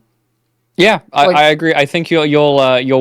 You'll 3K, 4K if you're good with the killer. I do agree. I think even before the changes, Mikey was in that boat too. You would. I would 4K, 3K consistently with Michael unless it was a really strong team. Yeah, or you're having an off day. I mean, that happens, but like... Yeah, or cheaters, off day. Like, that happens. But if you're playing well, Michael, even before he could do well, this is just... There would be like certain oddities to Michael's kit that really shouldn't happen that, would slap you on the wrist for playing Michael well that, those don't exist anymore, which is really nice. Yeah. And then my new list now has Houndmaster in her own tier. Houndmaster, yeah, I haven't. I barely touched her, so I can't really talk about her strength. I played her for 5 hours. I hated every second of it. I listen to the people who enjoy Houndmaster. Kudos. I keep saying this. Kudos to you guys. Playing Houndmaster was one of the most miserable experiences I've had in this video game for the past 3 years I played it. I only played her a little. I liked her from the little bit. I didn't play. I only played her on the PTB for like a match or two, and that was it. I thought she was cool. I thought she was really fun. I liked the idea of the dog, and when I got people to like get hit by the dog, I thought it was really satisfying. I think there's 2 changes to Houndmaster, or 1 change to Houndmaster that would instantly make her feel better, and that's if you know how the redirect is like you have like a second to redirect. I would make it 3. 3 seconds. And the reason for that is so you can just kind of put Snug at one part of a loop and then you sandwich with him. It would I see what you mean. That would definitely. I mean, I can't speak too much because I haven't played the killer too much, but I could see that making the comfortable a much more snuggy fit. Yeah, it also snuggy fit. It also makes it so like you're not like my biggest problem with her with the redirect is because of how fast you have to do it. It feels like you constantly have to be moving and moving and moving. Yeah, like, you don't get a second to think. Always on the move. Also, Snug better get like a panther skin. That would be the coolest thing. That would be awesome. Yeah, the different. I like that they're doing the different breeds with it. That's great. Chihuahua, I love that. Chihuahua. If they ever get pug, I heard someone want a pug. I want a Borzoi. Oh wait, that's my bad. Is it a poodle that they're doing? It's not a Chihuahua, it's right? It's a poodle. Yeah. Yeah, my bad. Yeah. It would be fun to see a Chihuahua. If they ever, a pug would be really cute. If they did a Papillon, I feel like I would be legally obligated for my dog. I could have like little Harrington following me around, eating people. That sounds like a good time. I really, really want a Borzoi just because I think it'd be hilarious. What is that breed? What is a Borzoi? Do you remember the meme of "Let me do it for you"? Remember that meme? The what meme? You don't remember that meme? I don't know. Do you have Google right now? Do you have access to Google? Yeah, I have access to Google. Okay. Type in Borzoi. Just trust me. Borzoi. They're amazing. Wait. Found it. They're amazing. They're amazing creatures. So cute. Yeah. Oh, bro, they give the biggest side eyes. They were bred, by the way, that dog breed is to hunt wolves. Oh, shit. That's what they're bred for. Holy crap. That's freaking metal. Yeah. Now they're kind of like, they don't really do that anymore. So, yeah, I imagine. That's so cool. They were bred to hunt wolves. That's awesome. Now they're kind of like adorably like, I don't want to say ugly, but like, I don't know. It's like a pug. I don't know. It's like ugly but cute. Mm-hmm. Yeah. I don't know. I just want a really long-nosed dog. I think it's funny. Yeah. They're like a mix of Great Danes and Jack Russells. Yeah. That would be super cool to see. Yeah. I do want a panther skin though, because I think changing the entire species would be very interesting. Like to have a cat. I'd be down for that too. Because if it was like a black panther, I could have my black cat And that would be awesome too. I could have either little buddy. Yeah, no orange cat though. We can't have that. It's buggy enough. All right, we can't. Actually, the orange cat makes perfect sense for what we have right now. From what I've seen on Twitter, that bro is. Luckily, when I played him for played her for the one match that I like played her for, I didn't like experience any bugs really. So I just had a great time, and I was like, oh, this killer's really fun. And then I went right back to Michael. But then, yeah, I just saw the flood of frickin' the tweets of like Snug like teleporting to like different realms and like all of this, and I was like, ooh, that's different. I hope it gets fixed. I really do. Like, I think she's really cool. I don't ever think it's going to be perfect. Like, the mere idea of an AI killer, it's never going to be perfect. But Never. Oh yeah, like her type of character is just like the type that you always can see like issues happening with. I mean, like, could you just make Snug's feet lose collision or something? Couldn't that be a thing? Bro just flies around. Well, no, I mean, like, because a lot of times, like, he'll get stuck on, like, a rock or something. Yeah, like, I know what you mean, yeah. And I don't mean, like, a big one, like, one, like even the survivor can't walk through, but, like, couldn't you just make, like, his paws lose collision when you send him out so he doesn't get stuck on stuff like that? That would be dope. I mean, anything that has the guy not getting stuck. Free our little Snuggy boy. Also, that name is just perfect. It is. I'm a big fan of the name. I will name my child that. Moving on a bit to some of the viewer questions. And again, some of these will be repeats. If you want to answer them again, you can. That's fine. If Discord would let me see people's names, it won't. Great. Great. The latest Myers update buffed a lot about him, but nerfed some of his best add-ons. Would you say that Myers is weaker or stronger than before? Do they list the specific add-ons? They don't. They do not. I'm guessing they're referring to Tombstone. Tombstone and Infinite Tier 3. Mm-hmm. Tombstone, selfless plug once again. I am going to be having videos out right now with the Tombstone piece. I just uploaded it where I did perfectly fine with the Tombstone piece, and a video will come out later this week with the Judas Tombstone, showcasing the hex build that I was talking about before. Mm-hmm. Perfectly fine. Tombstone is fine. The one thing that I guess Fragrant Tuft of Hair is the one thing that I would say definitely got nerfed, and I don't know if it was entirely warranted. It also got the extended increase in stock needed that Tombstone needs, despite, in my opinion, Fragrant Tuft has always been a really overrated add-on because Michael is still an M1 killer. He has to he still has to get downs. It's still good add-on, but it also removes his stealth, so you have to dedicate a perk slot to that and stuff like that. So I don't think it warrants that big of a the big stalker for that. I'm guessing they did because they really don't want Infinite Tombstone to be a thing. So I think that's why it was shot too, which is really unfortunate. Other than Fragrant Tuft, though, most of his add-ons actually are better with the new Myers changes. He was definitely overall buffed, big time. He was big time buffed over what it used to be. Fair enough. From Spoiler Alert, did you notice any significant changes with your builds with the Myers update? No, not really. Everything that I did before kind of worked. I think the one thing I would recommend if you run Corrupt Intervention, try running Lethal Pursuer instead. I think Lethal Pursuer is better on Corrupt Intervention than Corrupt Intervention now, because the current Myers wants survivors away from him, not coming towards him. So if you are struggling in the early game, which overall his early game has just been buffed overall, so I doubt you'll really need to run Lethal or Corrupt really as much, because he can get out a lot earlier. But if you really want the early game knowledge and you want help with that pregame, I would recommend Lethal Pursuer. I know we were talking about builds. That's the only thing I really recall switching up.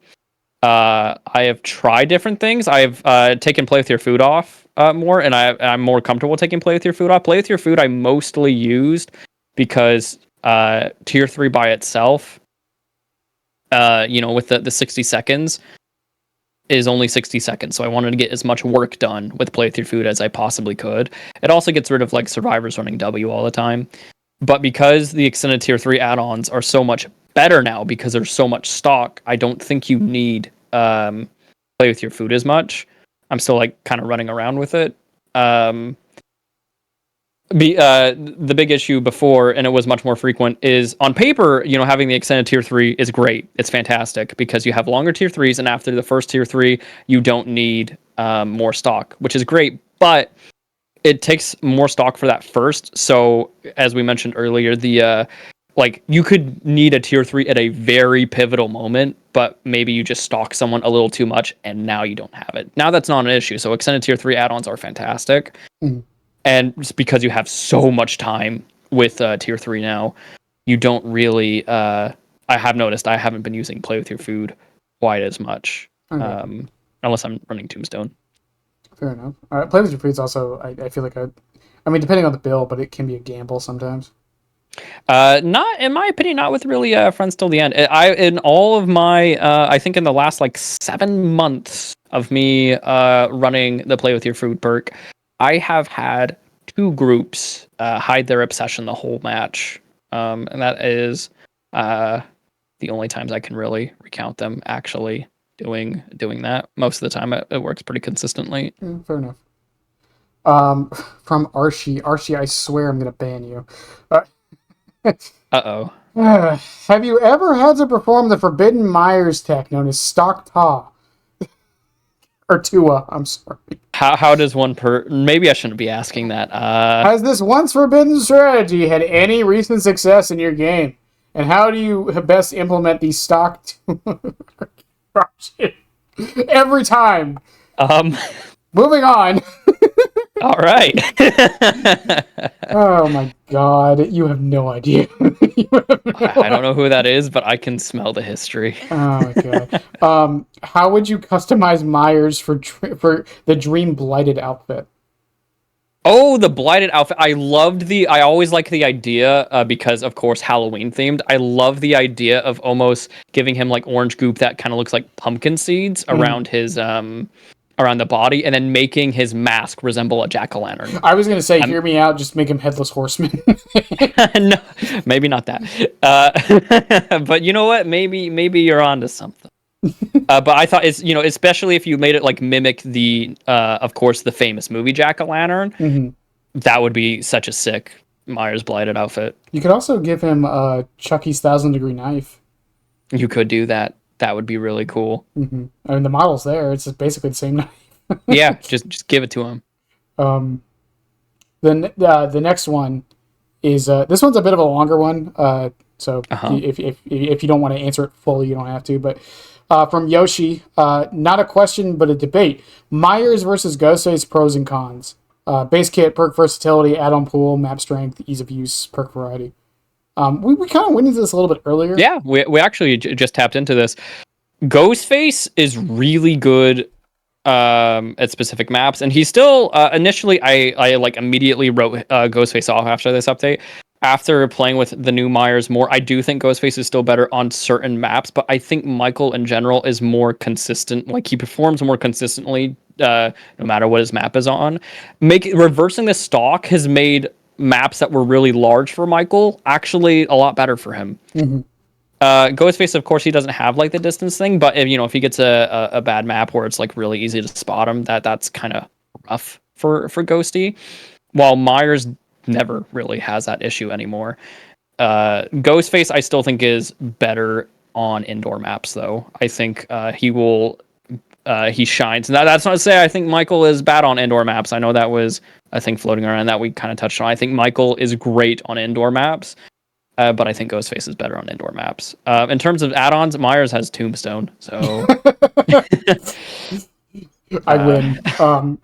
Yeah, and then perk variety. Honestly, I think there's... I still think Myers. Yeah, but Myers, I also think, considering they're both technically M1 killers, they're both M1 killers, but the thing with Myers is every single terror radius perk, his lunge changes, his vault changes. Ghostface doesn't really have factors that change unless you you equip the knife sheath. That changes your movement speed.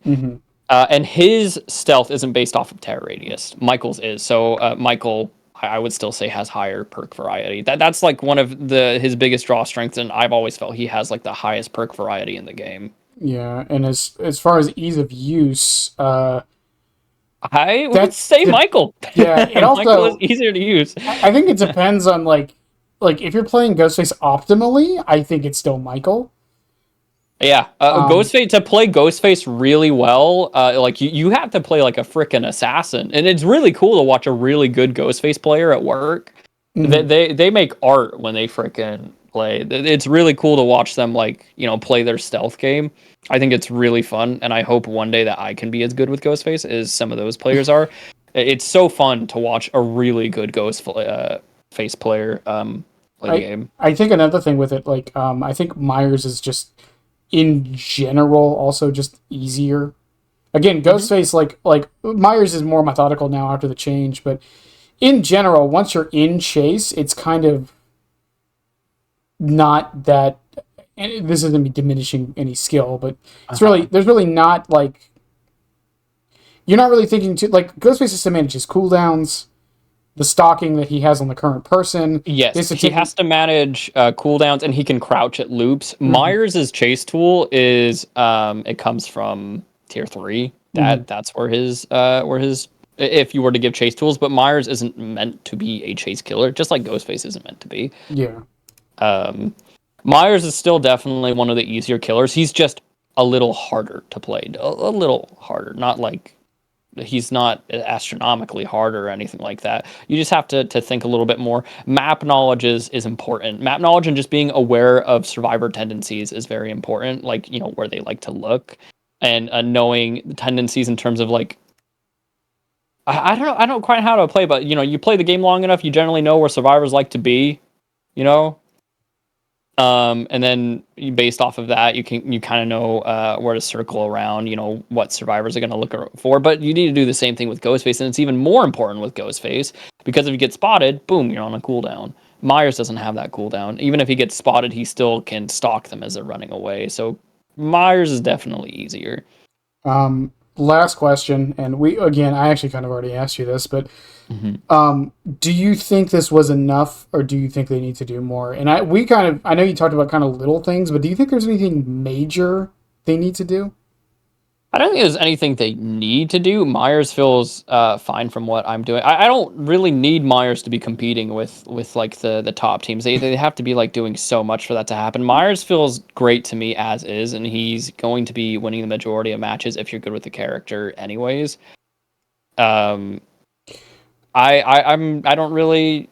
Are there like small things that I'd like to see? Would like maybe I'd still kind of like a Mori to be base kit and for them to kind of like make Tombstone do something else, sure, but is it necessary? No. I think Um, I've talked about this in the past before, where I brought up this idea of I forgot which killer. I think I was talking to Smithsonian about Chucky, um, and yeah, then he hangs around and the then Smithsonian. the question got brought up on the idea of like the lower tier killers, like Myers, like Trapper, like Ghostface, like Yeah. Agent, and this idea that there are some matches that they physically cannot win, because the survivors are too good, or you brought the wrong build, or the map isn't in your favor, and how like that shouldn't be a thing. And I kind of disagree with that a bit. I I think yeah, there's a lot of killers that physically can't win against certain teams. well, Uh, because in my mind, I'm like, there's 38 killers, uh-huh. and it's inevitable that some of them are just going to be they're not going to have the tools to deal with everything. I mean, like against God squads, like what killers are really going to stand up to that? I think we briefly touched on it. I think at that point you have to be playing like your blight nurse or whatever, and it has at that point it like comes down to map. Right, In my opinion. right, and again, it's just one of those things, because this isn't like I see this about a lot of things. This isn't a Dead by Daylight issue either. This happens in like every Yeah, game. yeah, yeah. It happens everywhere. Like there's going to be weaker characters that can't compete at the high end, but I don't think we Hmm. need all the characters to compete at the high end. I don't think so either. If they decide they want to keep buffing Myers, I'm not gonna turn it down. I'm not gonna turn it down.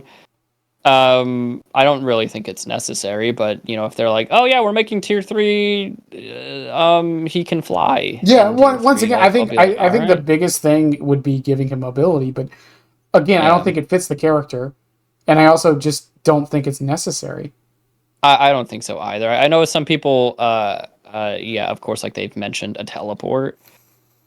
I don't know.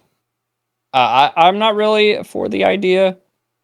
I actually don't know if I'd really like it gameplay wise either. But I think if they were to give a character a teleport, like a slasher character, I think, of course, it makes sense with Freddy because he can do like lots of crazy stuff. I think it would be more fun for Jason to do that. I feel like it's more of a meme with him. Right. It's more common than it is with Michael, but I mean, it was a mechanic of the game, so. it was a mechanic of the game. So, I mean, it's one of those things where it's like debated, but also accepted by pretty much everybody that Jason can teleport. Yep.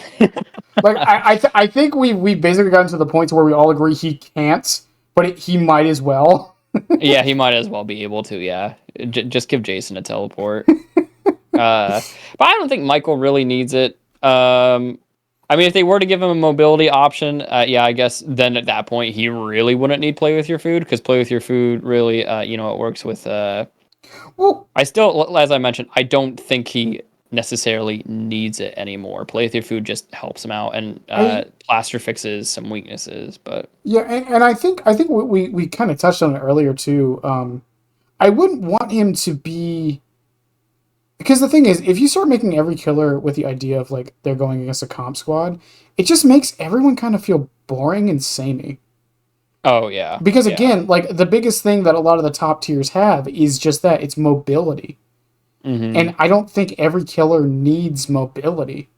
Yeah, another dash killer incoming. Well, I mean, even Chucky, like, he's a dash killer, sure, but, like... Yeah, but he doesn't have, no mobility. I was just, like, we're going off of, like, samey and, dashing. Yeah. I think Chucky is the best feeling dash killer. I'm not trying to put smoke on Chuckers. I love Chuckers. He's my second favorite. So I wouldn't want my blessed boy to be changed either, but... It's just... It's a problem that every game runs into. It's like especially like when you make a unique design, a lot of times that design doesn't translate very well either to winning, if that makes any sense. Like, yeah, I'm trying to think of a good example. Yeah, I don't know if every character should be built around the purpose of just be built around the purpose of winning. And that's it. They should be like enjoyable to play, and I think Michael is that. I think he is enjoyable to play. And I need to hurry and fix an error I made real quick. I said hi to Smithsonian. I've just seen him on Twitter. I don't know what I was talking about. Like being like, I don't want him to, in case he doesn't want to be associated with me. Smith is a very notable Chucky man. I think that they know of you. Yeah. I know they do. Okay. What was I going to say? But I think the other thing is, like, there's also... I bring this up with League a lot because it's one of the better examples. You also have to have characters that, like, new players can kind of just play. Yeah, I agree. And if they're like new characters, if they are simple, maybe they shouldn't be like the best killer in the game. Exactly. I mean, many people argue Chucky's too easy. Same thing with Legion. I've heard so many people complain Legion's too easy. But it's but he's supposed to be like the super. But good teams, decent teams, can still beat a Legion. I think decent teams can still beat a Chucky. Yeah, they definitely can. The fucking Cowtree. Jesus Christ. Anyways, Cowtree. Oh my god, I hate that loop so much as Chucky. I think I finally found a way to play it. Yeah. But yeah, but again, like. It's also hard to balance because if you start making killers that are where we take into account like the best of the best, it hurts the game from a top-down perspective. Top-down balance. Yeah, if you just start like bleeding into those, they all start feeling samey. I think you get rid of one of DBD's most fun aspects, which is like the variety of all the different killers and all that fun stuff. So if you were just like, let's make everyone S tier. That's not very fun. I mean, because even like the dredge changes they did a little while ago, it's like they didn't make him S tier. If anything, a lot of people argue it didn't bring him up or down at all. But it made him better. And I think more fun to play. And I think that's fine. It's just like same with Spirit's gone through this. Chucky's arguable, but Chucky's gone through this. Dracula. I mean, again, Dracula's been in like every patch since release. Yeah. Houndmaster's probably going to get changed up here a little bit. Like Houndmaster, I think is another good example of this. I don't think Houndmaster, even if they giga buffed her, because of how her power works, I do not think she will ever be a good killer. She'll still be fun. Like, I think that's obviously possible and probably more important. But she'll never be good because she is inherently an M1 killer who still has to physically break every pallet and walk to where the survivors are. Yeah, that's exactly what I feel about Infinite Tier 3. When a lot of people are, we were just kind of touching up on that add-on. I think it's probably one of the most exaggerated in terms of like overrated add-ons in the game, because he still has to walk up and he still has to down you and he still has to do this, and he has to do it now less stealthily, so and this might be apples to oranges, but what is the difference between a infinite tier 3 Myers and a really good hillbilly? Yeah. No, genuinely. Like, what is the difference? No. Yeah, you are right. Hillbilly gets mobility. That's the biggest difference. But and when I say really good, because I use that qualifier, because don't get me wrong, like a bad hillbilly or an average hillbilly isn't hitting all of their chainsaws, but a good hillbilly is hitting like 90% of them. Yeah, they're hitting all of their chainsaws. The only real thing that you have, right, is he has to rev up the saw. But Myers, he just walks up and hits you, but he has to walk up at a normal movement speed. You get plenty of warning. I mean, he gets the bigger lunge and the bigger vault, but that isn't it's not as insane. Like certain things, like you can still like drop the pallet, but he has to break the pallet. Well, and again, he also has to build up to it. Hillbilly can do it. He has to build up to it too. Yeah, he can do it from the start of the match to the end of the match. There's no, especially now with the tier 3 taking longer. Tombstone is worth the longer wait for the instant kill. Yeah, for the insta kill. Yeah, it's super worth it. Even if they get like 3 gens done, you get somebody out of the game, who cares? And then from that point on, it's a lot easier to get to Tombstone, especially if you're rocking Judith, since it's only 5 seconds of stalks at that point. And then it never stops. You just like, they can hop into lockers, sure, but if they don't do it from the first down and they don't have all 4 people, as soon as Michael Tombstone's one person, it's just, yeah. Infinite tier 3 though, if 3 gens are done, you feel it. It like, you still have to hook everybody 3 times. I guess you could just slug everybody, but then do they have unbreakable? Do they have we're gonna live forever? Do they have this? Tombstone doesn't have to worry about that stuff, you get somebody dead, they're dead. And then I mean, if you somehow manage, which this is very unlikely, but if you somehow manage to get double Eerie Infinite tier 3 infinite insta kill, I feel like if you as the survivor team let that happen, you get fucked up anyways. You, especially after this update, you deserve to die. If you let the Myers get to that point. It's also extremely obvious now when a Myers has that, because all the extended tier 3 add-ons are the same. You'll notice with like every Tombstone now, unless someone really fed the Myers, that it's definitely taking longer than usual for Mikey to get to tier 3. So like that is one way I guess Tombstone was really nerfed, is it's more obvious when he has Tombstone, so it's easier for you to hop on a gen, so he's forced to grab you or go into a locker. What do you mean? What do you mean? Just look for his hand. The hand myth. Yeah, it's an interesting like thing, like, and I think I think the player perception there, and the reason why like people are fine with Hillbilly doing it, is I guess because it takes so much skill, but at the same time, like I said, Myers has such a time commitment to make it happen. That's why I don't think it's a problem.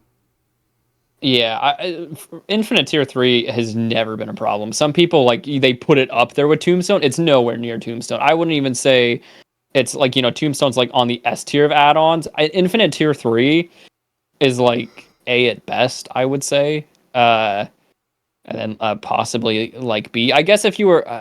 I need to play with it a little more. I just don't really like playing with it too much, because I think it's kind of a dull add-on. Once you get to tier 3, you don't have to really think about stalking anymore, and you just kind of... you don't really sneak up on people as much. I think it removes a lot of the fun from the character. But Yeah. Oh, God, I lost my train of thought. M1 killer. Yep. Yeah, I mean, again, he's an M1 killer. Yeah. And like, as much as I'd like to drag on our definition of that, I think Myers is legitimately an M1 killer. Yeah, he's an M1 for sure. Yeah. It's because I mention this all the time. Spirit, by all definitions, is an M1 killer, but none of us call her that. Yeah, because it's still like the actual phase bit. Right, but okay, that brings in an interesting. What about clown? Oh, you're right. By that logic, clown's not an M1 killer. That's right. Oh. Yeah. Welcome to why my whole worldview. Yeah, welcome to why I hate the phrase M1 killer, because I don't know what it means. Yeah, I would say Myers and Ghostface are definitely M1, like the two stalker killers. Yeah, because like even technically speaking, Pig isn't an M1 killer. Yeah. Because a lot of people will be like, oh, well, Clown is because his M2 doesn't damage. Pig does. She's an M1 killer. Yeah, and she's an M1 killer. Yeah. Yeah, but it doesn't reliably. That is hard, isn't it? What defines reliably? That is tough, isn't it? Yeah. That's fun. M1 clown, but maybe clown secret M2 actually. This got brought up for a while because people were talking about we need to buff M1 killers, and my response to that has always been, okay, define M1 killer, and that would be that's the problem with doing that. You have to do it on an individual basis. Mm-hmm. You can't just be like, okay, let's buff M1 killers across the board.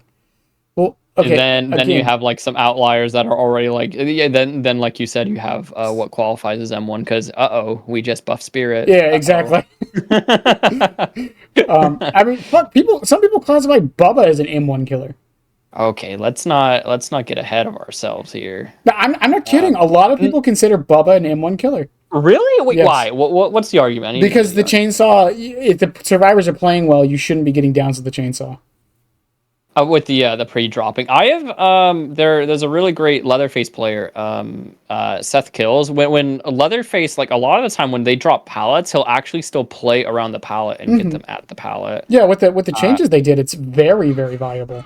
Yeah, I would not qualify Leatherface as an M1. He can still good Leatherfaces will, they'll actually like they'll drop the pallet and then they'll like go around the pallet and they'll like mind game with the moonsaw and stuff like that. Yeah, and then there's other outliers. Like what about Singularity? Is he an M1? Yeah. Because of the argument is they have nothing to deal with pallets or something like that. Singularity does.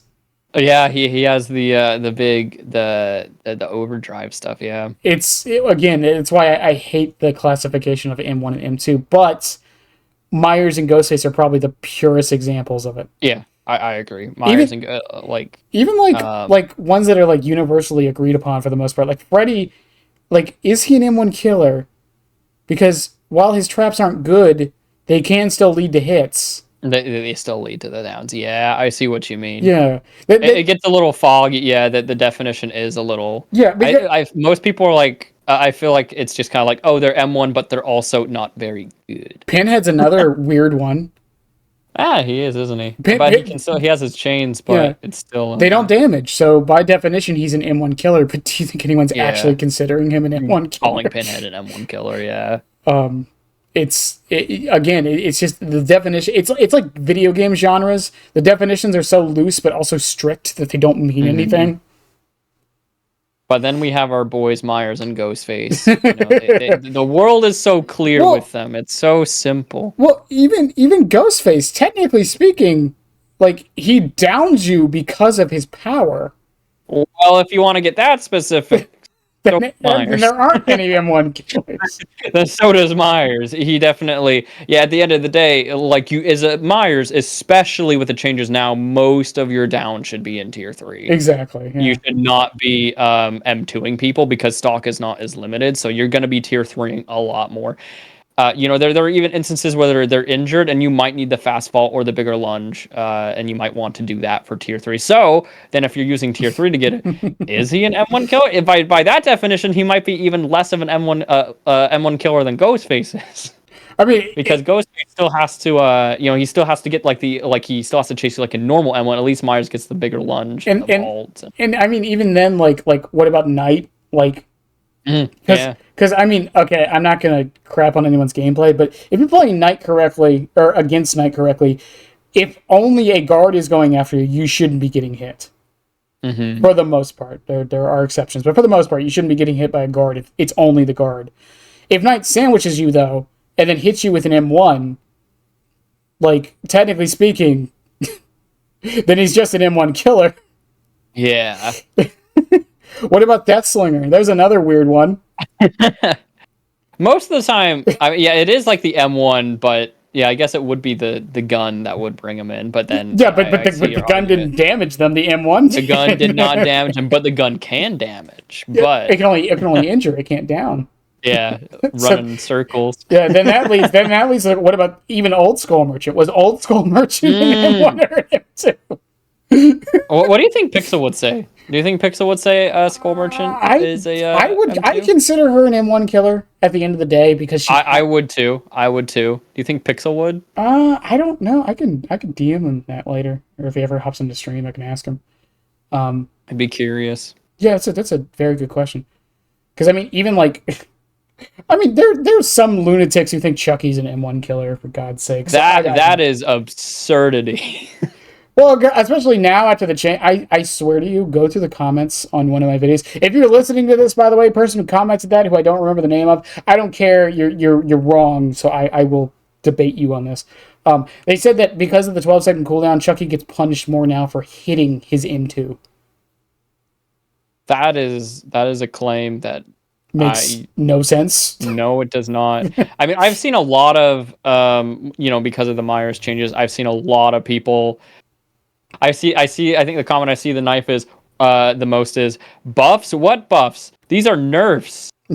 And then that's probably what I see the most. Hopefully people will start coming around a little more to the new Myers. My worst case fear is a behavior listens to this small minority of people and they revert. Michael Trickster.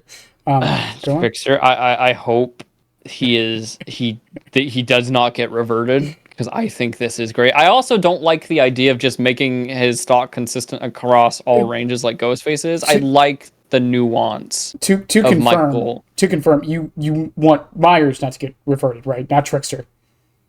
I don't care about Trickster. Okay. I don't want Myers to be reverted. Okay, fair enough. You were about to piss off the entire Trickster community if you said that. I don't really have a flag with Trickster. Don't really care. Fair enough. That's a good stance. Just because I don't play him, I got nothing against the guy. I just don't play him. That's a good stance. Just yeah, but. Yeah, I don't want to anger you, Trickster guys. I'm not stepping in your puddles. I have no flag in the fight. I have no dogs in your fight. I don't care what happens to Trickster. But that was the ongoing theory on what happened with Trickster. They were listening to the vocal minority. Mm-hmm. I really hope that doesn't happen with Michael. If they revert it, I will be like, if they revert it, just the stalking. If they're like, oh, we're gonna make stalking good on close, or if they just make stalk consistent across all ranges, I will be a little sad. I like the nuance of him being really good from a far away. I think it's cool. Human psychology with criticism is very odd. I mean, it's not odd, but the way it works is often, if something is good, no one's going to say anything. Because it's working. It's good. Why would you say anything? Just keep doing this. Yeah. Meanwhile, if something is bad or considered bad, people are going to riot. There will be screaming. So you probably have people that are really happy with the Mikey changes that aren't really like, they're not saying anything because we're happy with it, Yeah. But then you have the people that really want that close stalking. And if close stalking does come back, if they change that, the biggest thing that'll be unfortunate is Mikey will be a lot worse on a lot more maps. Because of the far away stalking, he can Mother's Dwelling isn't as big of an issue because he can watch someone from 3 miles away and get his power really fast. Before, it took like 200 years to get your power, because you had to go right up to him. So you have to walk all the way over there to get your power up. And then you have to like go find someone else. This way you can just watch him from afar and go sneak up on someone else. It saves you so much time. He doesn't have a mobility power or anything like that, but stalking from afar does save him a lot of time. How would you feel if they had an add-on that reversed it?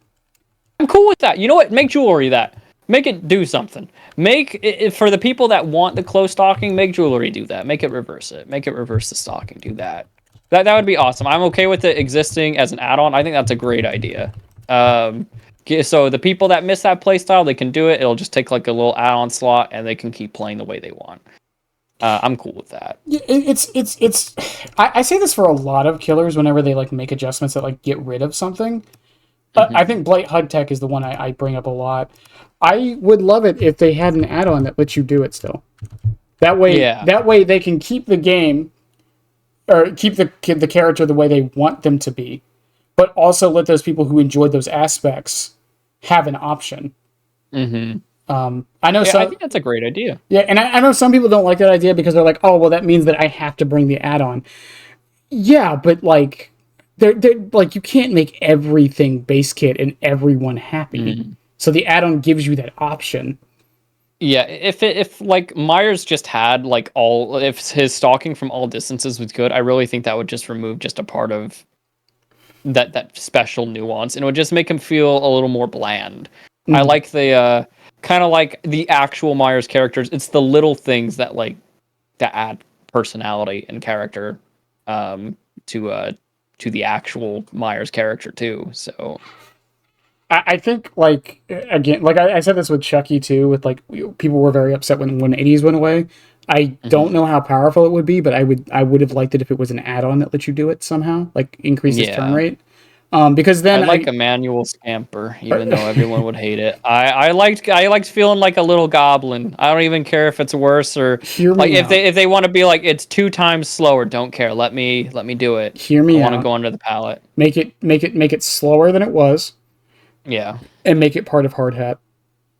Hell yeah. That way you can't slice and dice after. I'm okay with that. I just want to be a little goblin. I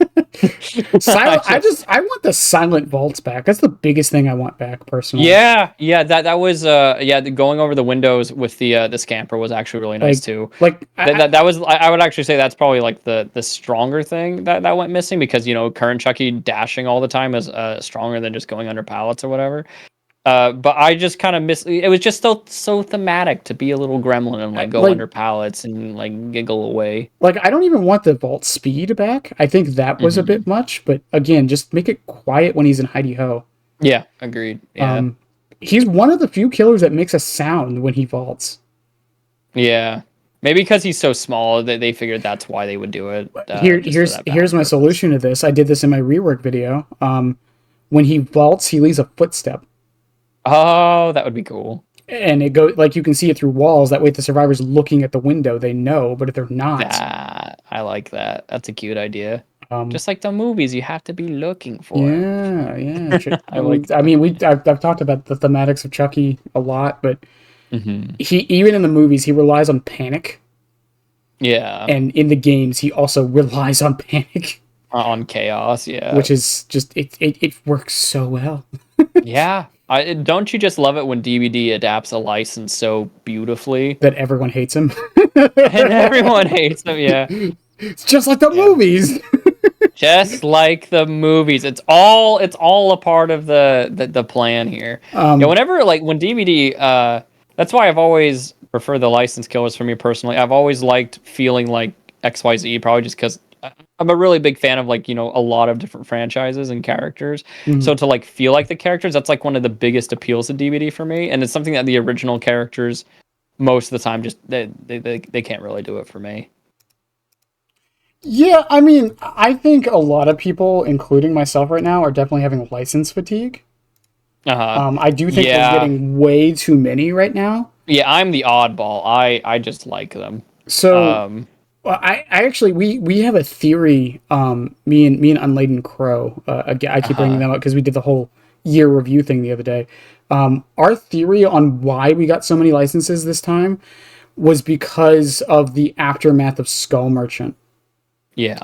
So what we think happened was Skull Merchant was received so badly that they wanted to bring back sentiment by getting all of these licenses. And what ended up happening was they weren't expecting Unknown to be as popular as they were. God, Unknown was so cool. He's definitely the exception to my license rule. Him and Oni I really like. And because of that, we're still dealing with the aftermath of all the other licenses that they've already gotten and have obviously the committees for. So like I think that's what we're dealing with right now is the aftermath of Skull Merchant's reception. Yeah, that's so funny. I hate that she's like at the center of it all, but I mean, if you look at the timeline, it makes sense. I mean, man, she's been in the center of the DVD community for a little while now. People have just like, whether you love her or hate her, the pick rate for Skull Merchant and stuff like that. She was Miss Popular for a while. Yeah, going back to the Chucky hate, by the way, we alluded to it earlier with the pick rate going down. I think the hate's going to go down too because of it. Yeah, because they're not going to see him as much. Yeah. Because I mean, like that's what happened with Wesker. Like, yeah, God, yeah, no, you're right. Yeah, people freaking hated Wesker. Now people are like, oh my God, Wesker. Yeah, because I mean, it was dead by Wesker for what, 6 months? Yeah, for like half a year, and then when his pick rate, now you don't see him nearly as much. Now everyone's like, oh my God, I got a Wesker. I'm so happy. Again, I don't think people are gonna love Chucky, but I don't think the hate will be as vehement. It's strong. Yeah, you just have to hold in there for a little bit longer, and then I mean. I kind of like I'm like in there and I'm also out there because I do play a lot of Chucky and I like him a lot, but I also have Myers, so I can see people say nice thing about Michael and it balances it out. I'm curious because as someone I do weekly Chucky videos, as someone who doesn't do weekly ones, but you just like kind of throw them out every now and again.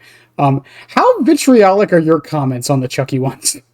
Not really. No, I usually actually mostly get people being like, I love Chucky. I mostly get people saying that they actually like Chucky, and when I stream Chucky, people a lot of people say it's a breath of fresh air to actually see Chucky. They like when I rotate between Chucky and Myers because it's different, especially because they're so different in gameplay. So Chucky's a weird character in the sense of I've noticed this, like he has at least he had a very high pick rate. But there's only like 3 of us making content around him.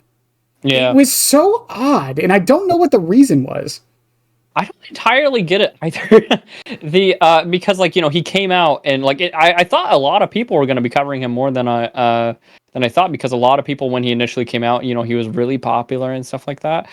But yeah, since he's come out, there aren't a ton of people that even like, when it comes to streaming, I don't even think there's a lot of dedicated people that even just like stream the guy, much less like, make YouTube videos. It's like me, Ashlow, and Ghost Anonymous are like the 3. And then I mean you, but you're not like dedicated. I'm not a completely dedicated. Yeah. I'm like 60-40 right now. Like Chucky's like 40, but because Myers just got his changes, of course, like. He's taking like higher priority. Out of my peripherals, I thought I saw someone lean into my door and I nearly pooped my pants. but even then, like even on the YouTube side, there's not really like the only. No, not at all.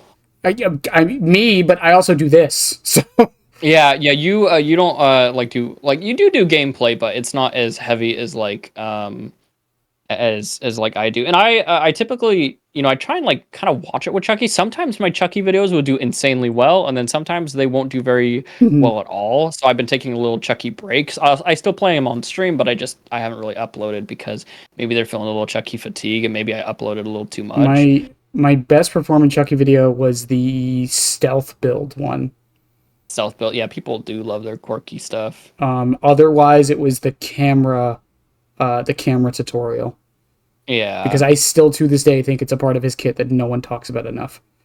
I posted a video with people getting really angry at Chucky. I think that's my most performing one. Like it was just people getting salty at Chucky for like 40 minutes. I think that's my best performing one. Oh yeah, I remember that one. Yeah, I was really proud of that thumbnail. I thought the thumbnail looked nice with him like with the little shocked expression. Did I show you the 1,000-degree knife thumbnail for my exposed Chucky video? Yeah, that was a good thumbnail. That was a nice thumbnail. That thumbnail. That was a nice thumbnail. I'm never gonna top that. Whenever I mean, I'm sure you know the feeling. Like after you're done, like making a thumbnail, you're like, "Damn, this looks a lot better than a lot of my other thumbnails." Well, I mean, because my thumbnails for the podcast ones are very basic and simple because there's not really much I can do with them. But The ones I do for like the weekly videos, I just try random shit and hope it works. Yeah, most of the time. and sometimes they stick, sometimes they don't. Yeah, I've had a bit of a formula. I've been trying to like do a few different things every now and then. Like I did a thumbnail with like SpongeBob, and it actually worked really well. So I did another one with SpongeBob, and I did a few ones with Link, since he's very expressive, and that actually did well too for some reason. I did a meme thumbnail a very long time ago, and I was talking to a very much bigger YouTuber, and they told me don't do that because then they don't know what the video's about, and I was like, oh, okay. I think it was I now I remember. Yeah, I was going over like killer designs on whether or not behavior was like running out of ideas for powers. Yeah, and the meme I used was the Gru one from Despicable Me, where he's like, in terms of ideas, we are out of ideas. Yeah. And a bigger YouTuber said that's just not good. It doesn't work because even if I put Matthew Cote on it, it doesn't like convey what the video's about. Not well enough. Yeah. I mean, I do understand that. Yeah, you have to instantly be able to look at it and be able to tell like what's going on. I don't know. I know this is more a content thing, but like thumbnails are hard for me because I don't really. I feel bad for this. I don't really look at thumbnails. Yeah. Titles are what I care more about. Titles are what I care about more. And it is funny because I've had the opposite be true for somewhere where I think the title isn't like the most interesting thing, but I make a good thumbnail and the video does well. And I've also had things where the thumbnail wasn't too great, but the title was great. And those videos have done well. Like I've had like, reverse. Like for a while, I still use this format, but I'm switching around the backgrounds finally after like a year. But I used the same background for like a year. So did I. I used like that blue background forever. Yep, the blue. I had the blue Night Forest. I used that for like a year, and of course, it would always vary in terms of like I've had some of my best performing videos ever have just had that blue background, and it was like within that time frame. And then I've had not so great. The one thing people did tell me, because my old thumbnails were terrible, but the one thing people did tell me that was nice about my thumbnails was they knew it was my video. Yeah. Just at a glance. Because while they were simple and very bad, because of that, it was very noticeable that it was me. That's what I was going with the Night Forest. I wanted people to see the blue Night Forest and instantly be like, "Oh, that's Stalky Boy." I think we talked about this before. Our thumbnails used to be very similar. Yeah, they were. Yeah. You mentioned it, and I looked through it, and I was like, "Huh, yeah." It was usually it's just like the background, character, and then something off to the side, and that was the thumbnail. And what I've done now is someone told me I should add more depth to the thumbnails. And so what I do now is the blue background is actually still there, but I put like a DBD map in front of it, and then I have the corner, the edges still be the blue. Oh, I kind of like that idea. So that you still have like your blue little trademark, but yeah. It also, like, if you put the what they meant by depth was if I put a killer silhouette or something in there, as if I put them on both layers of it, so like he's on the outer and the inner, it makes it look like he's popping out a bit. Oh, that's cool. Yeah. Content creator advice from the fake content. I'm learning so much. I gotta say. How long have you been at this, by the way, for content creation? It's been like 5 years now, hasn't it? It has been. I've always debated with myself when I kind of say I started content creation. Yeah. Because there was a point in which I was like just kind of making videos for fun. And then it's like, does that count? I generally like to say I started. When was? I need to hurry and look it up. I think for me, because I did make YouTube content like a few years ago. It was all terrible, and it's still up, but please don't look at it. But I would say I didn't actually officially start until last year on October 24th, whenever Chucky's PTB was. That's when I officially think I started. Chucky's PTB. Yeah. Yeah, I would say October of 2019. That's when. So it's been like a little over 5 years, and it does not feel like that at all. It was half a decade. That's half a decade I've been doing this. It does not feel like half a decade. Like A DBD has a very little special place in my heart because I started playing DBD immediately when I finished high school. Mm-hmm. So like, and that's when I really got into Halloween too. So Michael Myers has really just consumed my adult life as soon as I graduated. I don't know. I've grown up. I became an adult and I've grown a lot with DBD. It feels feels weird. So maybe that's why when I look at like really old gameplay, it is almost like, oh yeah, that it adds to like what we were talking about earlier. Like, oh, I remember where I was and stuff like that. Yeah, it's. I played League of Legends for 5 years. It was like the main game I played for 5 years. Dead by Daylight is the only game since then to really catch me as much as that game did. Yeah. And I do look back on my memories of playing League for those 5 years very, very fondly. Yeah. And I kind of hope I do the same with that. I know it's dumb to say because it's just a video game, but it's part of my life at this point. It's it's a part of it's a big hobby. I met my fiance through Dead by Daylight. So it's a big deal to me. DBD holds a lot of. It's easily the game I have the most hours in. Before that, it would have been Street Fighter V. That was kind of like my game before, but I've 10 times the amount of hours that I had in Street Fighter. I still have more hours in League than this game, but I'm getting close. And you said you started content creation around the PTB. When did you get into DBD? Into DBD, the anniversary event for Nemesis. I didn't come in because of Nemesis. Yeah. But and that's what I actually got. I talk about this a lot. I got super lucky when I joined.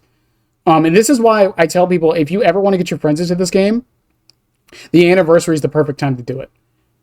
Yeah. I got so many blood points and was able to level up so much on top of, since you get so many auric cells from those first few levels, and the shrine changes every day, you're able to get a lot of perks you normally wouldn't be able to get. Mm-hmm. The anniversary helps out with that early grind so much. I was able to get, until recently, I didn't actually own all the survivor perks, but for the past few years, I haven't put a single or very many blood points into my survivor side, and I had about 70% of the perks just from the anniversary event. Ooh. Like it's insane. Like I said, the anniversary, it's just a perfect time for new players to get in. Yeah, holy crap! I never really had that because I always played. I've started right after Pig, so there weren't nearly as many perks in the game.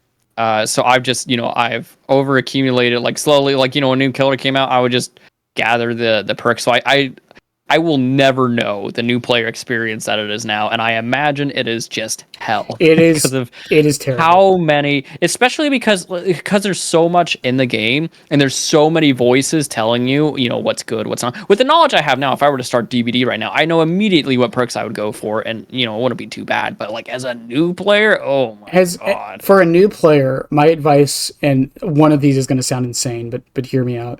My advice would be, buy Freddy, buy Artist. Wait, why Freddy? Because Freddy is the most basic M1 killer in the entire game and teaches you the fundamentals. Yeah, okay. Even more than Trapper. I would argue more than Trapper. I can agree with that. He also gets better results if you don't know as much of what you're doing. Mm-hmm. I agree with that. And then Artist, because her perks are all super, super good. Mm-hmm. Artist does have a lot of good perks. For a while there, for the longest time, until the nerfs happened, most people would have said Clown. I would have said Plague. Or Plague. Plague has some great perks. Corrupt Intervention and Infectious Fright. Especially Corrupt Intervention for a new player, Mm-hmm. That's a nice perk. Well, also, her perks work really well with her. Yeah, that's something I really wish more killers would do, but... I do think, when it comes to a lot of the teachables, I think, funnily enough, I think Play with Your Food works really well with Michael, and like only really Michael. I think it works well enough with like Ghostface, and like people are like, oh yeah, but for like Wraith, you build up lots of stacks, but with Wraith you still have to hit them twice, and then you lose 2 stacks. Michael, you tier 3, you get a stack for like 3 chases. Ghostface, it can work well with him, but I just don't think it has as much synergy as it does with Michael. And there's other two perks, I don't really know.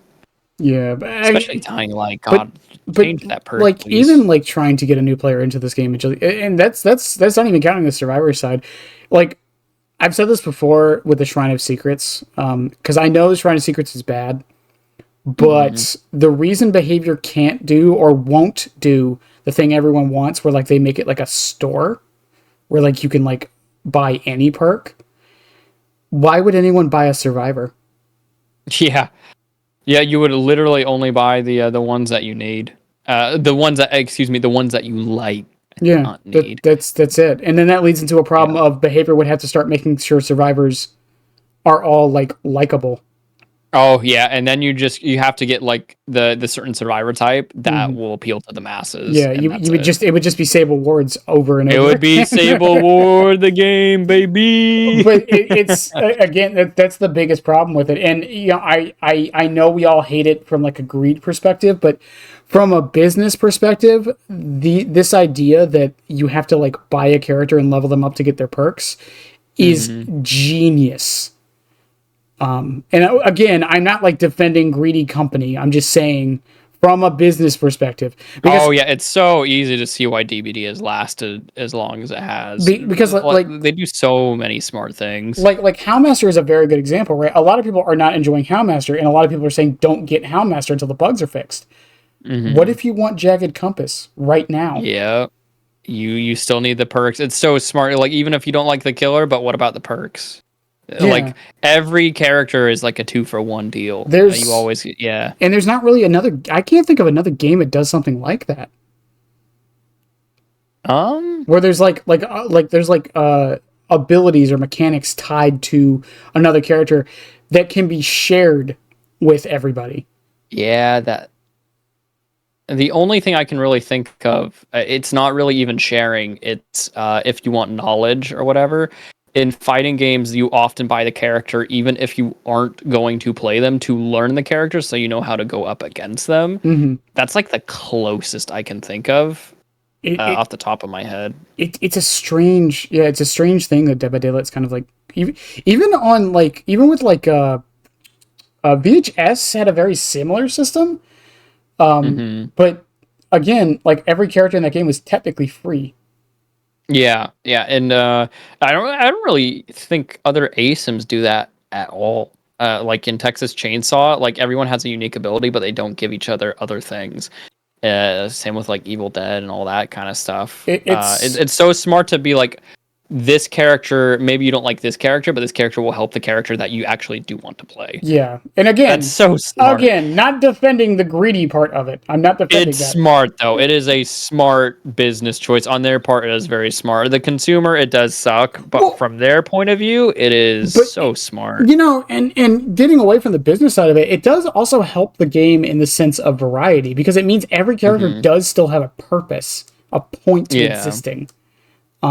As bad as it is, like, even if a character, again, like Houndmaster is really bad, and she also didn't have the best perks, but if her perks were really good, like, she still has a purpose to exist. Yep. There's still a reason for, like if she could be the most garbage killer, but if she has the perk that instantly kills all survivors, oh my goodness. But it also means that people might be swayed to playing the killer. Yeah. So, like let's say, like, I'm going to keep bringing her up, but let's say Houndmaster, like, let's say you want a Jagged Compass, and you're like, okay, I'm going to buy Houndmaster and level her up. And you're like, well, I might as well play her while I'm leveling her up. Yeah, why not at least give her a shot, and then maybe you do like her, and then you play her. Yeah, it leads to a lot of moments like that. It's something the daily system tries to do, and it doesn't do, because it's most of the time not worth it. Please, because you have to, like, give up something that you want to do. Like you're like, oh, I'm hopping on to play Freddy Krueger, and then it's like, actually, can you play the Plague? Well, you're not gonna do that. Why would you want to do that? Not even just that. It's like, okay, so you get 30,000 points for playing Plague, right? Yeah. But let's say you have to bring 2 add-ons to make it like easier or like the best to get it, right? Or to have an enjoyable time on Plague. Yeah. And let's say those 2 add-ons are the Eries. Let's say in theory, then that's 8,000 blood points right there. So you're realistically, you're only getting what, 2200? And what's that going to get you? Half a level? Yeah, that is a very good point. Yeah, the reward is so minuscule. Yeah, most of the time it's not really worth it unless you're like stockpiling for a new character, and you just want like that extra little bit to push you a few more blood webs when it comes out or they come out. I really hope that we get it's kind of my biggest thing on my wish list for changes this year is I want the daily system to be reworked. I want a weekly challenge. That's like something you can do on any character that's like ridiculous, like break 200 pallets or something. Oh, yeah, that would be good. Or like get like, I don't know, like 50 hooks. Like something insane that wouldn't, like, if you really like hunkered down, you could do in a day if you wanted to. You could do it, yeah. But it would take you about a week for like the average person. That's something I think DBD does better than every single ASIM. I know we're talking about like incentives to like, play and do other things. More than every other ASIM, because of like the blood point system and stuff like that, there's always like a goal to look forward to. Depends. Unless you're me. Unless you're you. Well, because I have Chucky's P100. I have all the perks on both sides. I want 2,000 locks of hair. I will never be satisfied. Ever since I P100 Chucky, I have not put a single point in him. Oh, wow. Yeah, we are not the same. I don't know. My brain gets happy when I see like 1,000 tombstones and I'm like, ooh, goody. Because like, I have like the add-ons I use on Chucky, I have like 500 of each. Yeah. I have no reason to put points in it. And then for BP offerings, I have like 1,500 cakes still. Yeah, I don't have that. I don't have that many cakes, but next anniversary, every time an anniversary rolls around, I never feel like playing Dead by Daylight. It's so unfortunate.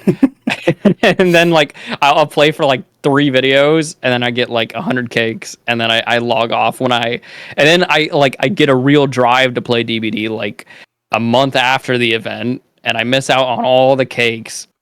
I hope this anniversary, hopefully it's Springtrap, and I hope he's fun to encourage me to actually play the anniversary and get a million cakes. Like even on Survivor side, like for example, what happened with this chapter? It's like I bought the killer, I bought the Survivor, I P1'd the Survivor, and then I just got the perks leveled up on Zarina, who's the main Survivor I play.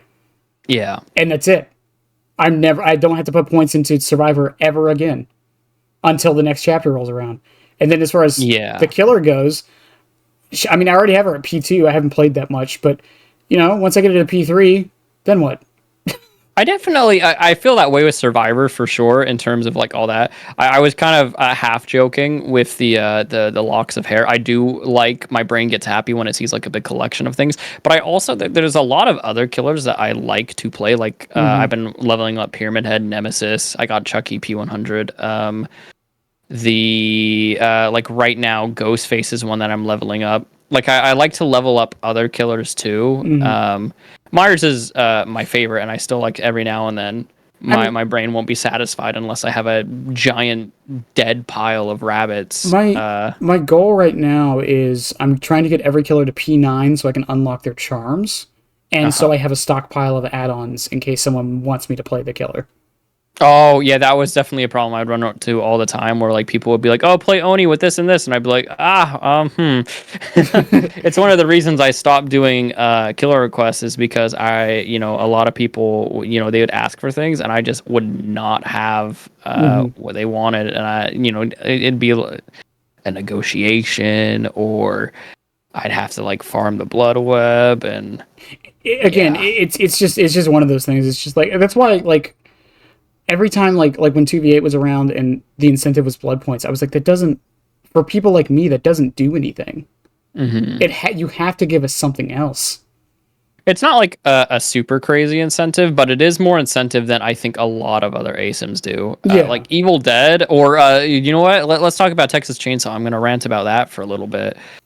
Texas Chainsaw, once you get to level 99, and like you level up the perks on the family members that you like, there is no reason other than to like play the game to actually like play the game. Like you still get XP and you can't do absolutely anything with it. Like nothing. And it's nice that every match, it still feels like you are getting something to do something with. Humans, like, as much as we like to harp on with this idea of, oh, you should just play a game because it's fun. Yeah, you should, but also it is nice to feel like you're working towards, especially in a multiplayer game. Especially in a multiplayer game. Yeah, exactly. It's nice to actually feel like, you have some goal. Like, it's fun, but it's also nice to know that all your gameplay is like going into something. It's something I've talked about before in the past with like, how do I?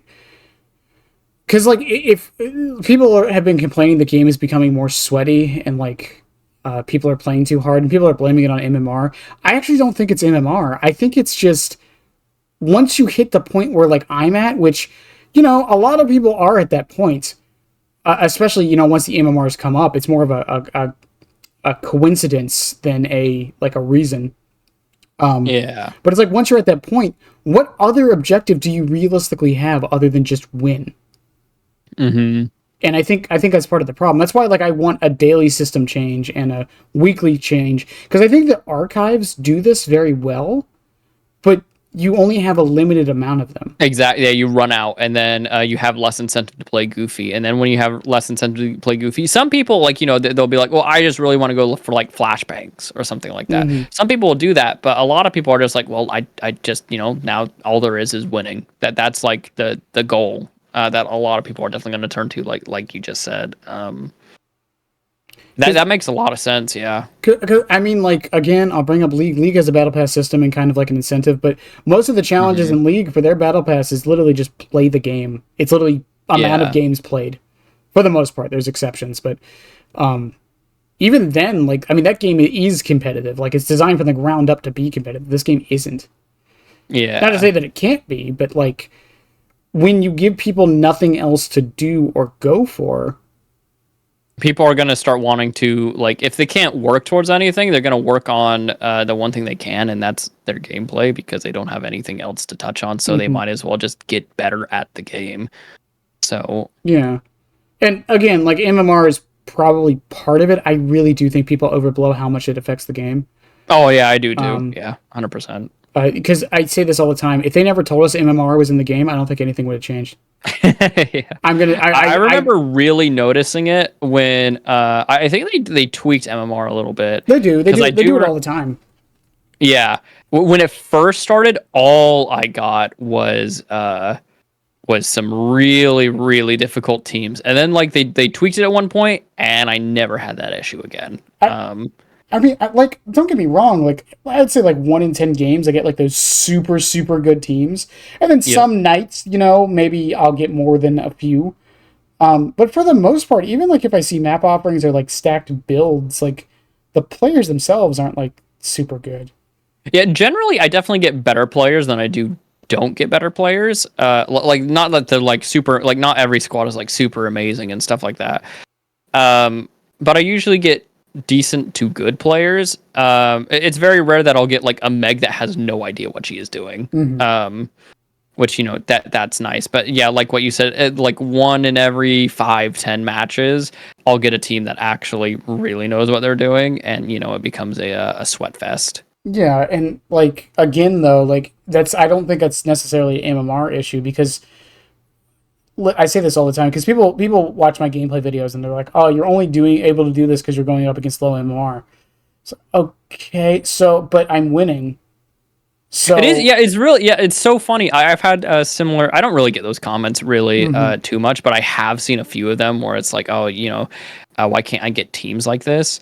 And I think generally it's usually because they don't know how to really play the game as much. So even the easier teams like are really, like, if they were put against a lot of the teams that like you and I would go up against, I think they would struggle.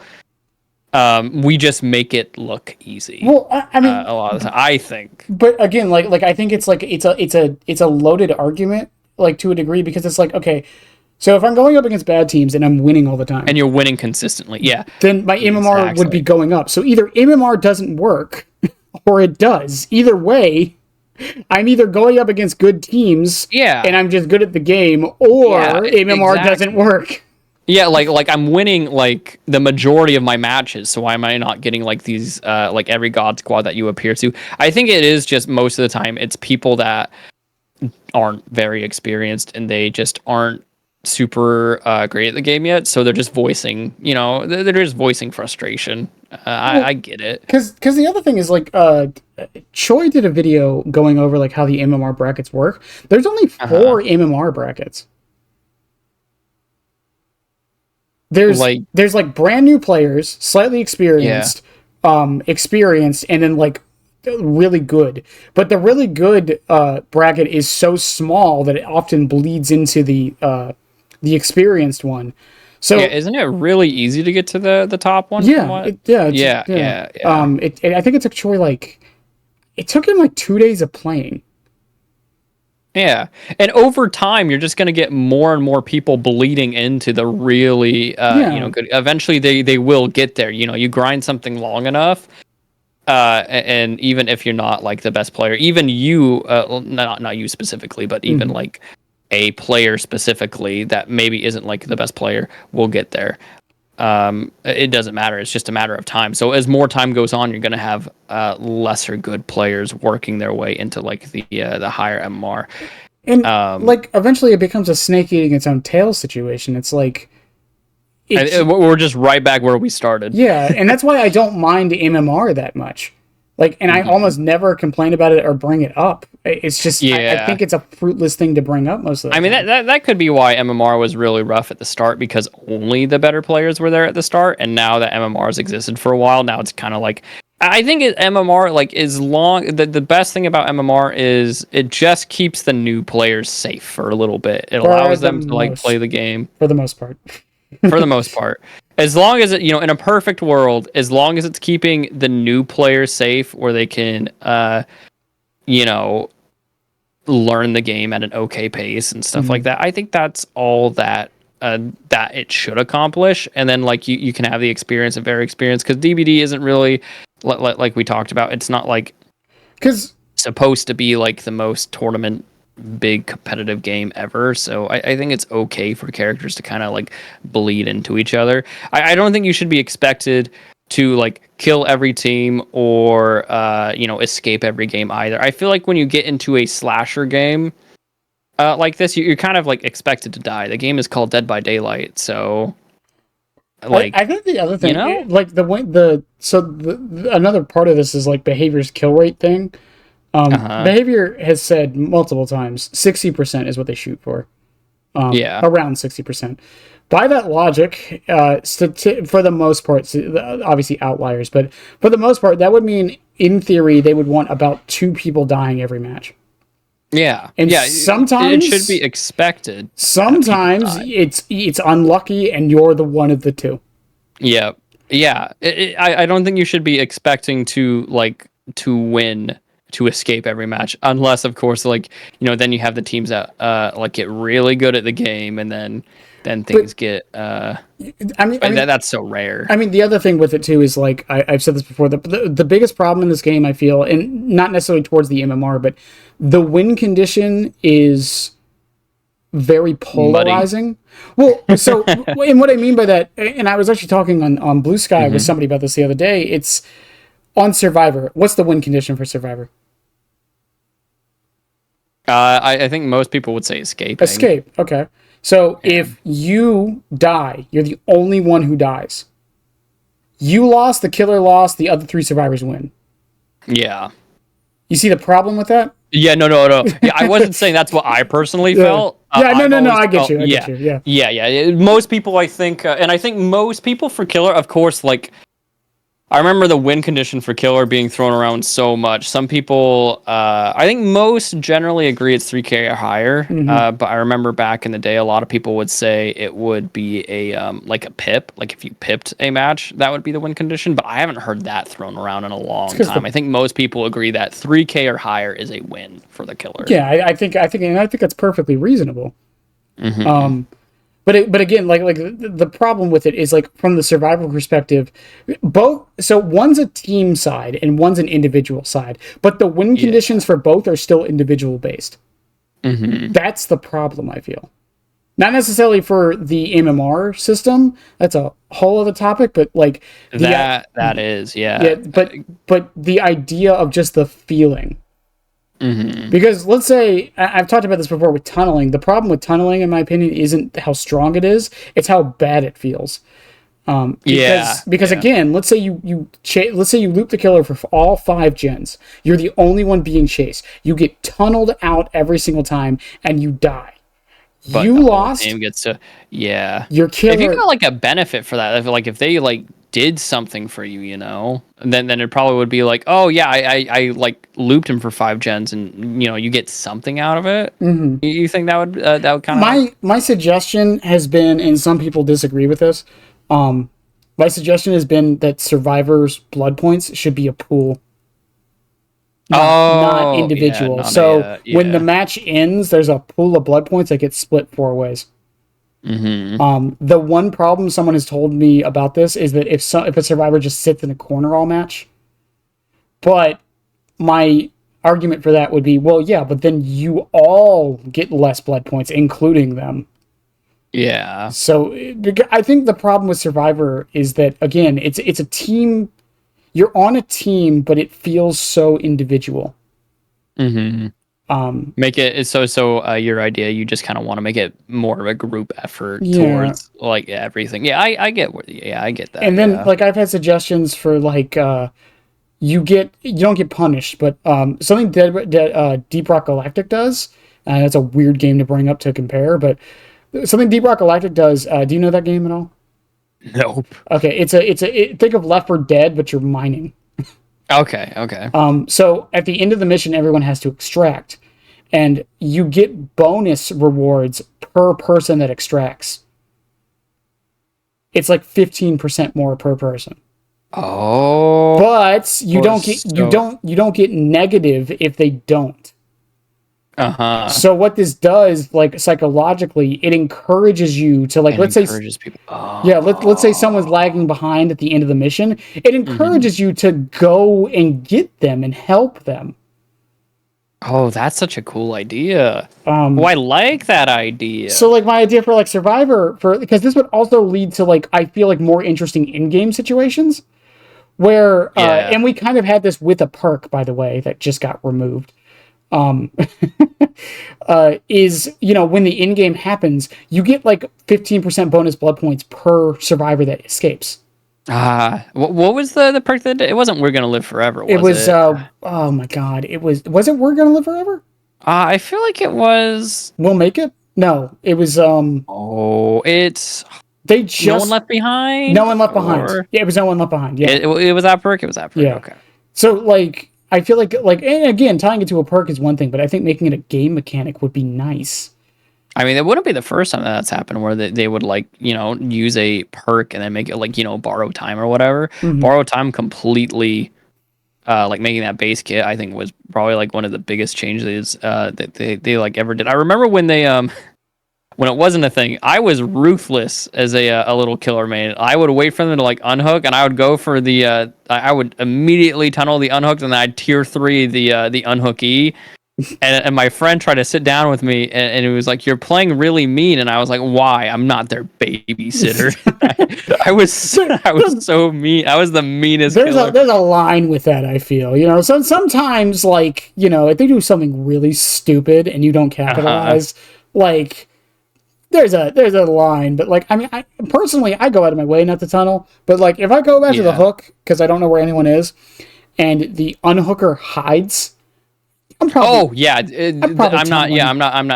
doing that either. Yeah, I most of the time I try and play a little nicer. I was no-ed rocking. When I first joined the game, I was a menace to society. God, no-ed. There's a perk I haven't seen in forever.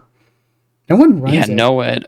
No-ed's actually better on Myers than people think it is. Not really as much anymore, but especially back then with limited tier 3s, a lot of people were like, well, you just got no-ed base kit. Well... it was a resource management saver. I think no-ed is actually really good, and most people don't use it on principle. On principle, yeah. I'm convinced. I think a lot of people. I remember eventually I stopped using Noed because I was like, well, I want to be known as a good killer. Like in my head, I was like, I can't be a good killer if I'm running Noed. I don't want to use this crutch perk, so I stopped using it. Yeah. Um, But again, like the MMR discussion, like I said, it's there's so many problems with the argument on its own. But I will die on the hill that if they did not tell us they added MMR, no one would be complaining. Especially at this point, maybe I do think initially I would have noticed because I do remember initially when MMR was a thing. I do remember my games like it was nonstop. I think people would have noticed, but I think they would have just chalked it up to matchmaking being dumb, not an MMR system being added. Yeah, eventually, like once it like settled down, yeah, I think it would have. I think it would have been fine. Yeah, I don't think anyone, especially, yeah, I barely remember. Yeah, the MMR boogeyman is something I barely think about anymore. Yeah, even people like constantly say like 2v8 doesn't have MMR. It does. It's just the queue times are so long that it has to branch out more, so it basically doesn't. Yeah, basically doesn't. Yeah. And again, I say this so much. Dead by Daylight is like the only video game I can think of where someone can go on a 2,000 game win streak. Yeah, no, you right. Like, and that the mere fact that that's possible tells me MMR is a necessary evil. It is, yeah. You're absolutely right. I could not really think of another game where someone like has gone on like crazy things like that. Like, I can think of like fighting game players who've gone on like 200 match win streaks. Yeah, 100%. Yeah. I definitely, there are fighting game players that, just like you said, they go on like 200 or whatever, but not 2,000. Yeah, and the question should be like, if you are good enough, should you be able to? I think to a degree, but at the same time, like, if you're going up against players of a similar caliber against you all the time, I don't think you should be winning like every single. I think that definitely does speak to like some kind of imbalance, and I don't mind there being imbalance in DBD, but. Yeah, 2,000 win streak. That's freaking nuts. I think the other thing with it though is like the argument of, I feel like I'm being punished for winning. It's like, okay, well then stop caring about the MMR and stop trying to win. Just play then. Yeah, you could do that. You could just start being. Because that's the thing. If MMR is really affecting you that much, and you're still winning all your matches, and they still feel sweaty, then stop playing sweaty back, lose a few, MMR will knock you down eventually, and then it'll be back to normal. Just be a little goofy goober. Yeah. Just play Observer Wraith. Observer Wraith. But Stalky, I think we lost the plot at this point. Yeah, no, we are far from Myers changes. I do want to thank you for coming on for this follow-up. I know it wasn't too much to really discuss, even though it was a fundamental change to the character, but it was, at the end of the day, very small changes, but I do appreciate you coming back on for this. Small changes, big impact. Yep. Yeah. But yeah, of course. Thanks for having me on here. It was a very large amount of fun. I really enjoyed my time. Thank you for having me, and I'm glad that we got to talk about Myers, amongst other things. If you would like to plug yourself again before the end of this. I am Stocky Boy. I have a YouTube, Twitch, Myers main, lots of hours. If you type Stocky Boy in the thingies, you should be able to find me. One Stocky Boy, by the way, on Twitch. One Stocky Boy on Twitch, I think, and then on everything else, I'm Stocky Boy. Yeah, that threw me off when I was trying to add you to the title. Yeah, every time I try to find your channel, it throws me off. Like, he exists. I know he exists. Do I though? In a small vacuum on the internet. And before we close out, do you have any closing thoughts on Myers or anything else you want to talk about? Everyone should main Myers. I think that is the biggest thing. I'd like to see more Myers in my Survivor games. Thank you. Thank you very much. And chat is asking if you can give us your best Myers stun. My best Myers what? Stun. Oh, stun, nice. Yeah. Oh god, I'm rusty. Oh, that's not as good as I used to be able to do it. I'm embarrassed. I used to have it down pat. People would ask me to do it all the time. People keep telling me I do the Chucky fuck really well. Yeah. Fuck! Like, People say I laugh like Chucky when I'm really into my it. God, I can do my fake laugh and kind of do it like that. Yeah. But it's yeah. Also, I can laugh on cue, chat. That's a talent I have. Don't question it. Don't worry about it. I promise every joke is funny.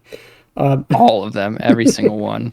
I told my friends this. My friend who's known me for 20 years. I told him that I can laugh on cue, and he didn't believe me. And then I showed him. He's like, I can never trust you again, can I? Nope. You'll never know when you're funny and when you're not. But on that, I think we'll go ahead and end the episode here. Everybody who's watching, I love you guys. I do. The support on these is incredible and something I never thought would happen. We're done with all the killers. I've said this on a few episodes, but we're not done with the series. We got other stuff. There's always a discussion to be had. Yeah, and some interesting episodes coming out soon, I hope. And I don't know if this is coming out before then, but if it is, this might be the only episode in January. If it is, I'll have a video going over why. But I love you guys as always. Have a good one, and yeah, bye.